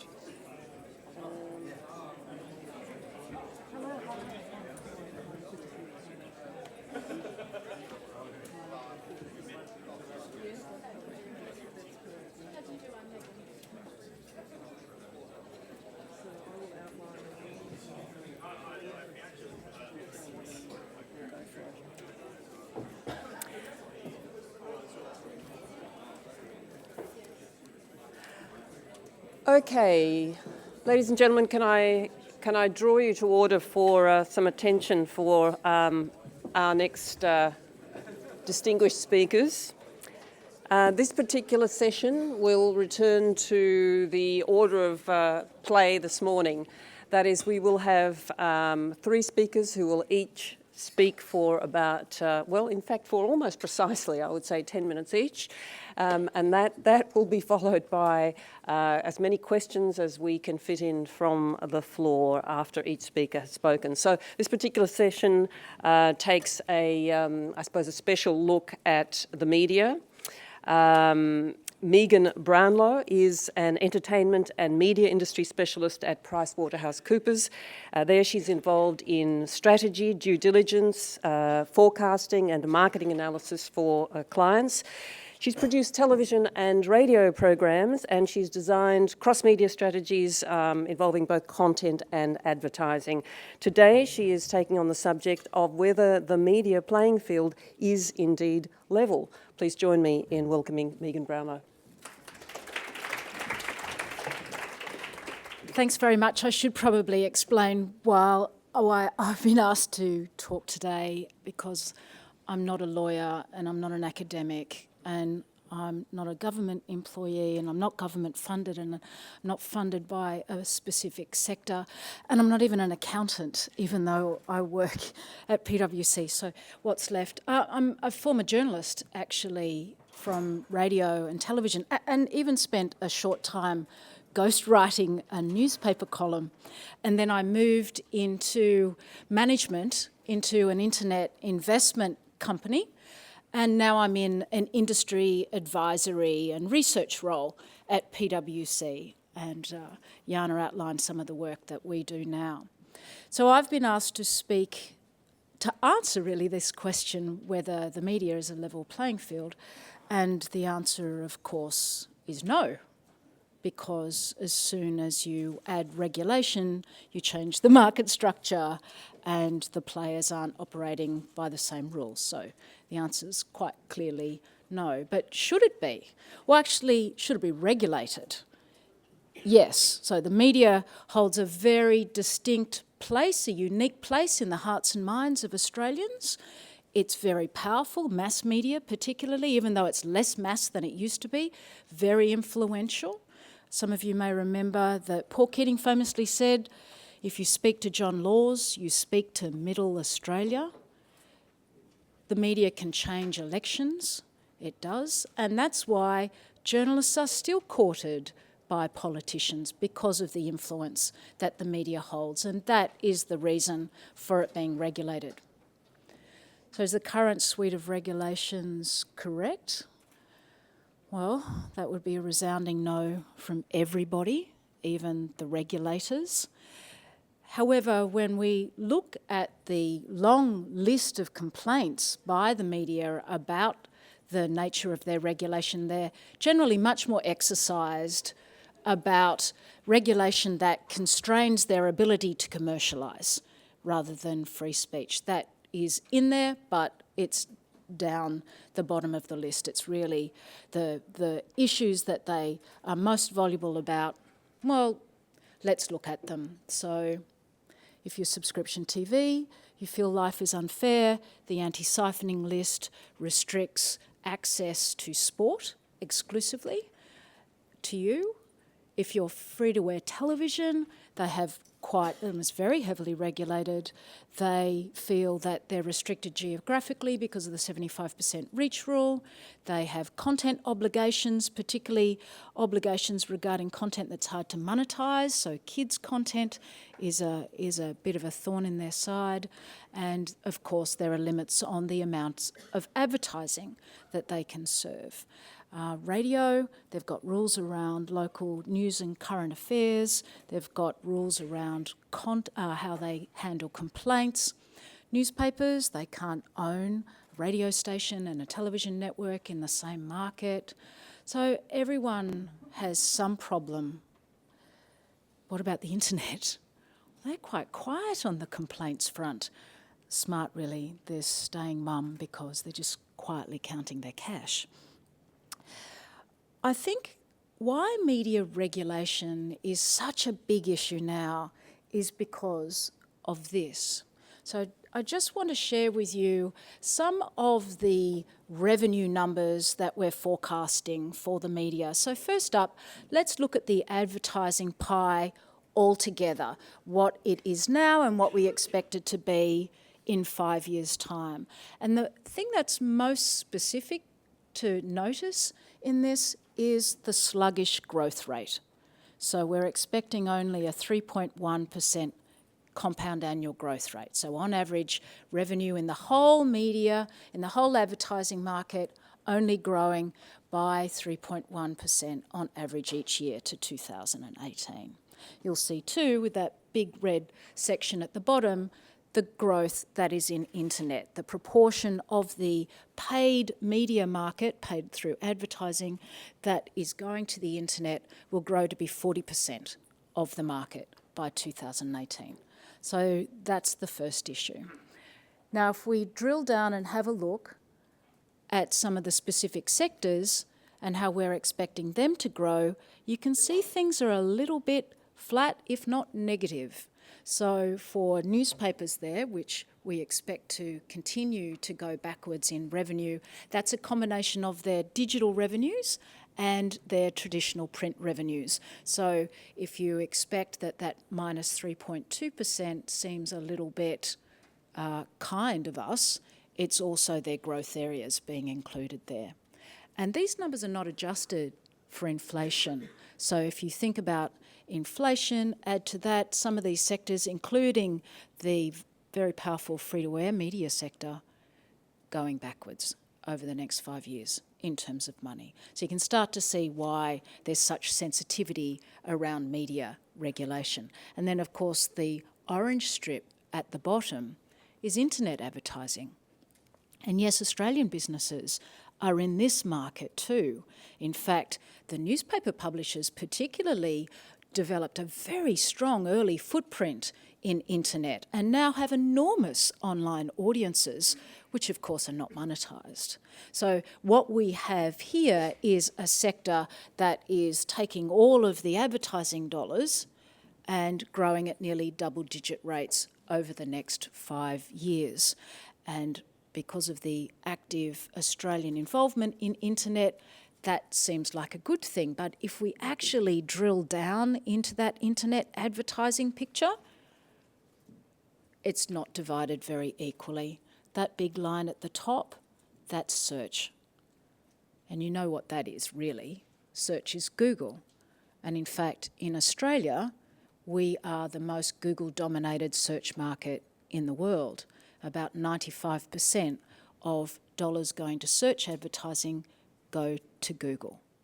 So Google calls Australia their most successful market. We are in terms of penetration. Where Facebook plays is in display, and where the Australian media companies play is in display. The bright light down the bottom there is online video advertising. So when you watch catch-up TV, for example, and you're served ads, sometimes 3 in a row, because they haven't quite, 3 of the same one in a row, they haven't quite got that right yet, that's the growth area for internet.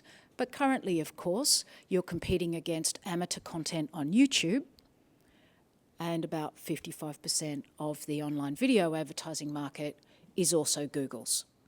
So that's mobile. I'll just leave that up actually. One of the things that we're seeing, which is a global trend in most countries around the world, like Australia, except perhaps for China, is the globalisation of the media market. So through the migration of advertising towards the internet and away from traditional media properties, that is essentially the movement of dollars funding Australian media companies going into big global media companies, most of them US-based. So that can be a concern. That raises a number of issues, not least of which is the erosion of our tax base. But other issues too. I think if we just get philosophical for a minute, if you think about how some of these businesses operate, Google and Facebook, and how they invest in new areas and they have active growth programs and they acquire new companies and they act very differently, building their knowledge economy, that's very different to the way the Australian media businesses mostly work. We've been focusing very much on cost cutting in the last few years. That's understandable, and cost cutting is fine if the money you've saved is redirected into new, interesting, sustainable growth areas, but that's not what's been happening in Australia. And in fact, our view at PwC is that we've got really good at cost cutting in the Australian media industry, so good that we've let it overtake our ability to strategise, that we mistake cost cutting for strategy. And cost cutting is not strategy. You cannot cut costs to greatness. You cannot. And so I think that if we are not going to become just a society in the media of worker bees, sales outposts for big global internet businesses, we're going to have to rethink many things. But it's not just adjusted through a regulatory lever, because, and we've heard so many fine examples today of unintended consequences, negative consequences of regulation. So we can't just reach for that. And there's some good examples why. I don't know if any of you have been watching Spain and the Google tax that they've just brought in. So this is a reform to their intellectual property laws that now allows news publishers to charge any businesses that link to their content. So that puts Google, Facebook, Twitter in the firing line. Of course, the outcome will be, though, those companies will not pay. That law is largely unenforceable. They sit outside the Spanish jurisdiction. What will happen is that those companies, and this is starting to happen now, will encourage their millions of users to not link to the news of the Spanish publishers. And Spanish viewers and readers will look for alternative sources, because one thing we know about the media now, scarcity is not a problem. So you can see why media regulation is such a touchy subject at the moment, and you can see why media regulation is an area where there are strong and increasingly voluble expectations for reform.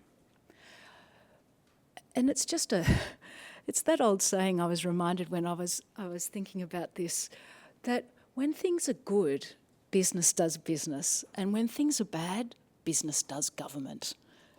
And that's what we're seeing now.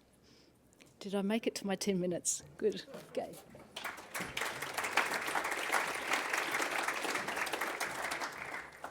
Thank you very much, Roland. Senator David Leyonhjelm is a recent arrival to the Senate, having commenced his term in July, of course, and I think it's fair to say that he is one of the most interesting of the new arrivals. He comes at politics from a classical liberal position, favouring individual choice and freedom over government intrusion, and he is the first person to be elected to an Australian Parliament on this platform. On the subject of openness and transparency in government, I'd be very interested to hear from Senator David Leyonhjelm.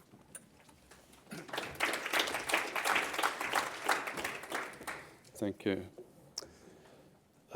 During my first sitting week in the Senate, I was waiting in line for the daily ritual known as the doorstop, where politicians talk to the media before entering the Parliament for their day's work.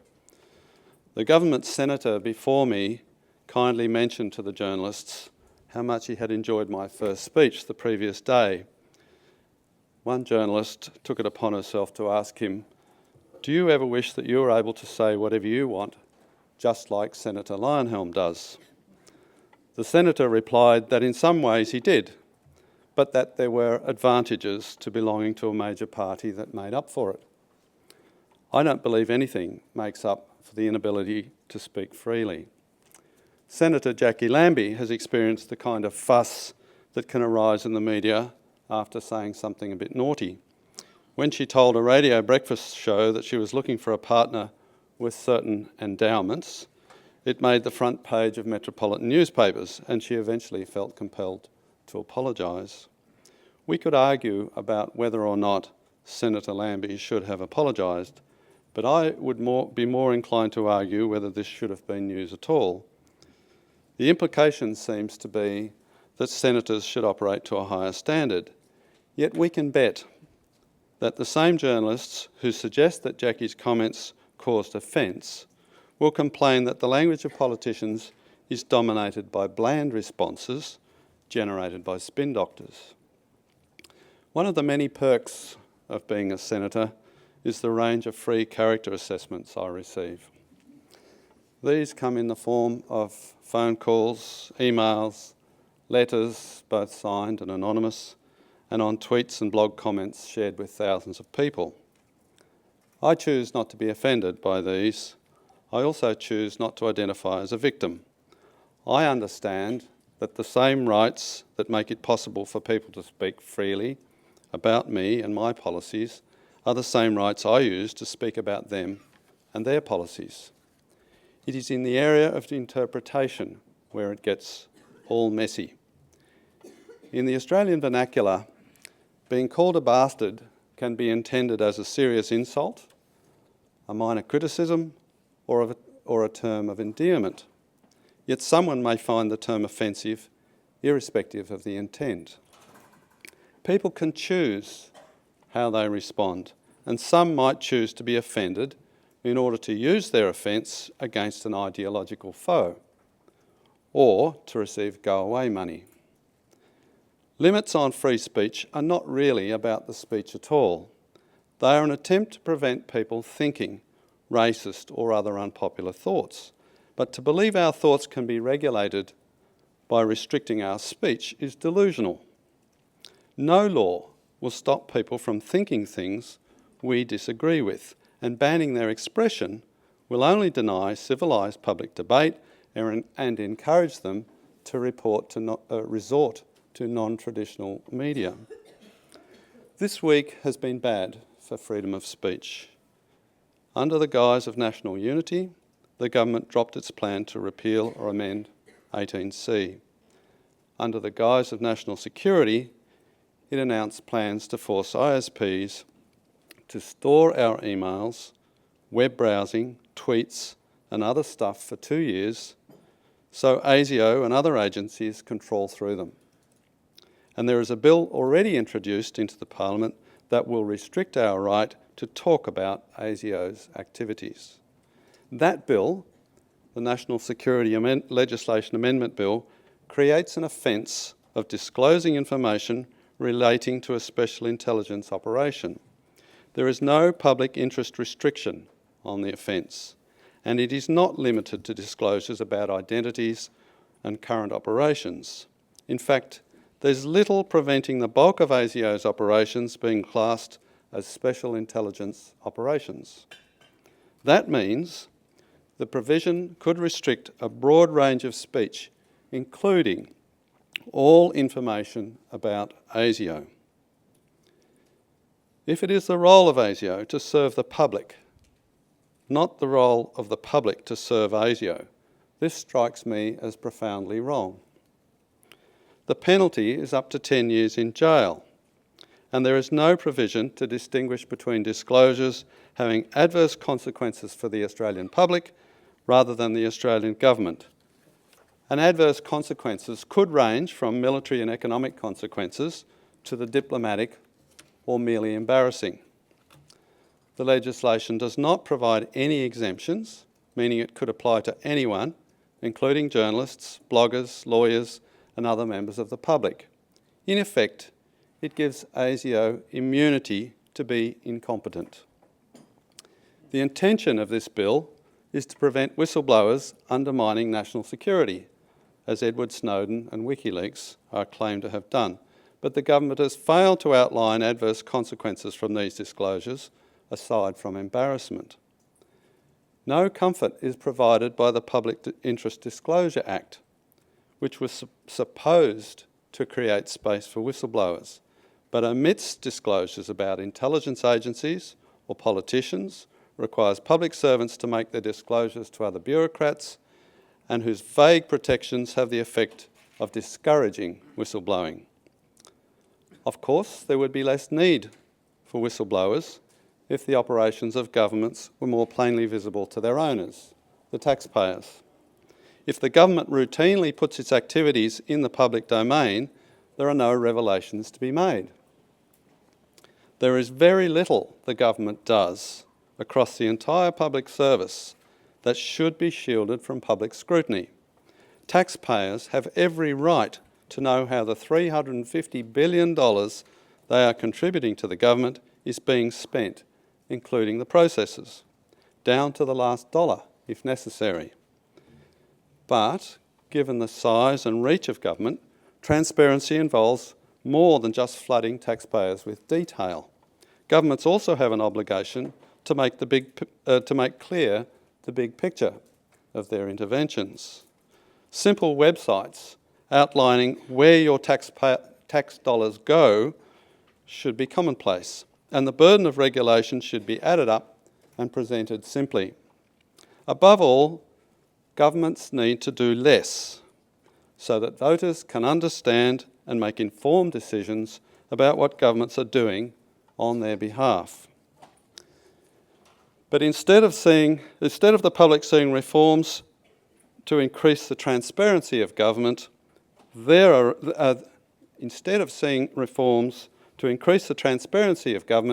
are reforms coming that increase the transparency of the public to the government.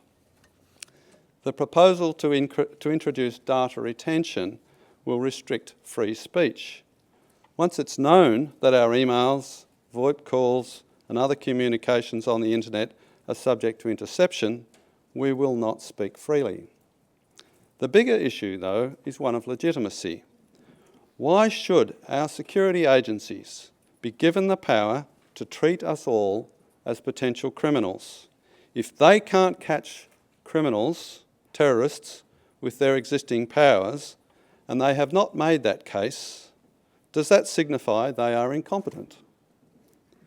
There is also a question of practicality. If catching terrorists is like finding a needle in a haystack, how does it help to create a much bigger haystack? The needle is the same size. The proposed law will oblige internet service providers to store data they do not currently retain for 2 years. They will need to set up the resources to do this, which will cost them money and will be passed on to their customers. One of them estimates the cost will be $300 million a year. We will all pay for the privilege of having ASIO plus a host of other organisations trawl through our communications. And don't be fooled at the claim that it's only metadata. In an email, metadata includes who it's from, who it's to, the copy list and the subject heading. In a tweet, it's everything. Yes, ISPs also have no experience or expertise at keeping data safe. There is enormous potential for it to be accessed by people who are not entitled to use it. As I said, I don't think anything makes up for the inability to speak freely. And we must never forget the words of H.L. Mencken, who said that the urge to save humanity is always, almost always, a false front for the urge to rule it. Thank you.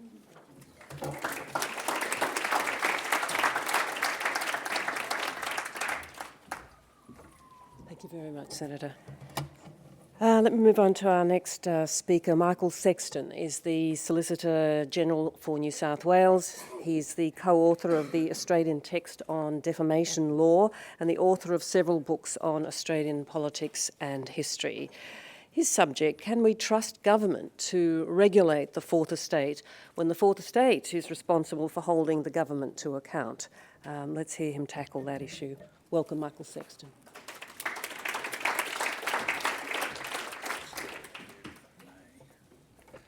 Thanks, Shana. I should say at the outset that I'm not speaking, of course, today in any sense for the New South Wales government. I assume that's obvious. The regulation of the media in Australia has essentially been a federal, of course, and not a state exercise. I entitled this talk Two Different Worlds because the two different worlds of the title are the electronic media, radio and television, which is the subject of very highly detailed regulation in this country through the medium of federal legislation, and on the other hand, the print media, newspapers and magazines, that remain essentially unregulated, except insofar as newspaper proprietors, of course, may encounter restrictions on their ability to own electronic media outlets at the same time as print media outlets. Now, if I can deal first with the electronic media, which is almost the entire body of regulation in this country, and it really has its basis in the Broadcasting Services Act of 1992, Commonwealth legislation. It is 1,067 pages. This Act, it might tell you at the start that there's something of a problem in this area. And the body responsible for administering this system of regulation largely is the Australian Communications and Media Authority, or ACMA as it's usually known, which is established by its own legislation. Now, under this legislation, various categories of broadcasting services are required to obtain licences under the authority of ACMA in order to operate.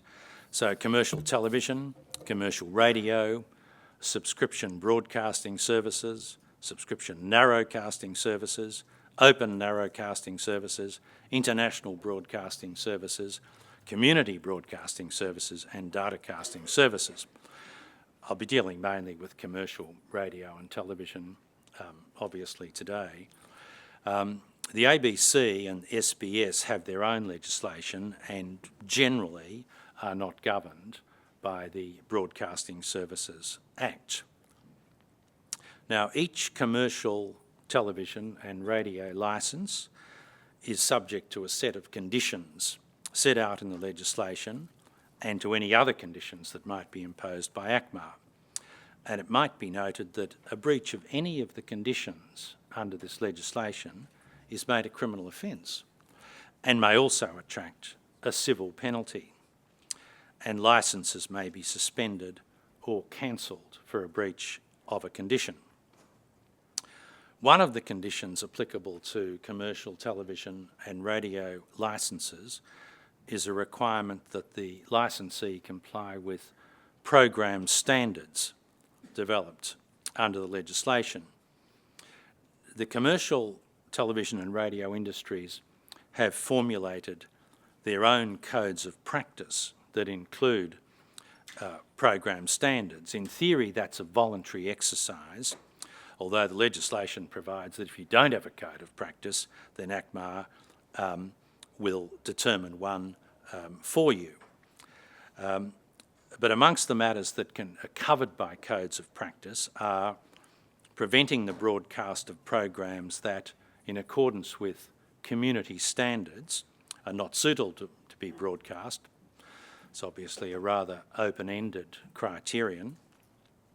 Methods of classifying programs that reflect community standards, promoting accuracy and fairness in news and current affairs, and the amount of time devoted to advertising.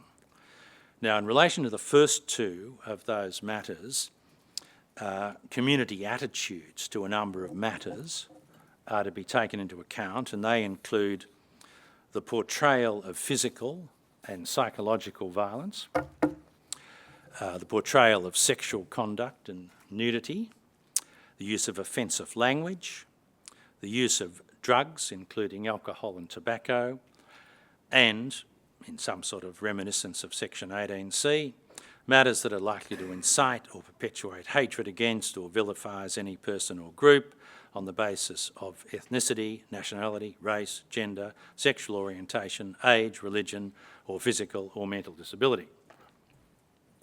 There's also a local content requirement, which I think Megan's referred to, under the legislation for commercial television services that effectively amounts to 55% of viewing time over any particular year.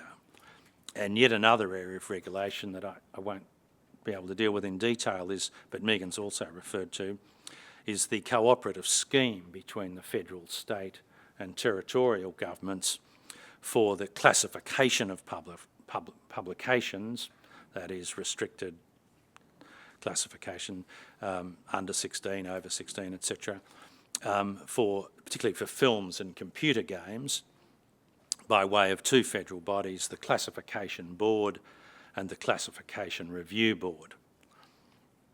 Now, complaints can be made to ACMA in relation to program content or non-compliance with a code of practice, and in the case of ABC and SBS, about non-compliance with their codes of practice. It can only be made to ACMA if an initial complaint has been made to the relevant organisation, that is the commercial television station or the ABC or SBS, and a response is not received within 60 days, or the response is considered by the complainant to be inadequate. ACMA is authorised to conduct investigations in relation to any of its functions and conduct public hearings if it wants to. And for those purposes, it can summons a person to attend and produce documents, answer questions under oath or affirmation, so that its powers are extremely wide in this area. I'll just give an example because it's found its way to the courts that one investigation by ACMA has been the subject of quite protracted proceedings in the federal court over the last year, and they arose out of the telephone call made by two of the presenters on Today FM radio in December 2012 to the hospital in London where the Duchess of Cambridge was being treated during her pregnancy. and the presenters, posing, unlikely you might think, as the Queen and Prince Charles, spoke with 2 hospital staff, and the recorded telephone call was put to air in Sydney. One of those 2 staff members at the hospital subsequently took her own life, although whether influenced by these events is difficult to determine. ACMA instituted an investigation into whether the radio station had complied with one of the conditions to which all commercial radio licences are subject, that is, that the licensee will not use the broadcasting service in the commission of an offence against the law of a Commonwealth, a state or territory. The recording and the publication of private telephone conversations may be contrary, in some circumstances, to the provisions of the federal telecommunications legislation and the New South Wales surveillance devices legislation. The radio station, in response to this activity by ACMA, sought an injunction restraining it from making any findings that it had committed a criminal offence on the basis that such a finding could only be made by a court. At first instance in the Federal Court, Justice Edmonds held that ACMA was entitled to continue its investigation despite the radio station not having been found guilty of any offence in a court. On appeal to the full Federal Court, however, it was held that the relevant provisions of the Act did not envisage a finding by ACMA as to whether or not particular conduct constituted the commission of a criminal offence. The full court considered that ACMA could only find a breach of the relevant condition where the licensee had made an admission that it had used the broadcasting service in the commission of a criminal offence, or a court exercising criminal jurisdiction had found that an offence had been committed.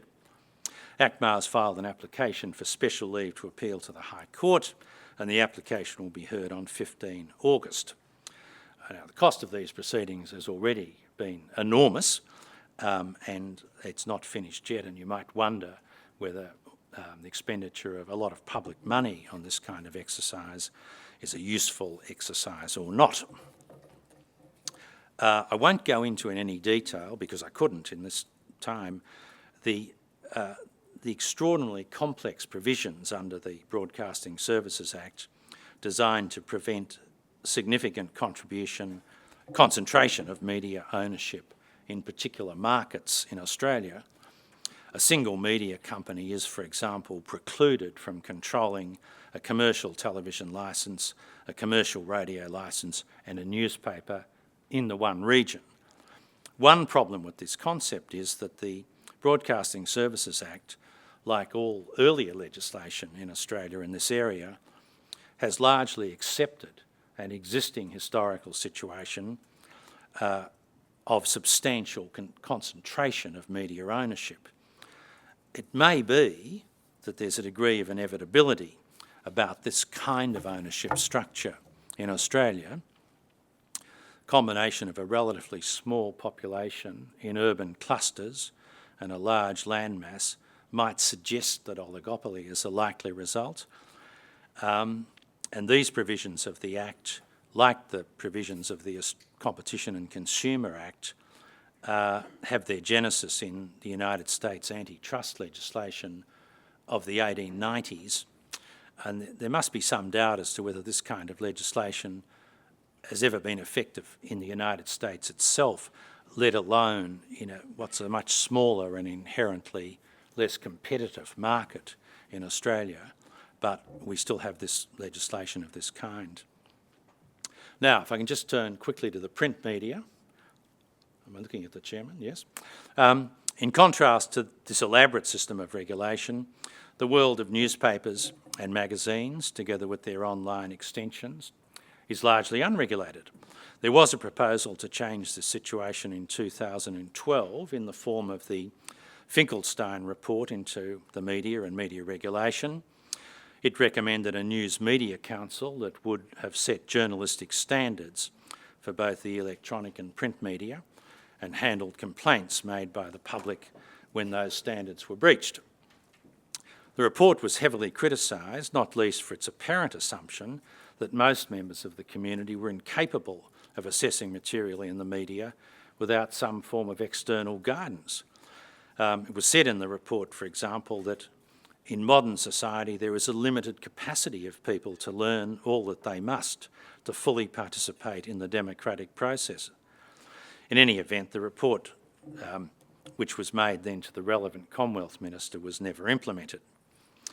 There's a system of voluntary regulation for the print media in the form of the Press Council, comprised of 22 members, 9 of whom are nominees of media organisations, together with 4 independent journalist members and 9 members who have no affiliations with media organisations, one of these being the chairperson.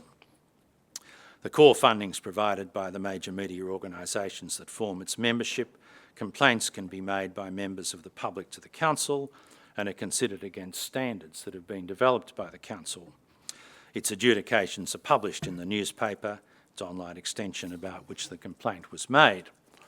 One problem seems to have been that in recent times the Council's become embroiled in some highly contentious and ultimately, you might think, unresolvable debates over economic and social issues by considering complaints about publications on those kinds of questions.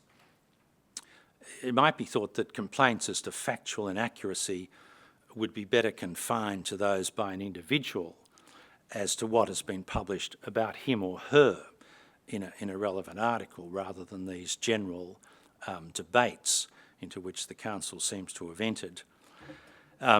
It might be noted that the print media, like the electronic media and even social media, is subject to various legal regimes that may impose civil or criminal liability for what is published. The most obvious of these regimes, the law of defamation, has already been the subject of previous discussion this morning, that provides a remedy subject to a range of defences for damage to reputation, and the law of contempt that imposes criminal liability for publications that, for example, prejudice the pending trial of a person charged with a criminal offence. Finally, I should say something about the Convergence Review. This opaquely named body was established and reported in March 2012, was established in 2012 by the federal government, set up to consider the question of media regulation at a time when the boundaries between traditional forms of media had become significantly blurred. And its chief findings were that essentially licensing and broadcasting services should cease as that sector was over-regulated. And that, however, that what regulation remained should be extended to the print media sector. I'm not sure that that would really deal with a lot of the problems that exist at the moment by the over-regulation of one sector, which is the electronic media section, and the problems that are obviously arisen by the convergence of various media exercises at the moment. I've got to stop at this point.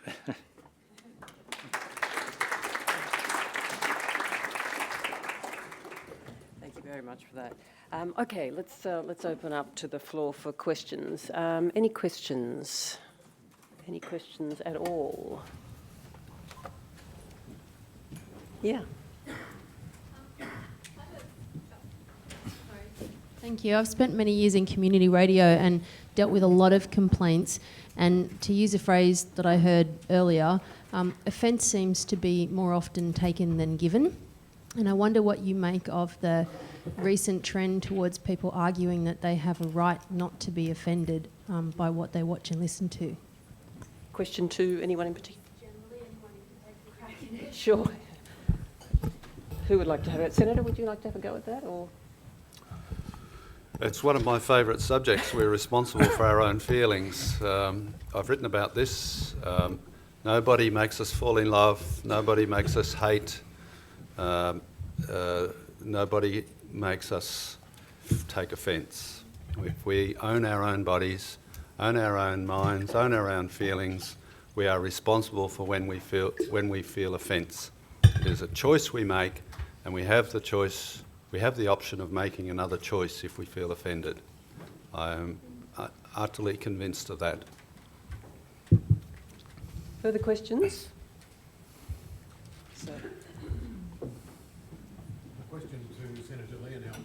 There's a microphone. Senator, if I could ask you to make a comment on the effect upon freedom of speech in Australia of the shroud of secrecy that has now been thrown over refugee and asylum seeker issues by the federal government. Good luck. Yeah.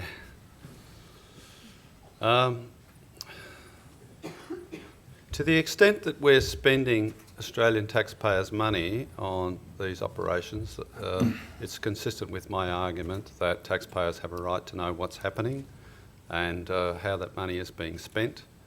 And it does come down to what do you regard as relevant information.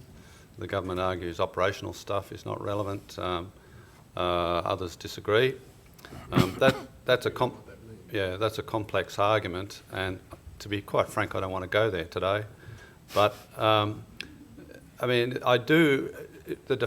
my default position would always be transparency, always, when it involves taxpayers' money, and the case must be made against transparency when an exception is argued. So that would apply in this case as well. I think the government occasionally has a case for arguing against complete transparency, but perhaps not as often as they think. That's as far as I'm going to go today.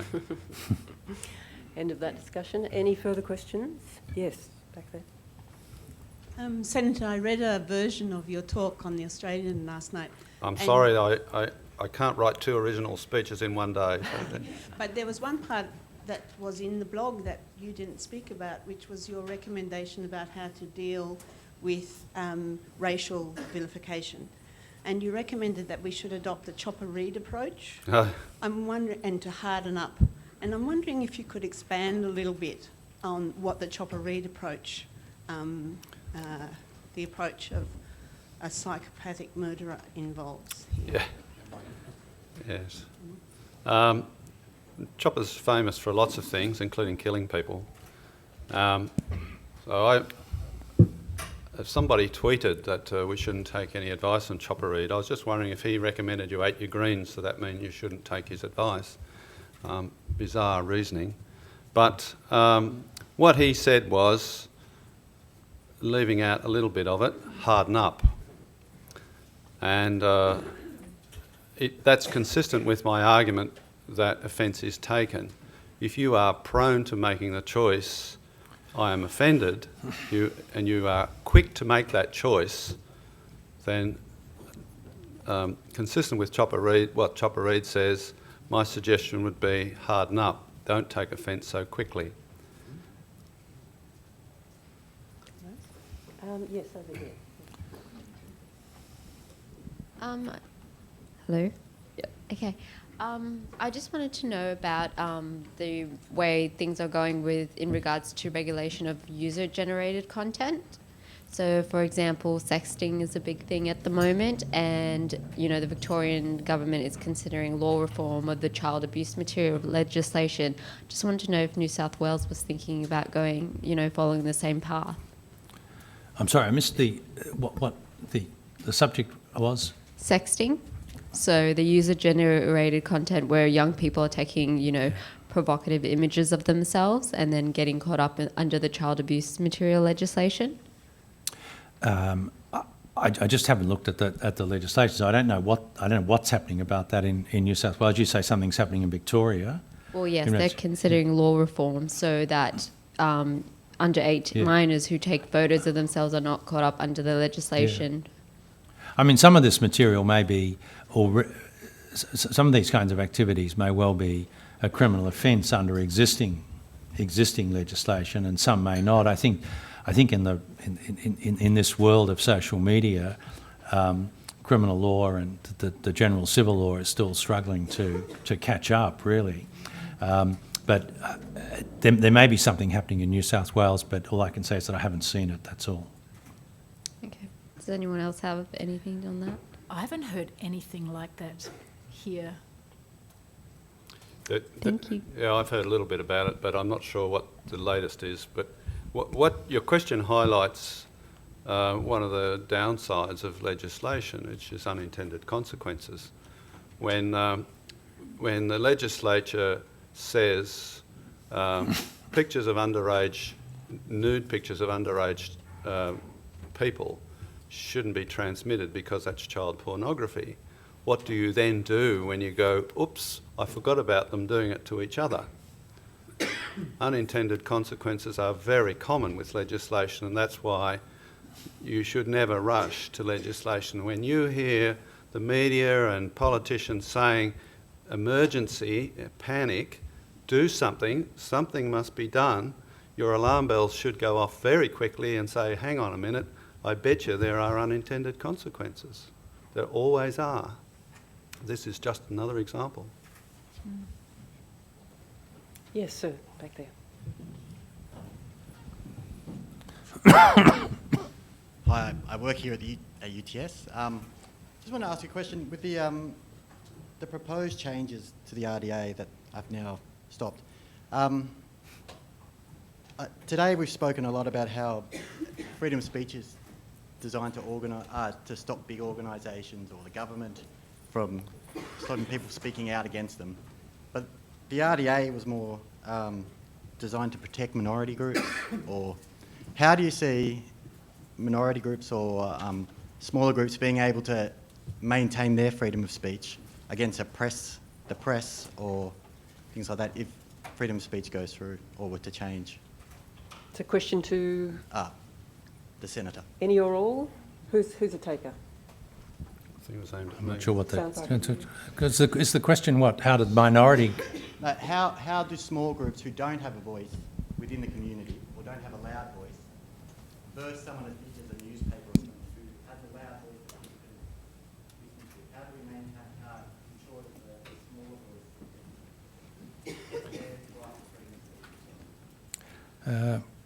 Well, I think that's a traditional problem, and I mean it's always been difficult for small groups to get that kind of exposure. Although my impression in Australia is that any group that's got some kind of means of generating publicity has been able to get its view across, really.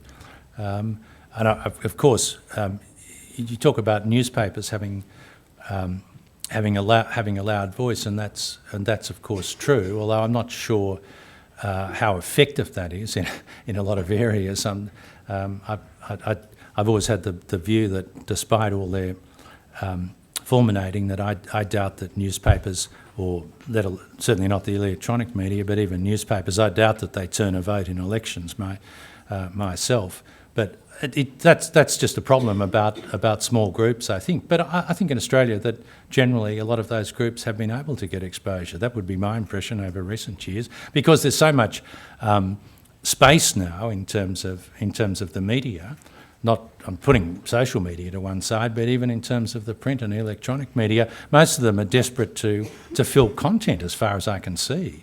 And if you've got something to say and prepared to put up the material to them, in most circumstances, I think they're prepared to use it.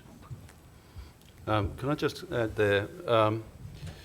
The issue seems to be, what you're implying is that being ignored is a free speech issue because you are a minority or, a small voice. If your voice is not being heard, that somehow or other that's a free speech issue. It's not.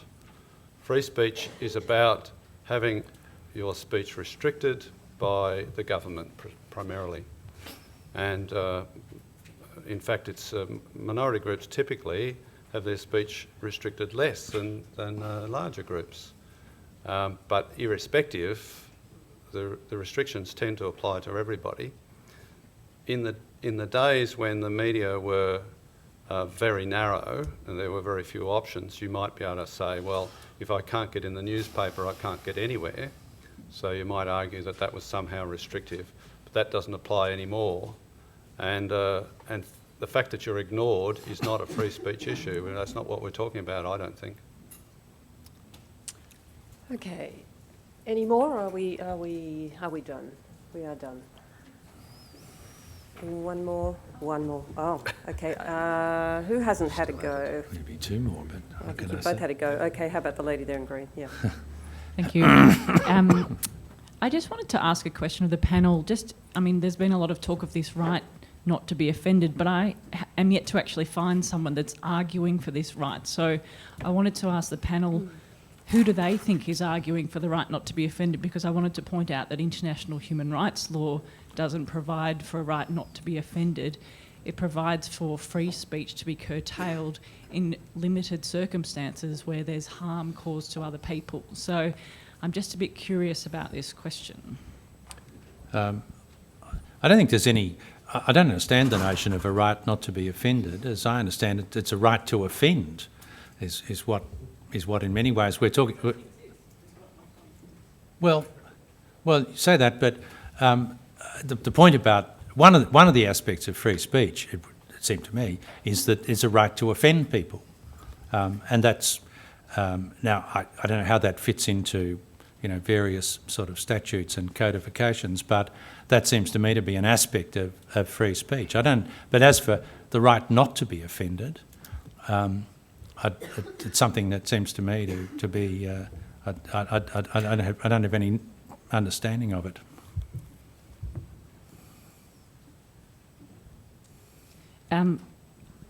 I think my question really was trying to interrogate the idea that, or trying to say that we're using the wrong language when it comes to this word offence, that there is no right either to offend, there's no right not to be offended in the words of the previous question. People can offend, it's just where you draw the limits on free speech, and that's where a human rights framework becomes useful. So I just wanted to draw out the point that there really is no right not to be offended. We do have freedom of opinion, and that is a right that doesn't have any exceptions. Okay, does anyone want to comment on that? No. Well, yes, I don't know. We seem to be in furious agreement here. What can I say? Okay, ladies and gentlemen, I think we might call it a day there. Thank you very much for those questions. I'd like you also to thank our speakers today for their efforts. Megan Brownlow, Senator David Lightholm and Michael Sexton, thank you very much. Thank you very much indeed.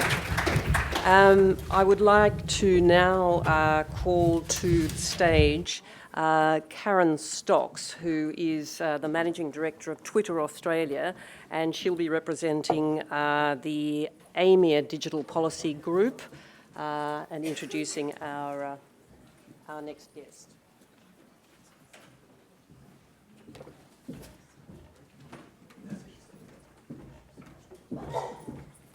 Thank you. Good afternoon. So I would like to thank the Human Rights Commission and Commissioner Tim Wilson for supporting this important forum.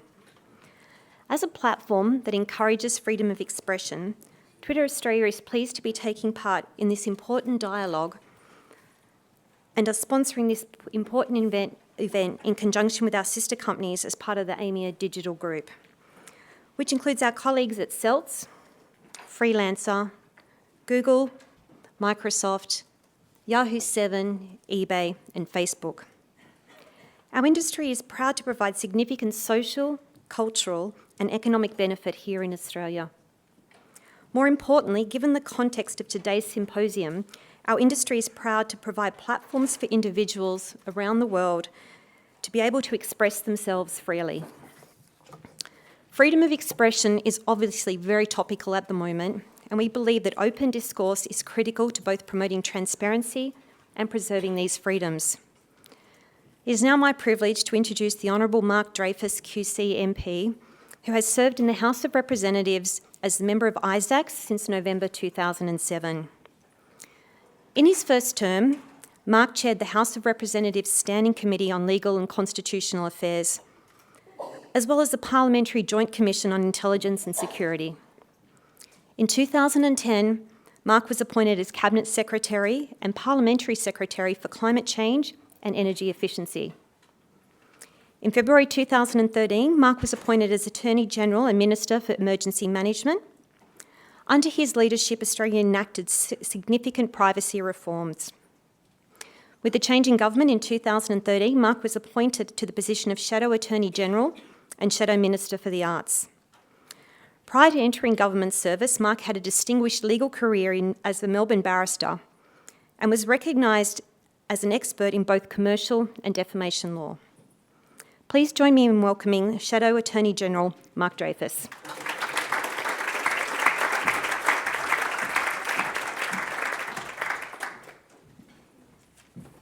Thank you very much, Karen, for that mercifully short introduction. I'd start by acknowledging the traditional owners of the land on which we meet and pay my respects to their elders past and present.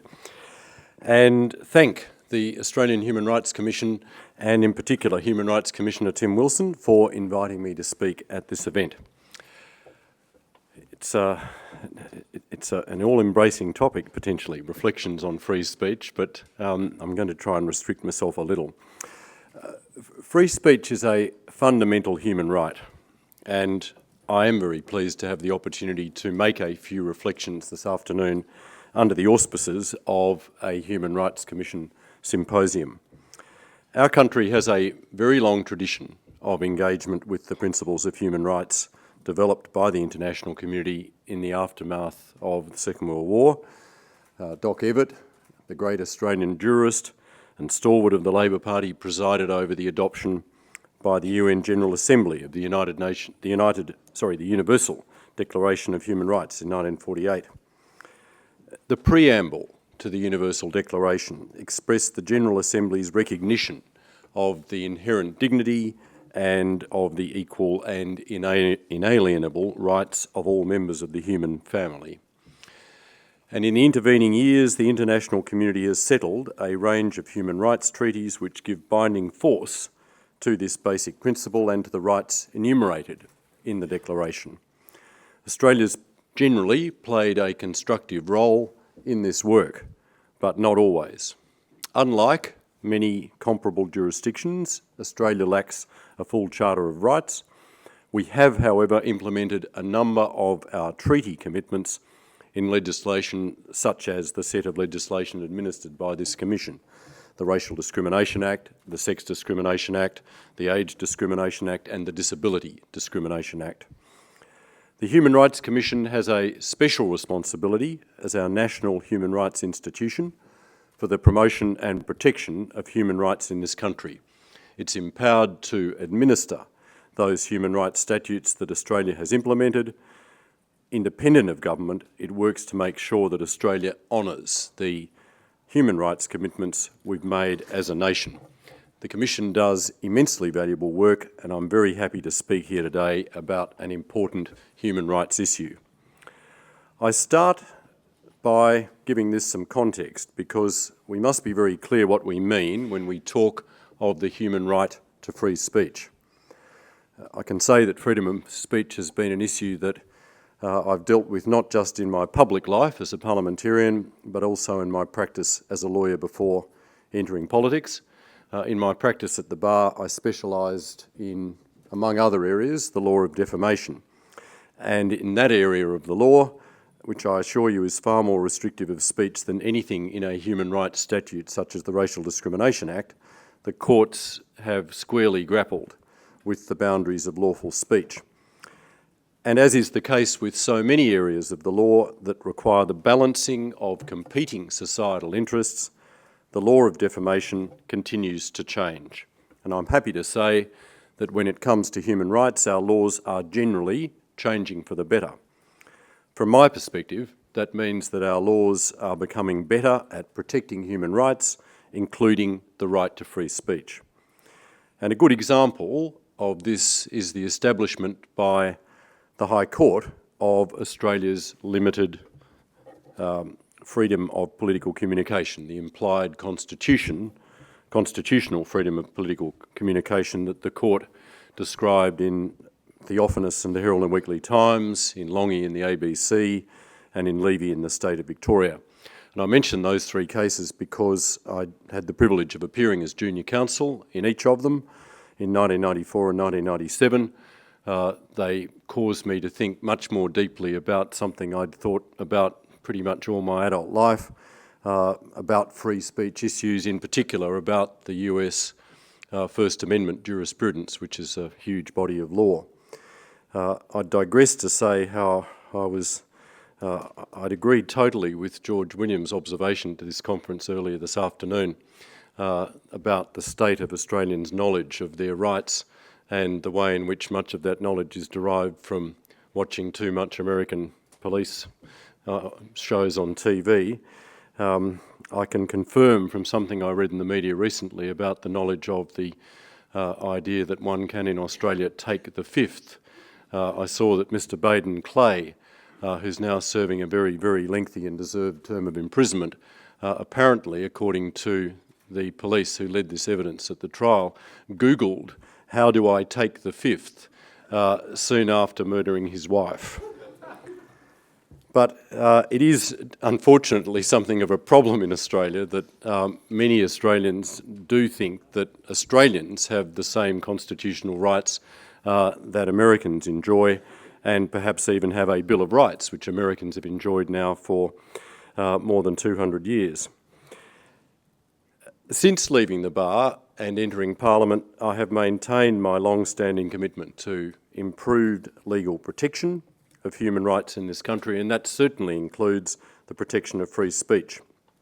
Of course, everyone declares that they are committed to freedom of speech. We've heard quite a bit of it here today. George Orwell wrote about the abuse of political terminology in his excellent 1946 essay, Politics and the English Language. He said that words like freedom are capable of several different and irreconcilable meanings. Orwell wrote that this kind of word can be used dishonestly. What a politician really means by free speech can be very different from what their audience takes it to mean. It's very easy to declare one's commitment to freedom of speech, but the critical question is, what does that commitment mean in practice? For many of my political opponents, it seems that free speech has a very selective meaning indeed. Though they would never dare admit it, free speech for some means that reactionary shock jocks are free to indulge in rants that ride roughshod over the standards of truth and basic decency that our community expects and deserves. For some, it means that no racist hate speech is too vile to be constrained by the law. And for some, it means the untrammelled freedom for large corporations to dominate public debate with campaigns designed to serve no interest other than their own. These same loud devotees of free speech are very quiet indeed when the freedom of community groups and activists to participate in important debates is threatened, or the freedom of community legal services to advocate for law reform is removed.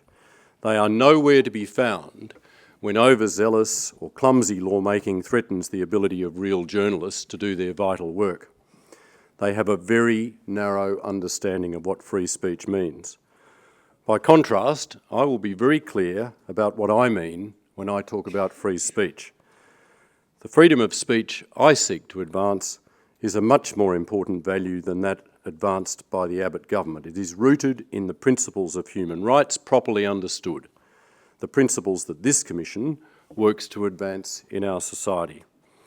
I firmly reject the false argument put by some that practically any regulation or restriction on what we say infringes our right to free speech.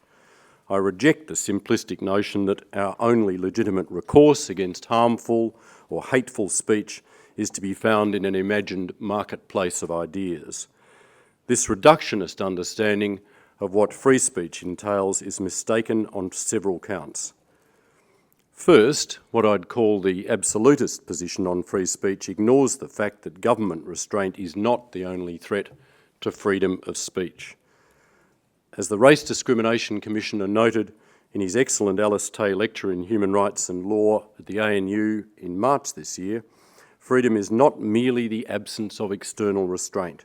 We rightly speak of freedom to as well as freedom from. Regulation can secure the freedom to speak and engage fairly and meaningfully in civic life.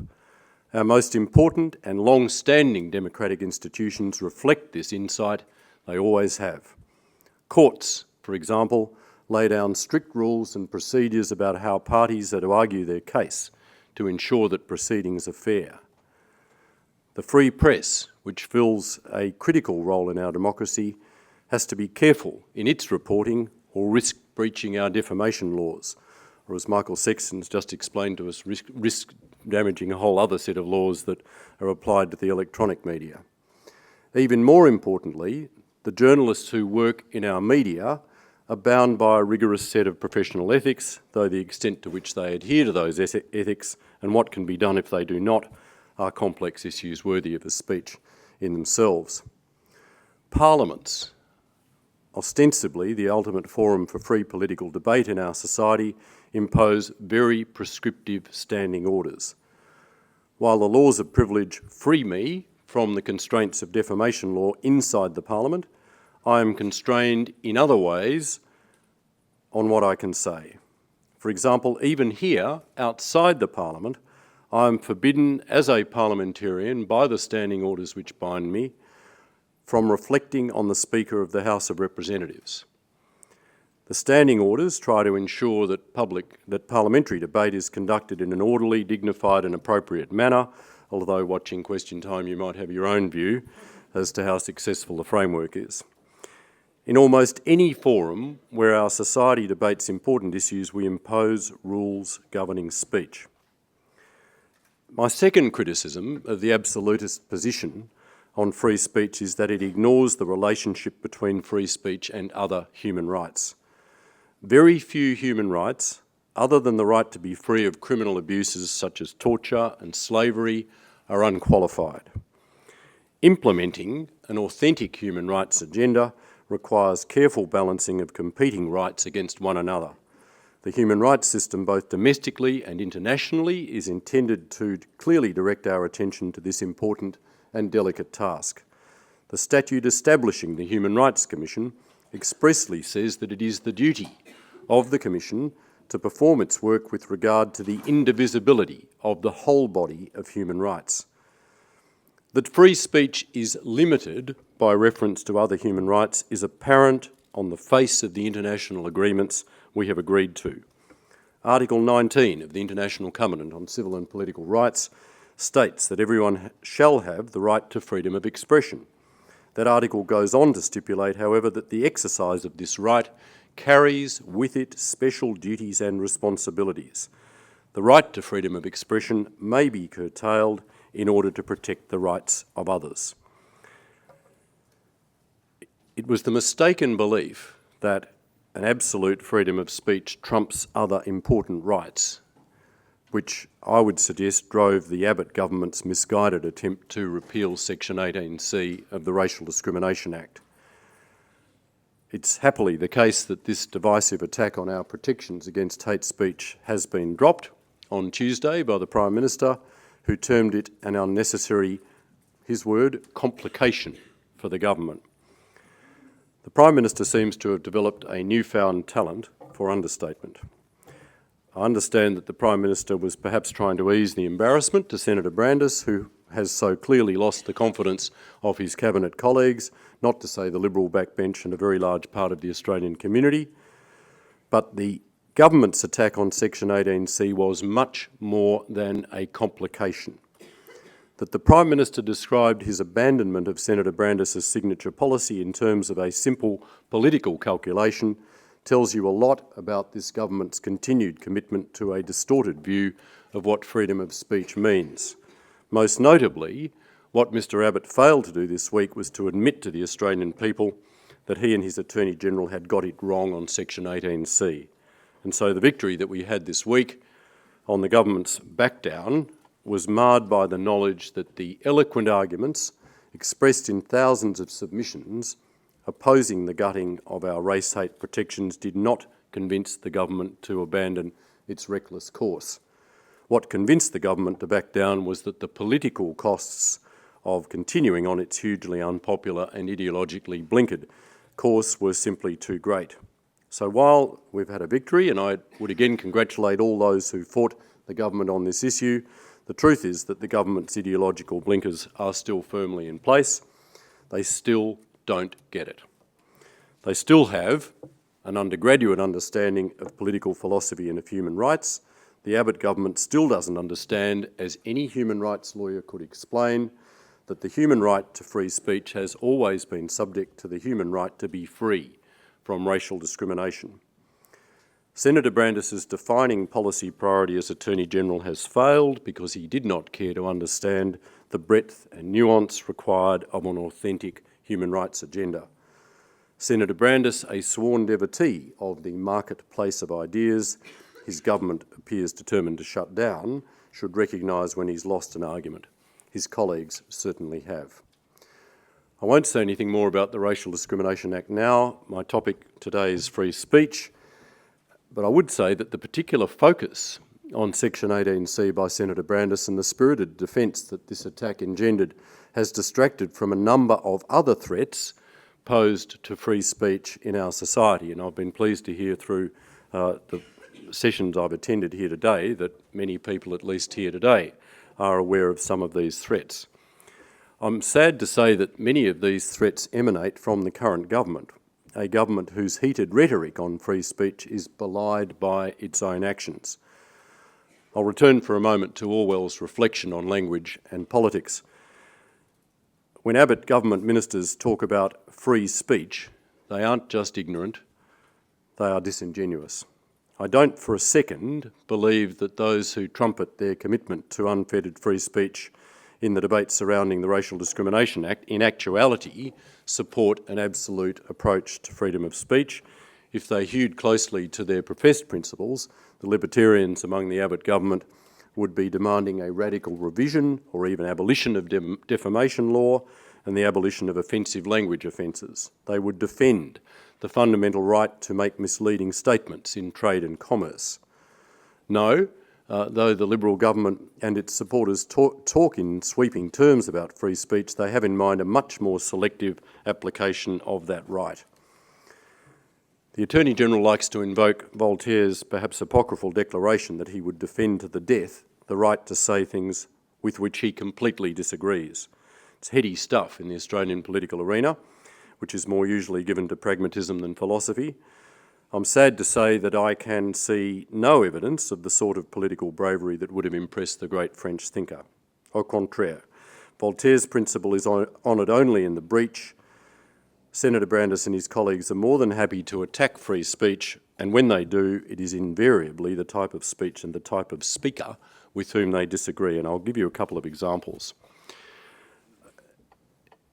The government says that it has a profound commitment to free speech, but it has deliberately sidelined expert non-government organisations from policy discussion. Senator Brandis has changed the terms on which the Commonwealth funds community legal centres.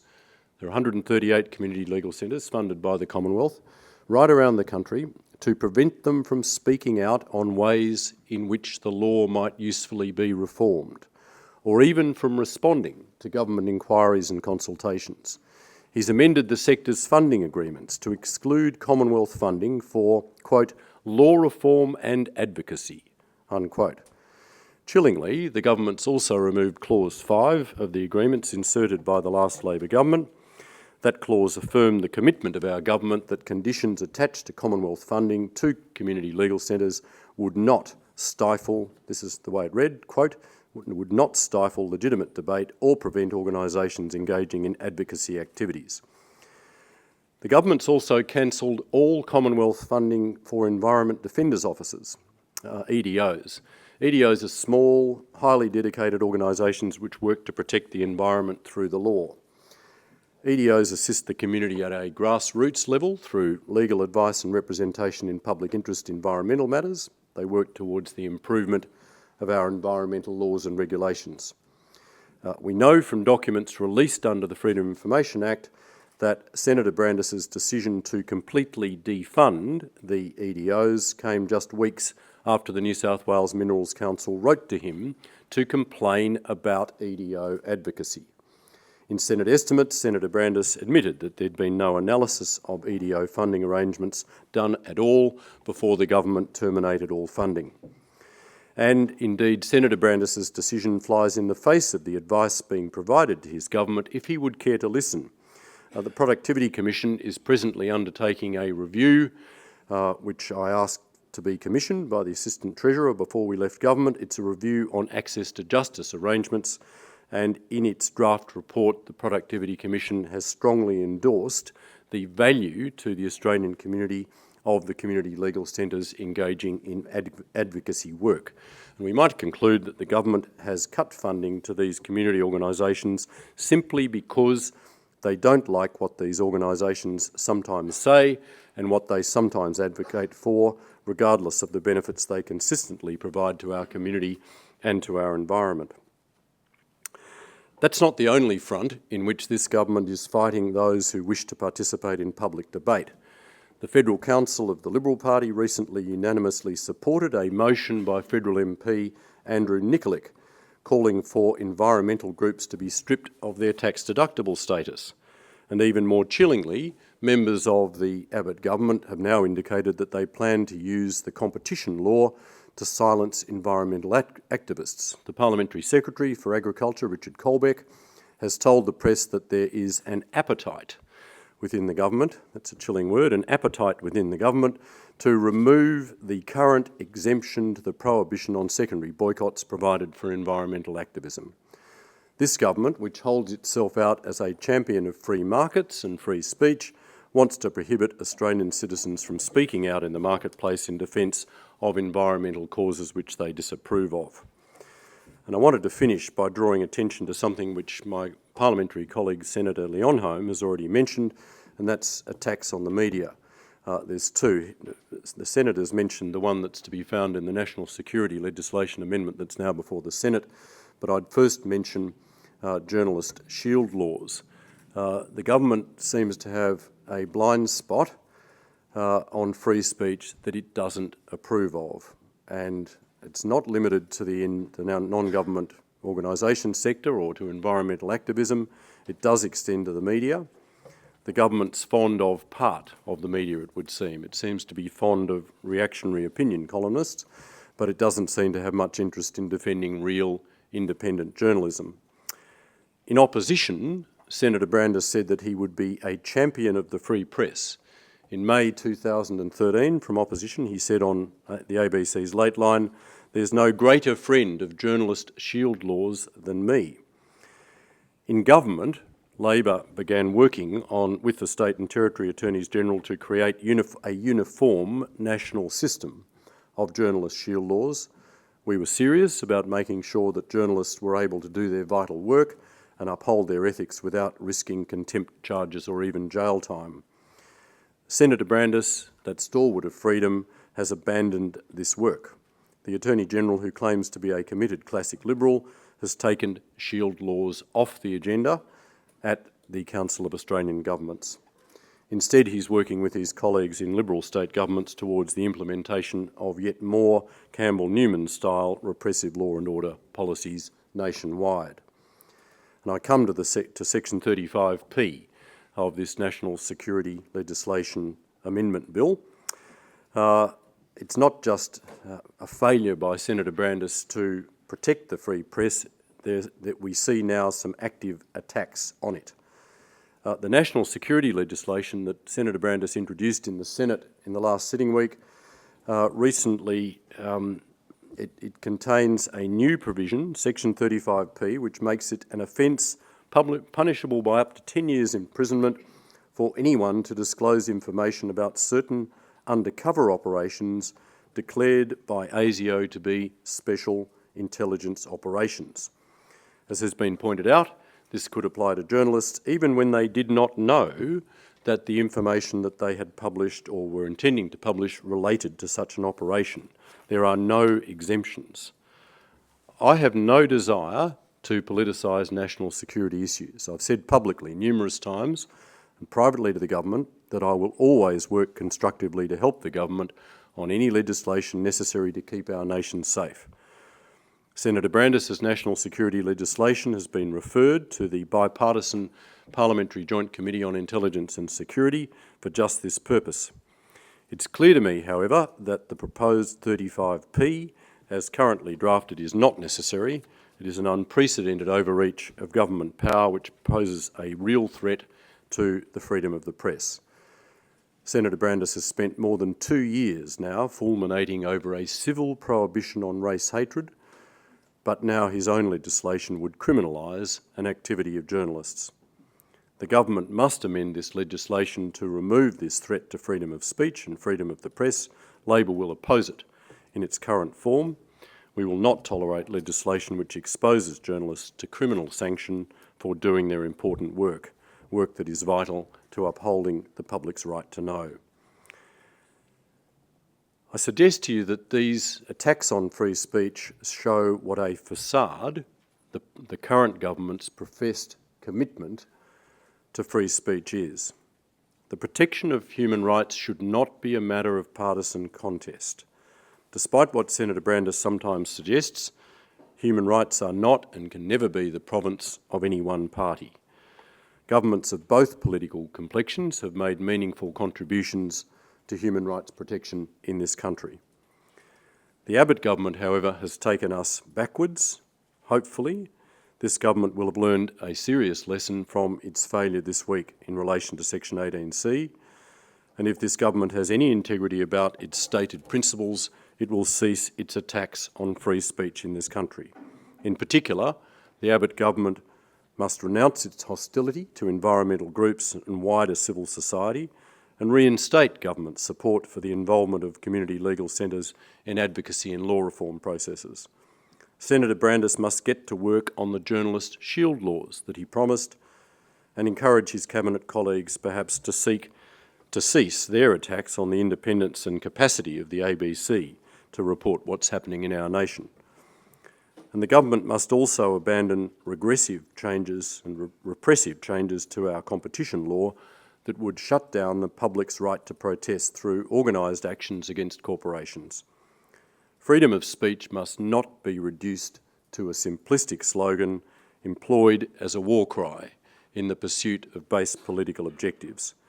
Freedom of speech must be respected as a fundamental right in our society, a nuanced and deeply important value that we must fight to uphold and to strengthen. Thank you very much.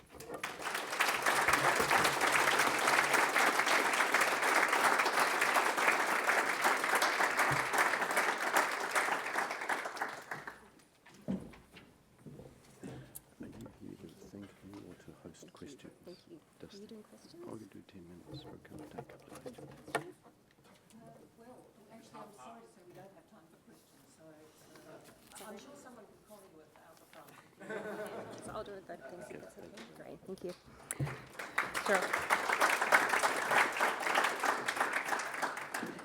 I'm sure you will agree that it was a very rare privilege to have someone of the calibre of the Shadow Attorney General share his thoughts on such a very important matter.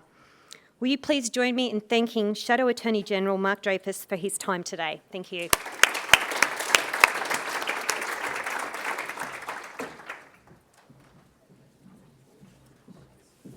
Now, I'm sorry, just to complete my marshal's role, I will deliver the message that we will have time now for morning tea. Your stamina is much appreciated. We will have morning tea now. We have a fantastic session to close the day with, so if you'd like to recharge your batteries and be back around about 4 o'clock, please.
Okay.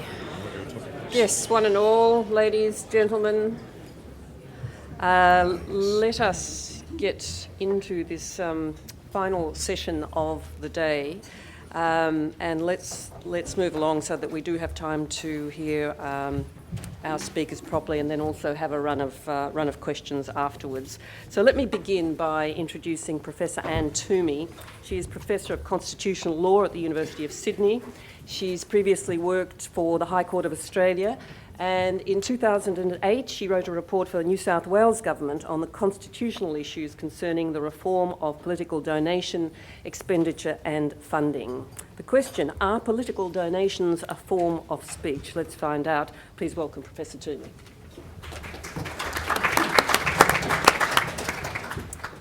Thank you very much. Well, that is the question I was asked to speak about today. Are political donations themselves a form of speech, and in particular, constitutionally protected speech? In the United States, a place where naked dancing is constitutionally protected expression, as well as silence and all sorts of other things, the Supreme Court has held that political donations are a form of speech. And the speech or the communication that is meant to be conveyed by making a political donation is that you, the donor, support the particular political party that you're donating to. And there are constitutional consequences that arise from that fact. And the first one of those is that in the United States you could not ban political donations, because in doing so you would be restricting people's First Amendment rights to speech. But what the Supreme Court said what you could do was place caps and limits on the amount of money that you can donate, because your speech is not enhanced or changed. Your message is the same regardless of whether you donate a small amount or a large amount. A large amount does not say, I support the political party even more. It just still says, I support that political party. So in the United States, you can place caps on donations, but you can't ban them. Interestingly, in a very recent case in 2014, the US Supreme Court also knocked down provisions that dealt with aggregate limits. So in the United States, you could donate to a certain number of candidates or political action committees, but no more. And Mr. McCutcheon went to the Supreme Court and said, no, I want to be able to donate to another 25 candidates, and this law is preventing me from doing so. And the Supreme Court held the law invalid because it denied him his right to be able to donate to a range of different candidates and political action committees. So that's the position in the United States. In Australia, one thing I was going to say about the United States is that not everybody accepts the argument that donations are speech. And I found a marvellous quotation quite recently from retired Supreme Court Justice John Paul Stevens, who told a Senate committee not long ago, he said, while money is used to finance speech, money is not speech. Speech is only one of the activities that are financed by campaign contributions and expenditures. Those financial activities should not receive precisely the same constitutional protections as speech itself. After all, campaign funds were used to finance the Watergate burglary, actions which clearly were not protected by the First Amendment. And that's the crucial distinction, and the one that arises in Australia. Are political donations themselves speech, or are they simply a means of funding the ability of people to express themselves through political advertisements and other means, and therefore should not be given the same form of protection? Now, two questions come to my mind about this question about political donations being speech. And the first is whether political donations can amount to protected speech if the communication is not publicly disclosed. And this brings up issues about disclosure laws. You know that old question, if a tree falls in the forest and no one's there to hear it, did it actually make a noise? Well, the question here is, if a political donation is made and that donation is an expression of speech, an expression of support for the political party, but it's not publicly disclosed, is it then a political communication that is protected constitutionally or not? And arguably, there is then a connection between disclosure laws and the political communication that's being protected by the Constitution. So arguably, if your donation is hidden because it is not required to be publicly disclosed, therefore you're not publicly expressing that communication, which is your support for the political party, with the consequence that it's not protected by the implied freedom of political communication.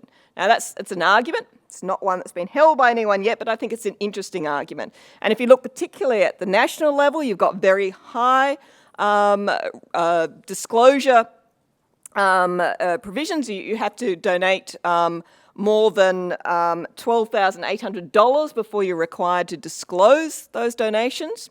Now, it could be argued, of course, that the disclosure doesn't have to be a public one. It may be that there is still an expression of your support for a political party simply by making the donation, and that expression is to the members and officers of that party, telling them that you covertly support the party, although you're not prepared to admit it in public. But if you think about it, it's exactly those sorts of donations, the ones given covertly with a view to influencing the members of the party, who are the only ones who know that you gave the donation. It is precisely those sorts of donations that are the types of communications that we're concerned about when it comes to the question of eliminating or reducing risks of corruption. So those sorts of communications are not perhaps the ones that we seek to favour with the protection of the Constitution. The second question that arises to my mind about donations as political communication is what really is the message that they convey? In the United States, the view is taken that the message is that you support the political party to which you donate. But if you look at particularly corporate donations in Australia, most corporations will donate to both sides of politics. So what's the message that they're sending out? It's not that, oh, I really want the Labor Party to win and I really want the Liberal Party to win. The message they're actually sending out is, I don't care who wins, but I want to be the supporter of the winner because I think that will give me greater access, it will give me greater influence, or maybe even just that it will mean I'm not disadvantaged when dealing with the government as opposed to my competitors who've donated to the right side. But again, if that's the message, is that the message that we want to protect with our Constitution in terms of the implied freedom of political communication? Is it the message that we want donations to be used to influence government and to obtain access to government and influence government decisions?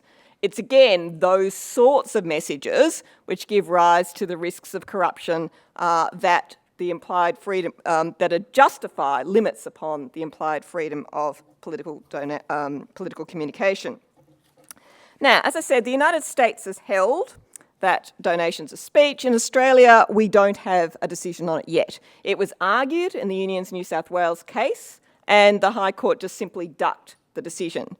Instead, they said we don't need to deal with that simply because we say that the restriction upon the potential donors is enough to say that there will be less money for funding advertisements expressing political communication, and that restriction is sufficient to amount to a limitation on freedom of political communication.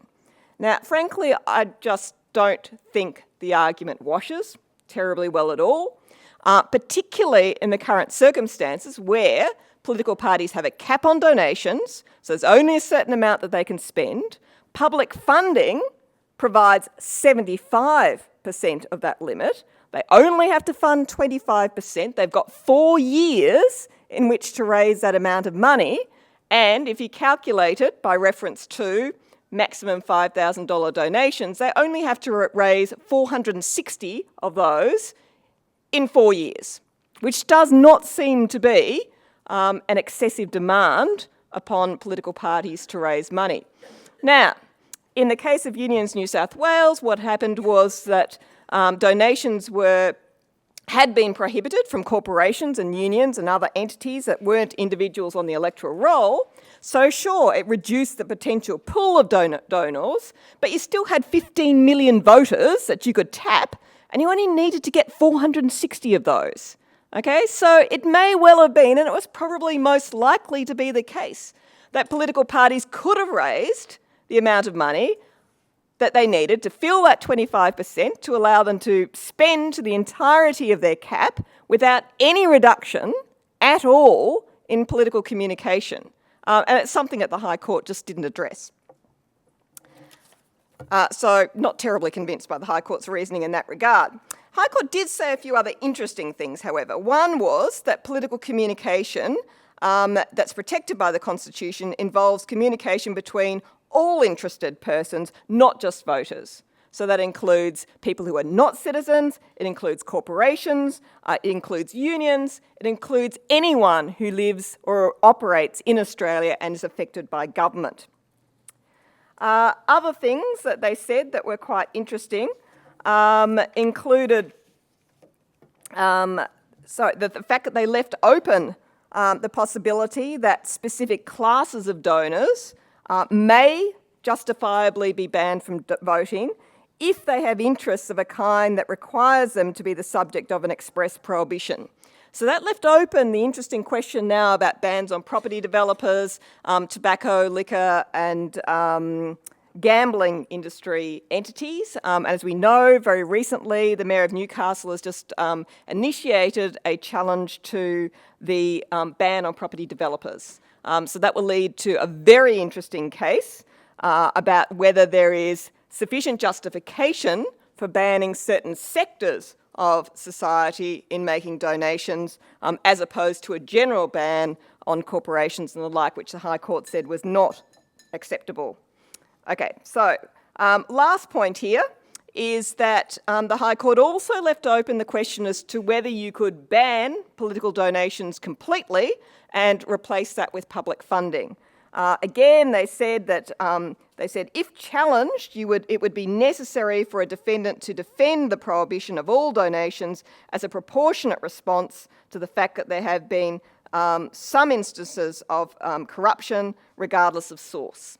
Okay, so again, left open by the High Court, but somewhat difficult, I think, to justify, and again, difficult to justify placing that burden completely on members of the public. Okay, so conclusion. Are donations speech? In strict legal terms, court's still out on that, hasn't decided on it in Australia, but in many ways it doesn't matter.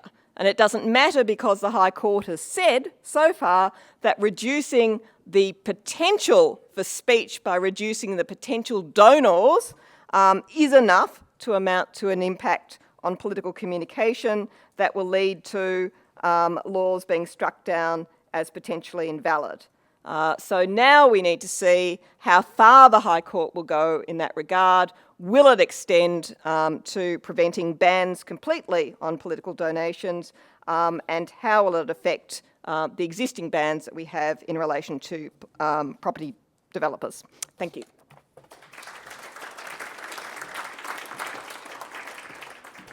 Thank you very much, Anne. I feel a lot of questions coming on about that topic.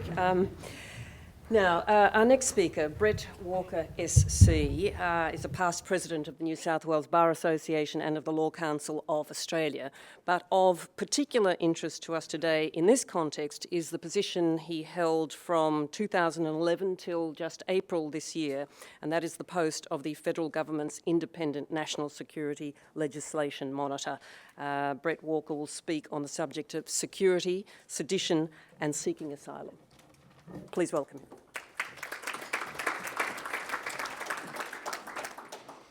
Actually, I like to think I was not the federal government's monitor. The first word is the independent national security legislation monitor, and I was no government's monitor at all. I'm interested in the misleading seductiveness of the expression free speech. It seems to me it's a red herring to some very important political discussion very important social interactions, and from my technical professional point of view, very important constitutional and legal questions. We can't surely mean by free speech which may be uttered and disseminated with impunity. We can't surely mean speech that is not visited by consequences, which the second time round may make you pause before doing it again. By free speech, presumably we mean speech not amenable to prior legal restraint, where you can't be muzzled in advance. Now, why that's important to me with my experience in the counter-terrorist area is this. I was pressed, both before and during my appointment, by a deal of, I regret to say, rhetoric and polemic, rarely approaching the level of analysis, about the peculiar danger that counter-terrorist legislation presented to free speech. Now, I'm one of those who believes that there's a peculiar danger of the rhetoric and polemic to counter-terrorism to a number of liberties and freedoms, but I'm by no means convinced that speech was ever one of them. And the way I see it is as follows. One of the most impressive and intriguing differences between the mother country, the United Kingdom of Great Britain and Northern Ireland, and the Commonwealth of Australia that I found in relation to counter-terrorism really highlighted the oddity of the fact that we imitate, sometimes verbatim, what they have done. And that is that in England and Wales, you simply cannot use in a terrorist trial any of the reams and reams of covertly recorded telephone and computer intercepts by which the would-be terrorists have been identified and ultimately investigated. You cannot tender it in court. In this country, the trials are largely the playing of extraordinarily tedious, but in their accumulation, unbelievably telling words of the accused themselves about what they are planning to do. And why we would ever, as lawyers and citizens, prefer some second-hand or third-hand interpretation to the very words of the accused themselves, I don't know. Now, I have some views as to why our British colleagues do not permit intercepts to be tendered. Because they partake a little bit of a conspiracy theory, I won't go into it today. But the difference is very telling, because in this country, I have never heard anybody say it's unfair for accused terrorists to be confronted with a recording of their own words. Never heard it. It's got to be the best evidence. It's their words. If they think the jury may misinterpret it, then they have the forensic choice to get in the box and be asked about it. Seems fair to me, and I'm normally for the defence as a barrister. It seems fair to everybody who has been engaged in any criminal trial and with any experience of the way in which facts fall to be proved with the onus on the prosecution. And indeed, the Attorney-General, in the recent introduction, perhaps I should call it a preliminary to the introduction, of the proposed amendments, whatever they are going to be, to the counter-terrorist laws, himself correctly referred to the telling words and gestures, depraved, obscene and disgusting, with which we are now all familiar, by which the severed heads of terrorist victims were held up, supposedly, by Australians supposedly in some way responsible for that. And the Attorney-General correctly pointed out that here was material which probably represented a very striking admission, if you like, confessional material, which, if proved accurately and authentically, would no doubt have some impact, one imagines, before a jury.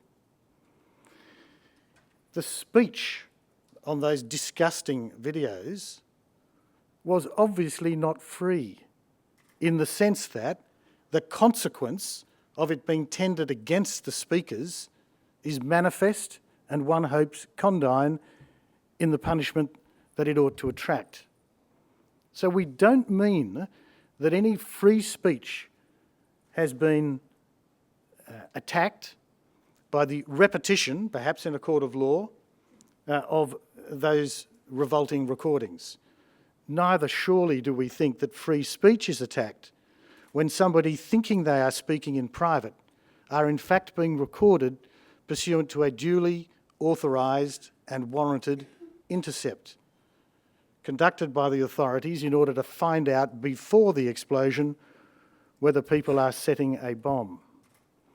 And it does seem to me that far from free speech being endangered by such matters, we should rather be thinking about whether or not there is freedom of action of a political kind which is threatened by any of the counter-terrorist laws. And I have been pressed over the years with a view that that is so. I doubt that, and I challenge it as follows. We, of course, criminalise incitement to violence, not just in the counter-terrorist laws, but in familiar laws about murder and ancillary legal liability provisions. In fact, one of the best arguments against all the counter-terrorist laws is that we didn't need any of them because we've long criminalised murder, conspiracy to murder and incitement to murder. That's not a bad argument. It does seem to me that so long as counter-terrorist laws, so long as laws about sedition go no further than punishing those words, that speech which amounts to incitement to violence or incitement to other offending, then there can be no legitimate civil liberties complaint. I do not have my speech interest infringed by holding me responsible for inciting somebody else to kill or injure. And it does seem to me that too much of the debate, which has in perhaps a healthy way pushed back against counter-terrorist legislation, too much of the debate, framed in terms of a threat to speech by reason of all the laws to counter-terrorism. Now, as it happens, I'm extremely sympathetic to complaints about multiplicity, verbosity and repetition in counter-terrorist legislation. There is too much law generally as a proposition, and there's certainly too much enacted law in relation to terrorism. But not because the substance is unnecessary, but because the complication is Australia's gifts to its lawyers, which is a great pity, I think. Now, it does seem to me that that leaves one area of very current topicality where free speech does need to be raised and to be at the forefront of a challenge, a pushback, if you like, a sceptical stance in relation to proposed counter-terrorist law reform. And I'm referring to that rather grandiosely area of so-called metadata, the definition of which, of course, awaits legislation presumably to be drawn by our Attorney-General himself. However, whatever definition of metadata you have, may I suggest that we are not here faced with anything of any gravity at all in relation to an attack on free speech. I do not accept that visiting upon me, years after the event, of the consequences of what I have said, and many things that I have said are taken down in transcript, I do not accept that that is affecting my freedom at all. It's proper that I am brought to book and called to account for what I have said. An asylum seeker is subject, as we know, to laws that will forbid them or prohibit them getting rights of residence which would otherwise flow from refugee status if they do not satisfy certain, I'll call them, national security qualifications. How can one seriously say there is a free speech liberty infringed when such a person has held against himself or herself what they published? Another time, another place, another war perhaps. But how on earth can it be said that's an infringement of freedom?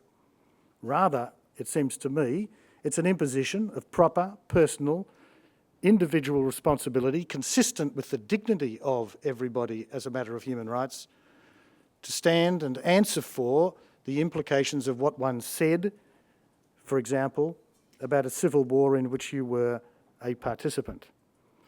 And for those reasons, it seems to me that when one talks about metadata and surveillance and the storage of such data and the resort to it by those who are investigating possible crime, we do need to stay a little sober. None of us objects to our medical records being kept. Indeed, we would object if critical details were forgotten or burned by people who should make records so that our future practitioners can look after us. We would be horrified if they were published by the Daily Telegraph. News Limited's approach to the privacy of individual data is not what we would regard as appropriate, but that doesn't mean that we don't want our medical records kept. Of course we do. Similarly, our banking records and our accounting records. We actually don't have much of a choice for some of them because the tax authorities, in my view highly reasonably, require that we keep them for sufficient time that audits can be conducted in case we're not paying our fair share of tax. And of course, in the olden days when everything was paid by cheque, we had a complete record of the payees of all our monies. No one seriously suggested this was an infringement of civil liberties, let alone that the possible recourse to them by police or tax authorities, and they were regularly subpoenaed, banking records, in the days when paper banking was de rigueur. No one ever suggested this was an infringement of the Speech Act I had committed by writing the cheque, recording the information of who it was I was paying $150 a week to. Whether it was maintenance of an illegitimate child or the hire purchase of my motor car, that was recorded. There was no free speech value infringed by it being accessed pursuant to lawful authority. And so too, with respect, is metadata. Metadata includes the material that we insist the phone company keeps for long enough to challenge our bills, at least. I don't see why, so long as we have really robust, really keenly applied warrant protections, I do not see why, in relation to counter-terrorism, there should be a denial to the authorities of the capacity, which has proven so useful in the past, to understand patterns of communication by those who, to my certain conviction, are, as we speak, plotting to hurt us. Thank you.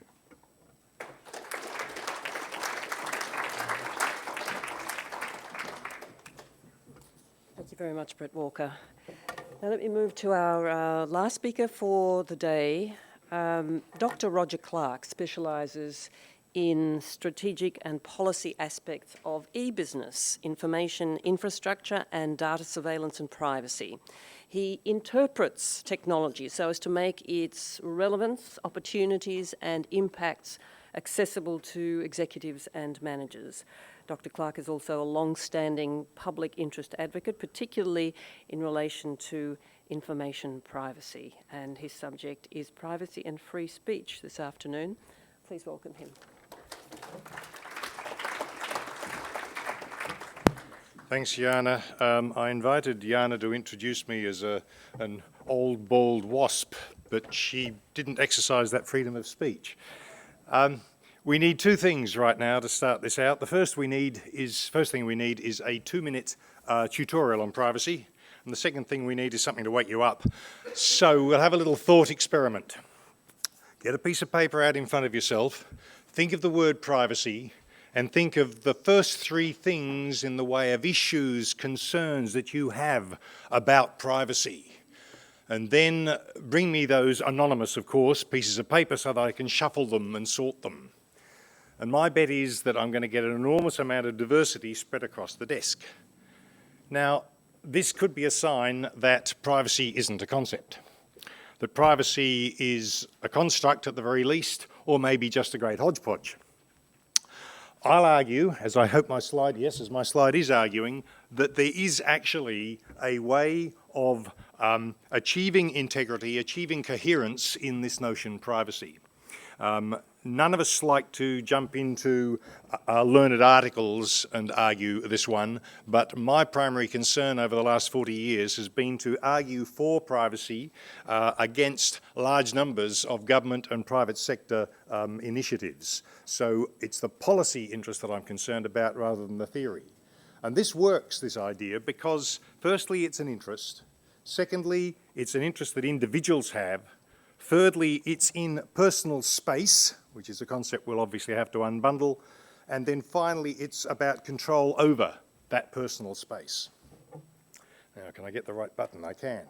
Now, one of the benefits of this definition from a professor of law at Sydney University many years ago, one of its benefits is that it stresses the interests. It stresses, therefore, that it is one interest among many interests, and that, therefore, any form of privacy protection is an exercise in getting balance against lots of other interests, which, funnily enough, of course, is the same sentence that you can use in respect of all the other interests as well. We have a great collection of things that we would like to have, and we have simply got to find trade-offs and find compromises. Contrary to what Alan Weston would have had us believe, I have never met in 40 years a privacy absolutist. We're all relativists. The concept can also then be pursued in order to establish why privacy matters to people. Well, I use with my clients, when I occasionally do consultancy in the privacy arena, I try to use a simple rallying call for them to help them to tune in. I say to them that privacy doesn't matter until it does.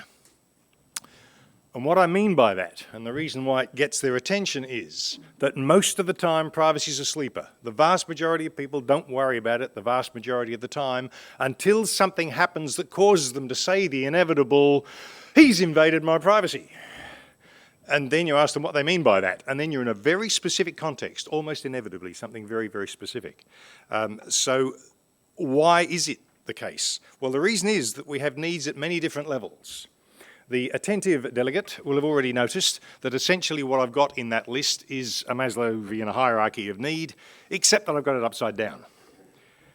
Now, I've got to say, in the diagram that I usually use to talk about this in any depth, I do actually sort it back in the other order. So down at the bottom, I talk about multiple dimensions of this personal space, and the most fundamental has to do with physical safety and the integrity of self. And there's a whole bunch of articles in ICCPR which deal with that stuff. At a somewhat more abstract level, up the scale of need, behaviour, the privacy of personal behaviour, has been under threat for a long, long time. The easy way to do it, maybe not intellectually honest, but the easy way to do it is to think in terms of the 1780s and the panoptic. And of course, surveillance has become much more rampant and technologies have exploded over the last 30 or 40 years.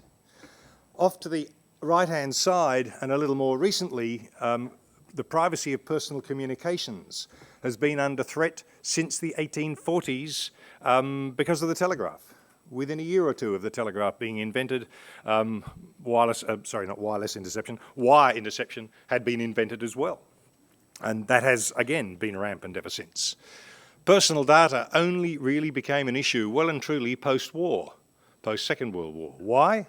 Because computers were applied to administrative data from about 1960, give or take. So we've got a succession here that is both chronological as well as being needs-based.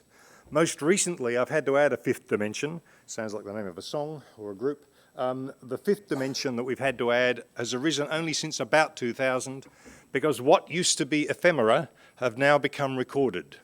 What most people read, what they view, who they associate with, is now a matter of record in the databases of large corporations and accessible by at least some governments around the world. That didn't used to be the case only a short time ago. So there are many dimensions of privacy.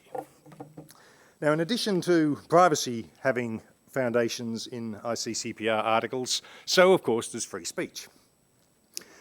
And the relationship between free speech and privacy is interestingly multifarious. The first thing that I need to underline is that without privacy, free speech is seriously harmed, is unlikely to be achieved, unlikely to be exercised.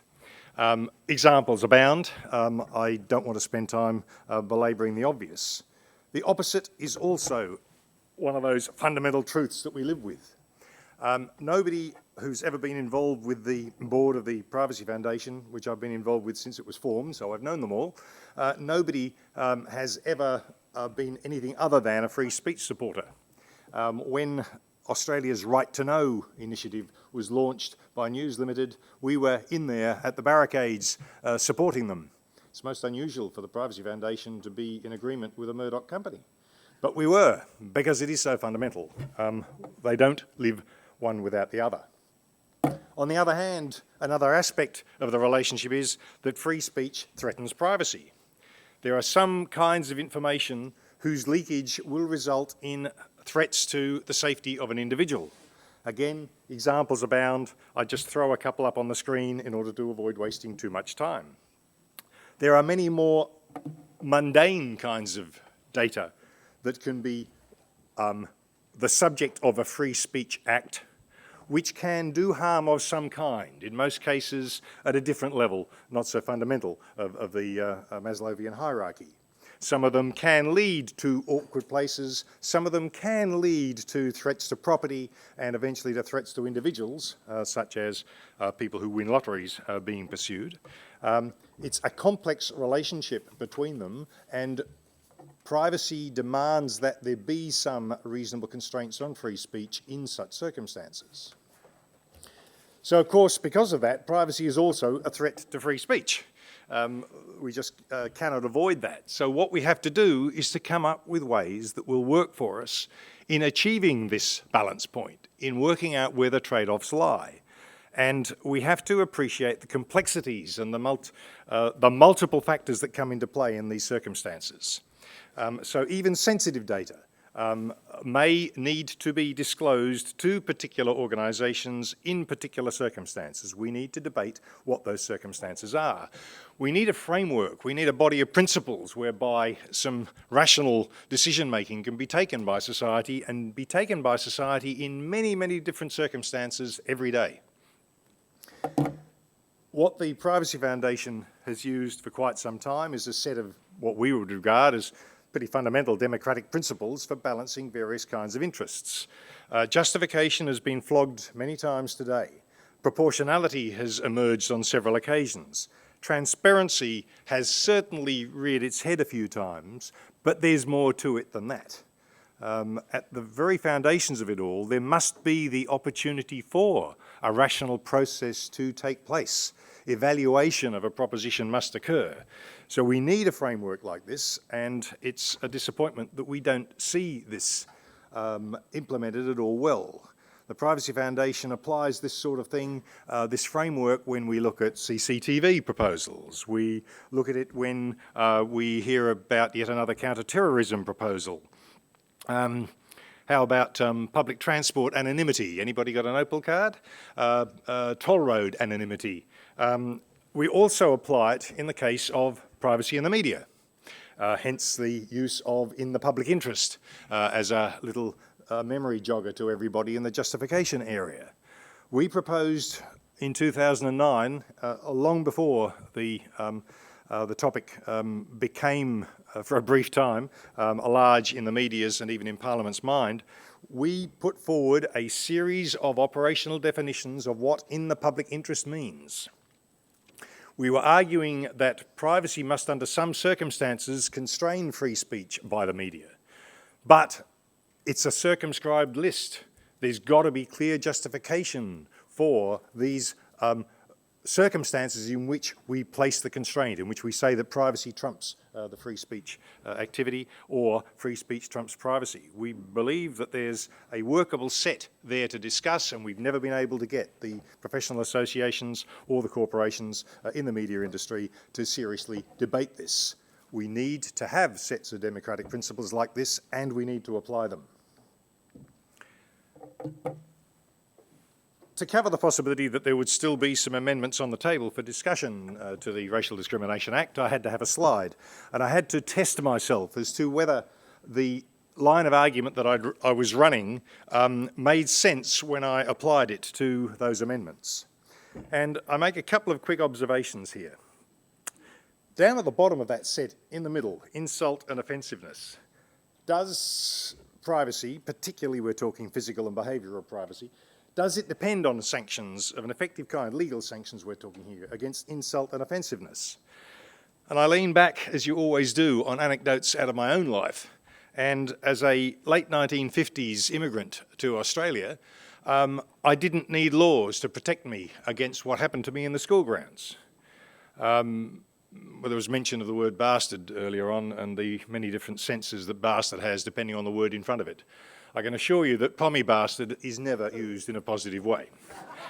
I was a sod, I did deserve a lot of what I got, but what I did not need was laws. What I did need was a bit of social control mechanism. I was very pleased when the only two occasions or the only two circumstances that ever worked happened, which was that the duty teacher in the playground strolled into view at lunchtime, which tended to be a calming influence, or alternatively one of those rarities, a 14-year-old opinion leader, suggested that the people who were having a go at me were really overdoing it a bit and being puerile. That kind of calming influence was really necessary. I query whether privacy creates a real argument for legal regulation on insult and offensiveness. But as we work up through the other bullet points, it's been pretty clear from all concerned today that we reach a point reasonably quickly where some constraints are needed. They relate to privacy as they relate to some other values. The other circumstance that I rely on in anecdotal form is 15 years as a soccer referee. Because a soccer referee's biggest actual practical value is as a calming influence. It helps to know the rules. But you've basically got to be there to diffuse situations before they turn into something unseemly, which results in really the spoiling of what can be a very pleasant afternoon. What interests me is that I had the gradations that I needed. Being there was the single most important thing. The ability to stop the game, pull two players out and signal to 22 that the boundaries had been reached was the next most important thing. Sometimes the yellow card, very, very rarely once for racial incitement a red card in my entire career of over 400 centres. What really interests me with the list that we've been discussing in this debate has been incitement to violence isn't on the list, which is one of the most central things that I needed to worry about as a referee. The other things occurred, but incitement to violence often having nothing to do with race were some of the things I needed. And that leads me to the obvious conclusion that racial discrimination is an important context, but it isn't the only one that we should have been debating. I congratulate Tim and the Human Rights Commission on getting this exercise together. I found it valuable, and I'm not a very patient person sitting in an audience. But I feel a couple of things need to be done, or now need to be done. And I prepared this slide before Tim announced a little earlier this afternoon that he's doing something starting in Adelaide shortly. The first thing I believe we need is to get from the abstract that we've been mainly discussing down to concrete examples. We need examples that we can all agree are type 1 or type 2, should be or shouldn't be subject to various definitions. And then, of course, we need the difficult grey zone examples. We need that catalogue of examples to get down off the cloud. And the second thing we need is to move beyond this splendid group of people and to get out to real people who are affected much more than I've been affected anecdotally in my life and who experience these kinds of unfortunate exercises of free speech. Thank you.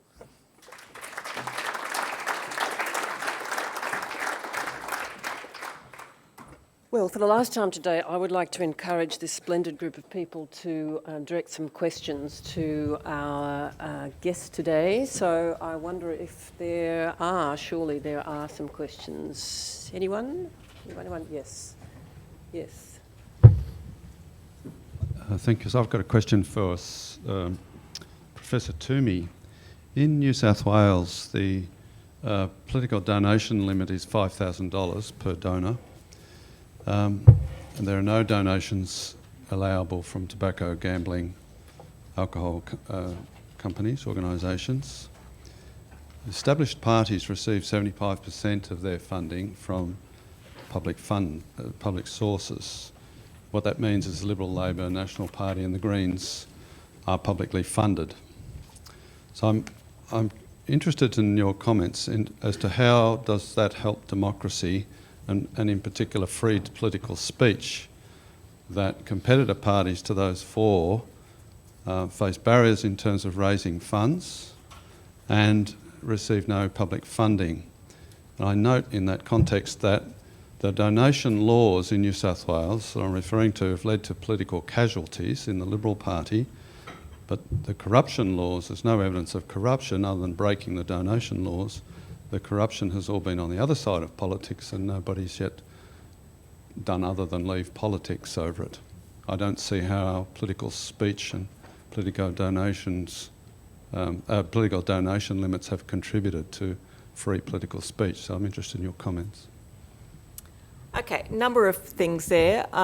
There is financial support for smaller parties. Financial support for parties comes through two different mechanisms. One is reimbursement of election costs. In terms of reimbursement of election costs, there is a threshold. You need to get 4% of votes in the Legislative Council, 4% of first preference votes, or 4% on average in the electorates that you run in the lower house. So that does provide funding reimbursement for parties that have some reasonable level of support. So 4%, it's not a major burden. But also in New South Wales, and this is often forgotten, there is significant support for political parties from public funding at the administrative level. So if you look at a major party in New South Wales, I think I did the numbers this morning for another purpose, and it was something like $9 million over 4 years provided for administrative costs alone. And there's also an extra fund, I think it's called the Political Education Development Fund or whatever, for parties that don't qualify for the others. So if you're a party that has virtually no support whatsoever, you can still get some financial assistance in New South Wales. So New South Wales, it's not understood by the public, but in New South Wales there is very substantial funding for political parties, big and small. So I think there's a lot of disingenuousness coming through when people say we want a fully publicly funded electoral system. We've almost got that already. We have massive public funding for parties. We only ask them to raise money, a small proportion of their funding from the people. Mostly they are publicly funded. Nonetheless, members of political parties still feel the need to shall we say, try and bend the rules, although in my observation most of the bending seems to be somewhat ignorant attempts to avoid the application of the rules, but it seems from my reading of the law that mostly they have breached the law in doing so.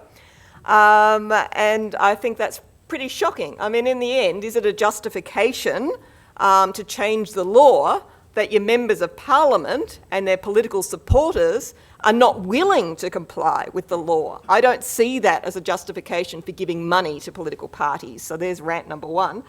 In the second question part was, well, has the caps on donations done any good? Well, it doesn't do any good if people are just going to breach the law anyway.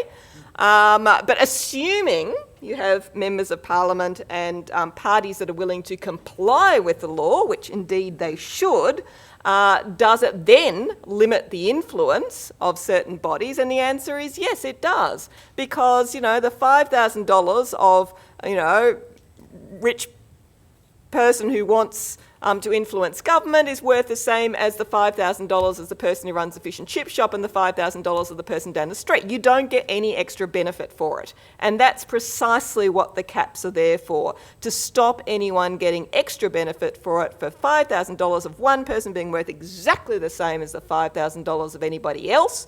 And if we actually had people who complied with the laws, then we wouldn't have a problem. The real issue here is making sure that we do have compliance, which involves proper penalties and involves prosecuting those people who breach the law, because I think if we do that, they'll pretty jolly quickly stop doing it. That was rant number 2. Tim has a question. Thanks, Anne, and thank you to the panel as well. I have 2 questions. Firstly to Anne, this is an argument that's been put forward by Professor David Flint, which is that political parties, because they're so heavily funded by the government now, effectively are an extension of the state, and therefore when they restrict their membership from saying certain things, that's an infringement on your free speech. I'd like to know your views on that. My personal view is I think it's a fallacious argument, but I'd like your views. And also to Brett Walker, one of the speakers earlier in the day raised the prospect that the collection of metadata and access to metadata was an infringement on free speech on the basis that if it was used in private disputes, that the collection of data, particularly about websites people have visited that could be accessed, say for instance in divorce proceedings or anything else, could amount to a restriction on free speech, because it would mean that people would be fearful of their private activities becoming public. Your thoughts on that? Okay. The first point you raise, I think, raises another really interesting angle as well, and that is the real concern that political parties are too much under control of government because of funding. And you see this particularly in Canada. In Canada, they've had for quite a long time a system of banning donations from corporations, unions, etc. Only people on the electoral roll can donate, and only with small levels of caps. The consequence of that is it's made the political parties completely dependent upon government funding. Now, think to yourself, what happens then when a party controls the parliament and can completely chop out one form of political funding, which is what the Harper government has done in Canada, leaving the other form of political funding, which is through tax credits on donations, which largely fund the Conservatives, so the donations flow through to the Conservatives and the tax rebates and credits help them, as opposed to the other sort of funding which was direct to the parties, and they just completely chop that out. If you make your political parties dependent on public funding, all of a sudden your parties become completely dependent on who's in charge in Parliament. And that is very dangerous. If I were a political party, after seeing what happened in Canada, there is no way on earth I would want to go down the route of full public funding, because you're completely beholden to whoever has control of two houses of Parliament. But in relation to the David Flint argument that parties have now become so much as part of the state as to give rise to the implied freedom of political communication, it's a cute argument, it's a clever argument, I can see how he's going there, but it's not really terribly convincing, I'm afraid. In the bad old days, a ground for divorce was adultery, and the metadata of the dalliance would be the hotel bills, the taxi drivers, etc., etc. Now, they are the bad old days, no doubt, but it's not because we resented an issue that the law of the land required to be tried, being tried by the available evidence as close as possible to an accurate fact finding. And it does seem to me that the special sensitivity about people's resort to electronic data, either so as to create it or so as to access it, probably speaks more of peculiar contemporary embarrassments than of anything to do with principle concerning free speech. I stress, I've never heard anybody protest that it's a privacy reason why their bank account should not be subpoenaed if they refuse to supply what the family court requires in relation to their wealth when there is a division of the wealth contemplated by the law.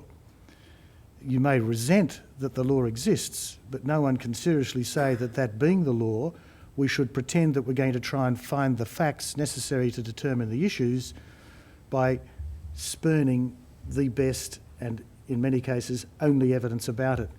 It's for those reasons, it seems to me, we aren't really worried about the creation and storage of metadata. We're desperate to create it. We create it, not the government. It's the keeping that is the rendering of it accessible, the transformation of what used to be ephemeral, the book I read, being really not recorded as such except for its physical appearance on my shelves. That has now transformed. The book I read may well now be the subject of an entry, probably not metadata, but certainly an entry which can be electronically archived indefinitely. The fact, it seems to me, is that it's not about the creation and storage, it's about the access and use. And the idea that specially required and created archives of so-called metadata would automatically become available for every backyarder or family dispute of a private kind is a completely different issue from free speech issues. That requires a political decision addressed by Parliament as to whether once you've got that archive, that's going to be one of the things that a privately issued, that is, a privately sought subpoena can compel to be produced. And we already know, see I think Victoria and medical records, we already know that there are many times and places in relation to certain kinds of records where they are excluded from the open slather which would otherwise obtain with respect to subpoenas issued at the behest of private parties.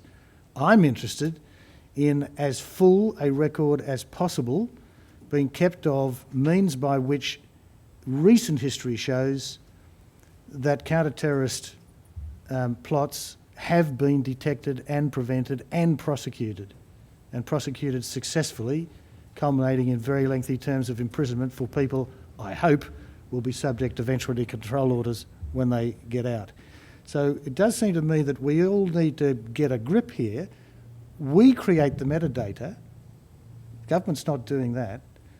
If we want it to be ephemeral, so let it be understood that we are passing up means by which research can be conducted which otherwise could not be conducted on conspiratorial occurrences. Now, if you don't believe in the conspiracies, I'm very pleased with your rosy view of life.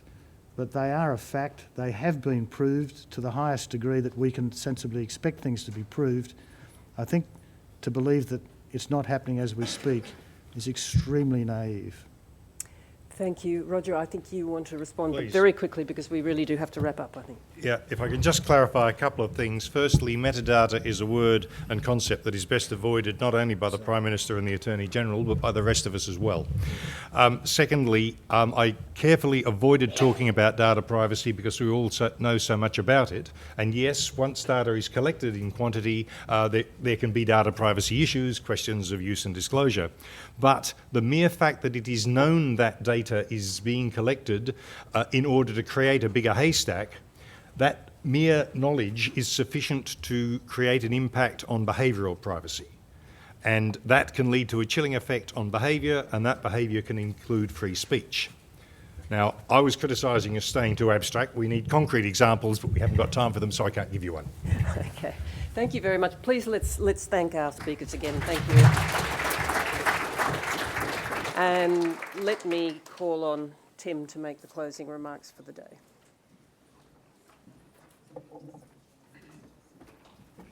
Well, thank you, Jana. We're running a few minutes behind time, so I'll keep my comments incredibly brief. Just to say thank you all for coming today. We've heard a range of different subject matters and topics and very different opinions. I always say with public policy, the most important thing is to cement the idea that there is a common problem and get agreement on that, because otherwise you spend most of your time arguing about the problem is before you even start debating the solution. What we've heard today is that there are a range of challenges to free speech in the country, but there are still some disputes as well about where they can exist. And the final panel, of course, highlighted some of those principles and very importantly. What we're going to do now is compile the papers from the symposium today. They'll be available to everybody to access and available on the Human Rights Commission's website. They'll go to inform the inquiry run by the Australian Law Reform Commission, but it will only be the start of a conversation that we intend to have at the Human Rights Commission about free speech issues. And I wrote this down before Roger suggested it, but one of the most important things I thought we should be doing going forward is having more intimate discussions, particularly with key stakeholder groups, about many of the issues that have been put on the table today, to get to a greater sense of depth and understanding about the complexities and then how to move forward with them. So in closing, I'd like to say thank you all for coming today and for contributing. For those who have live blogged, and I've watched your tweets at various points throughout the day, I have enjoyed them immensely. Of course, particular thanks needs to go to the Digital Policy Group of AMIA, the Attorney General's Department, the Law Council of Australia and Sky News for supporting the conference. I'd also like to thank the hard-working staff at the Australian Human Rights Commission who have organised and brought together this important day. And also, of course, to the speakers who presented and provided their wide-ranging views and contributions. We may reach out to you in the future to be part of the continued discussion, and I hope you're willing to continue to contribute your time. Apart from that, unfortunately, we do need to clear the room because the venue is hosting another event this evening. So I will say thank you very much, and I hope to see you soon.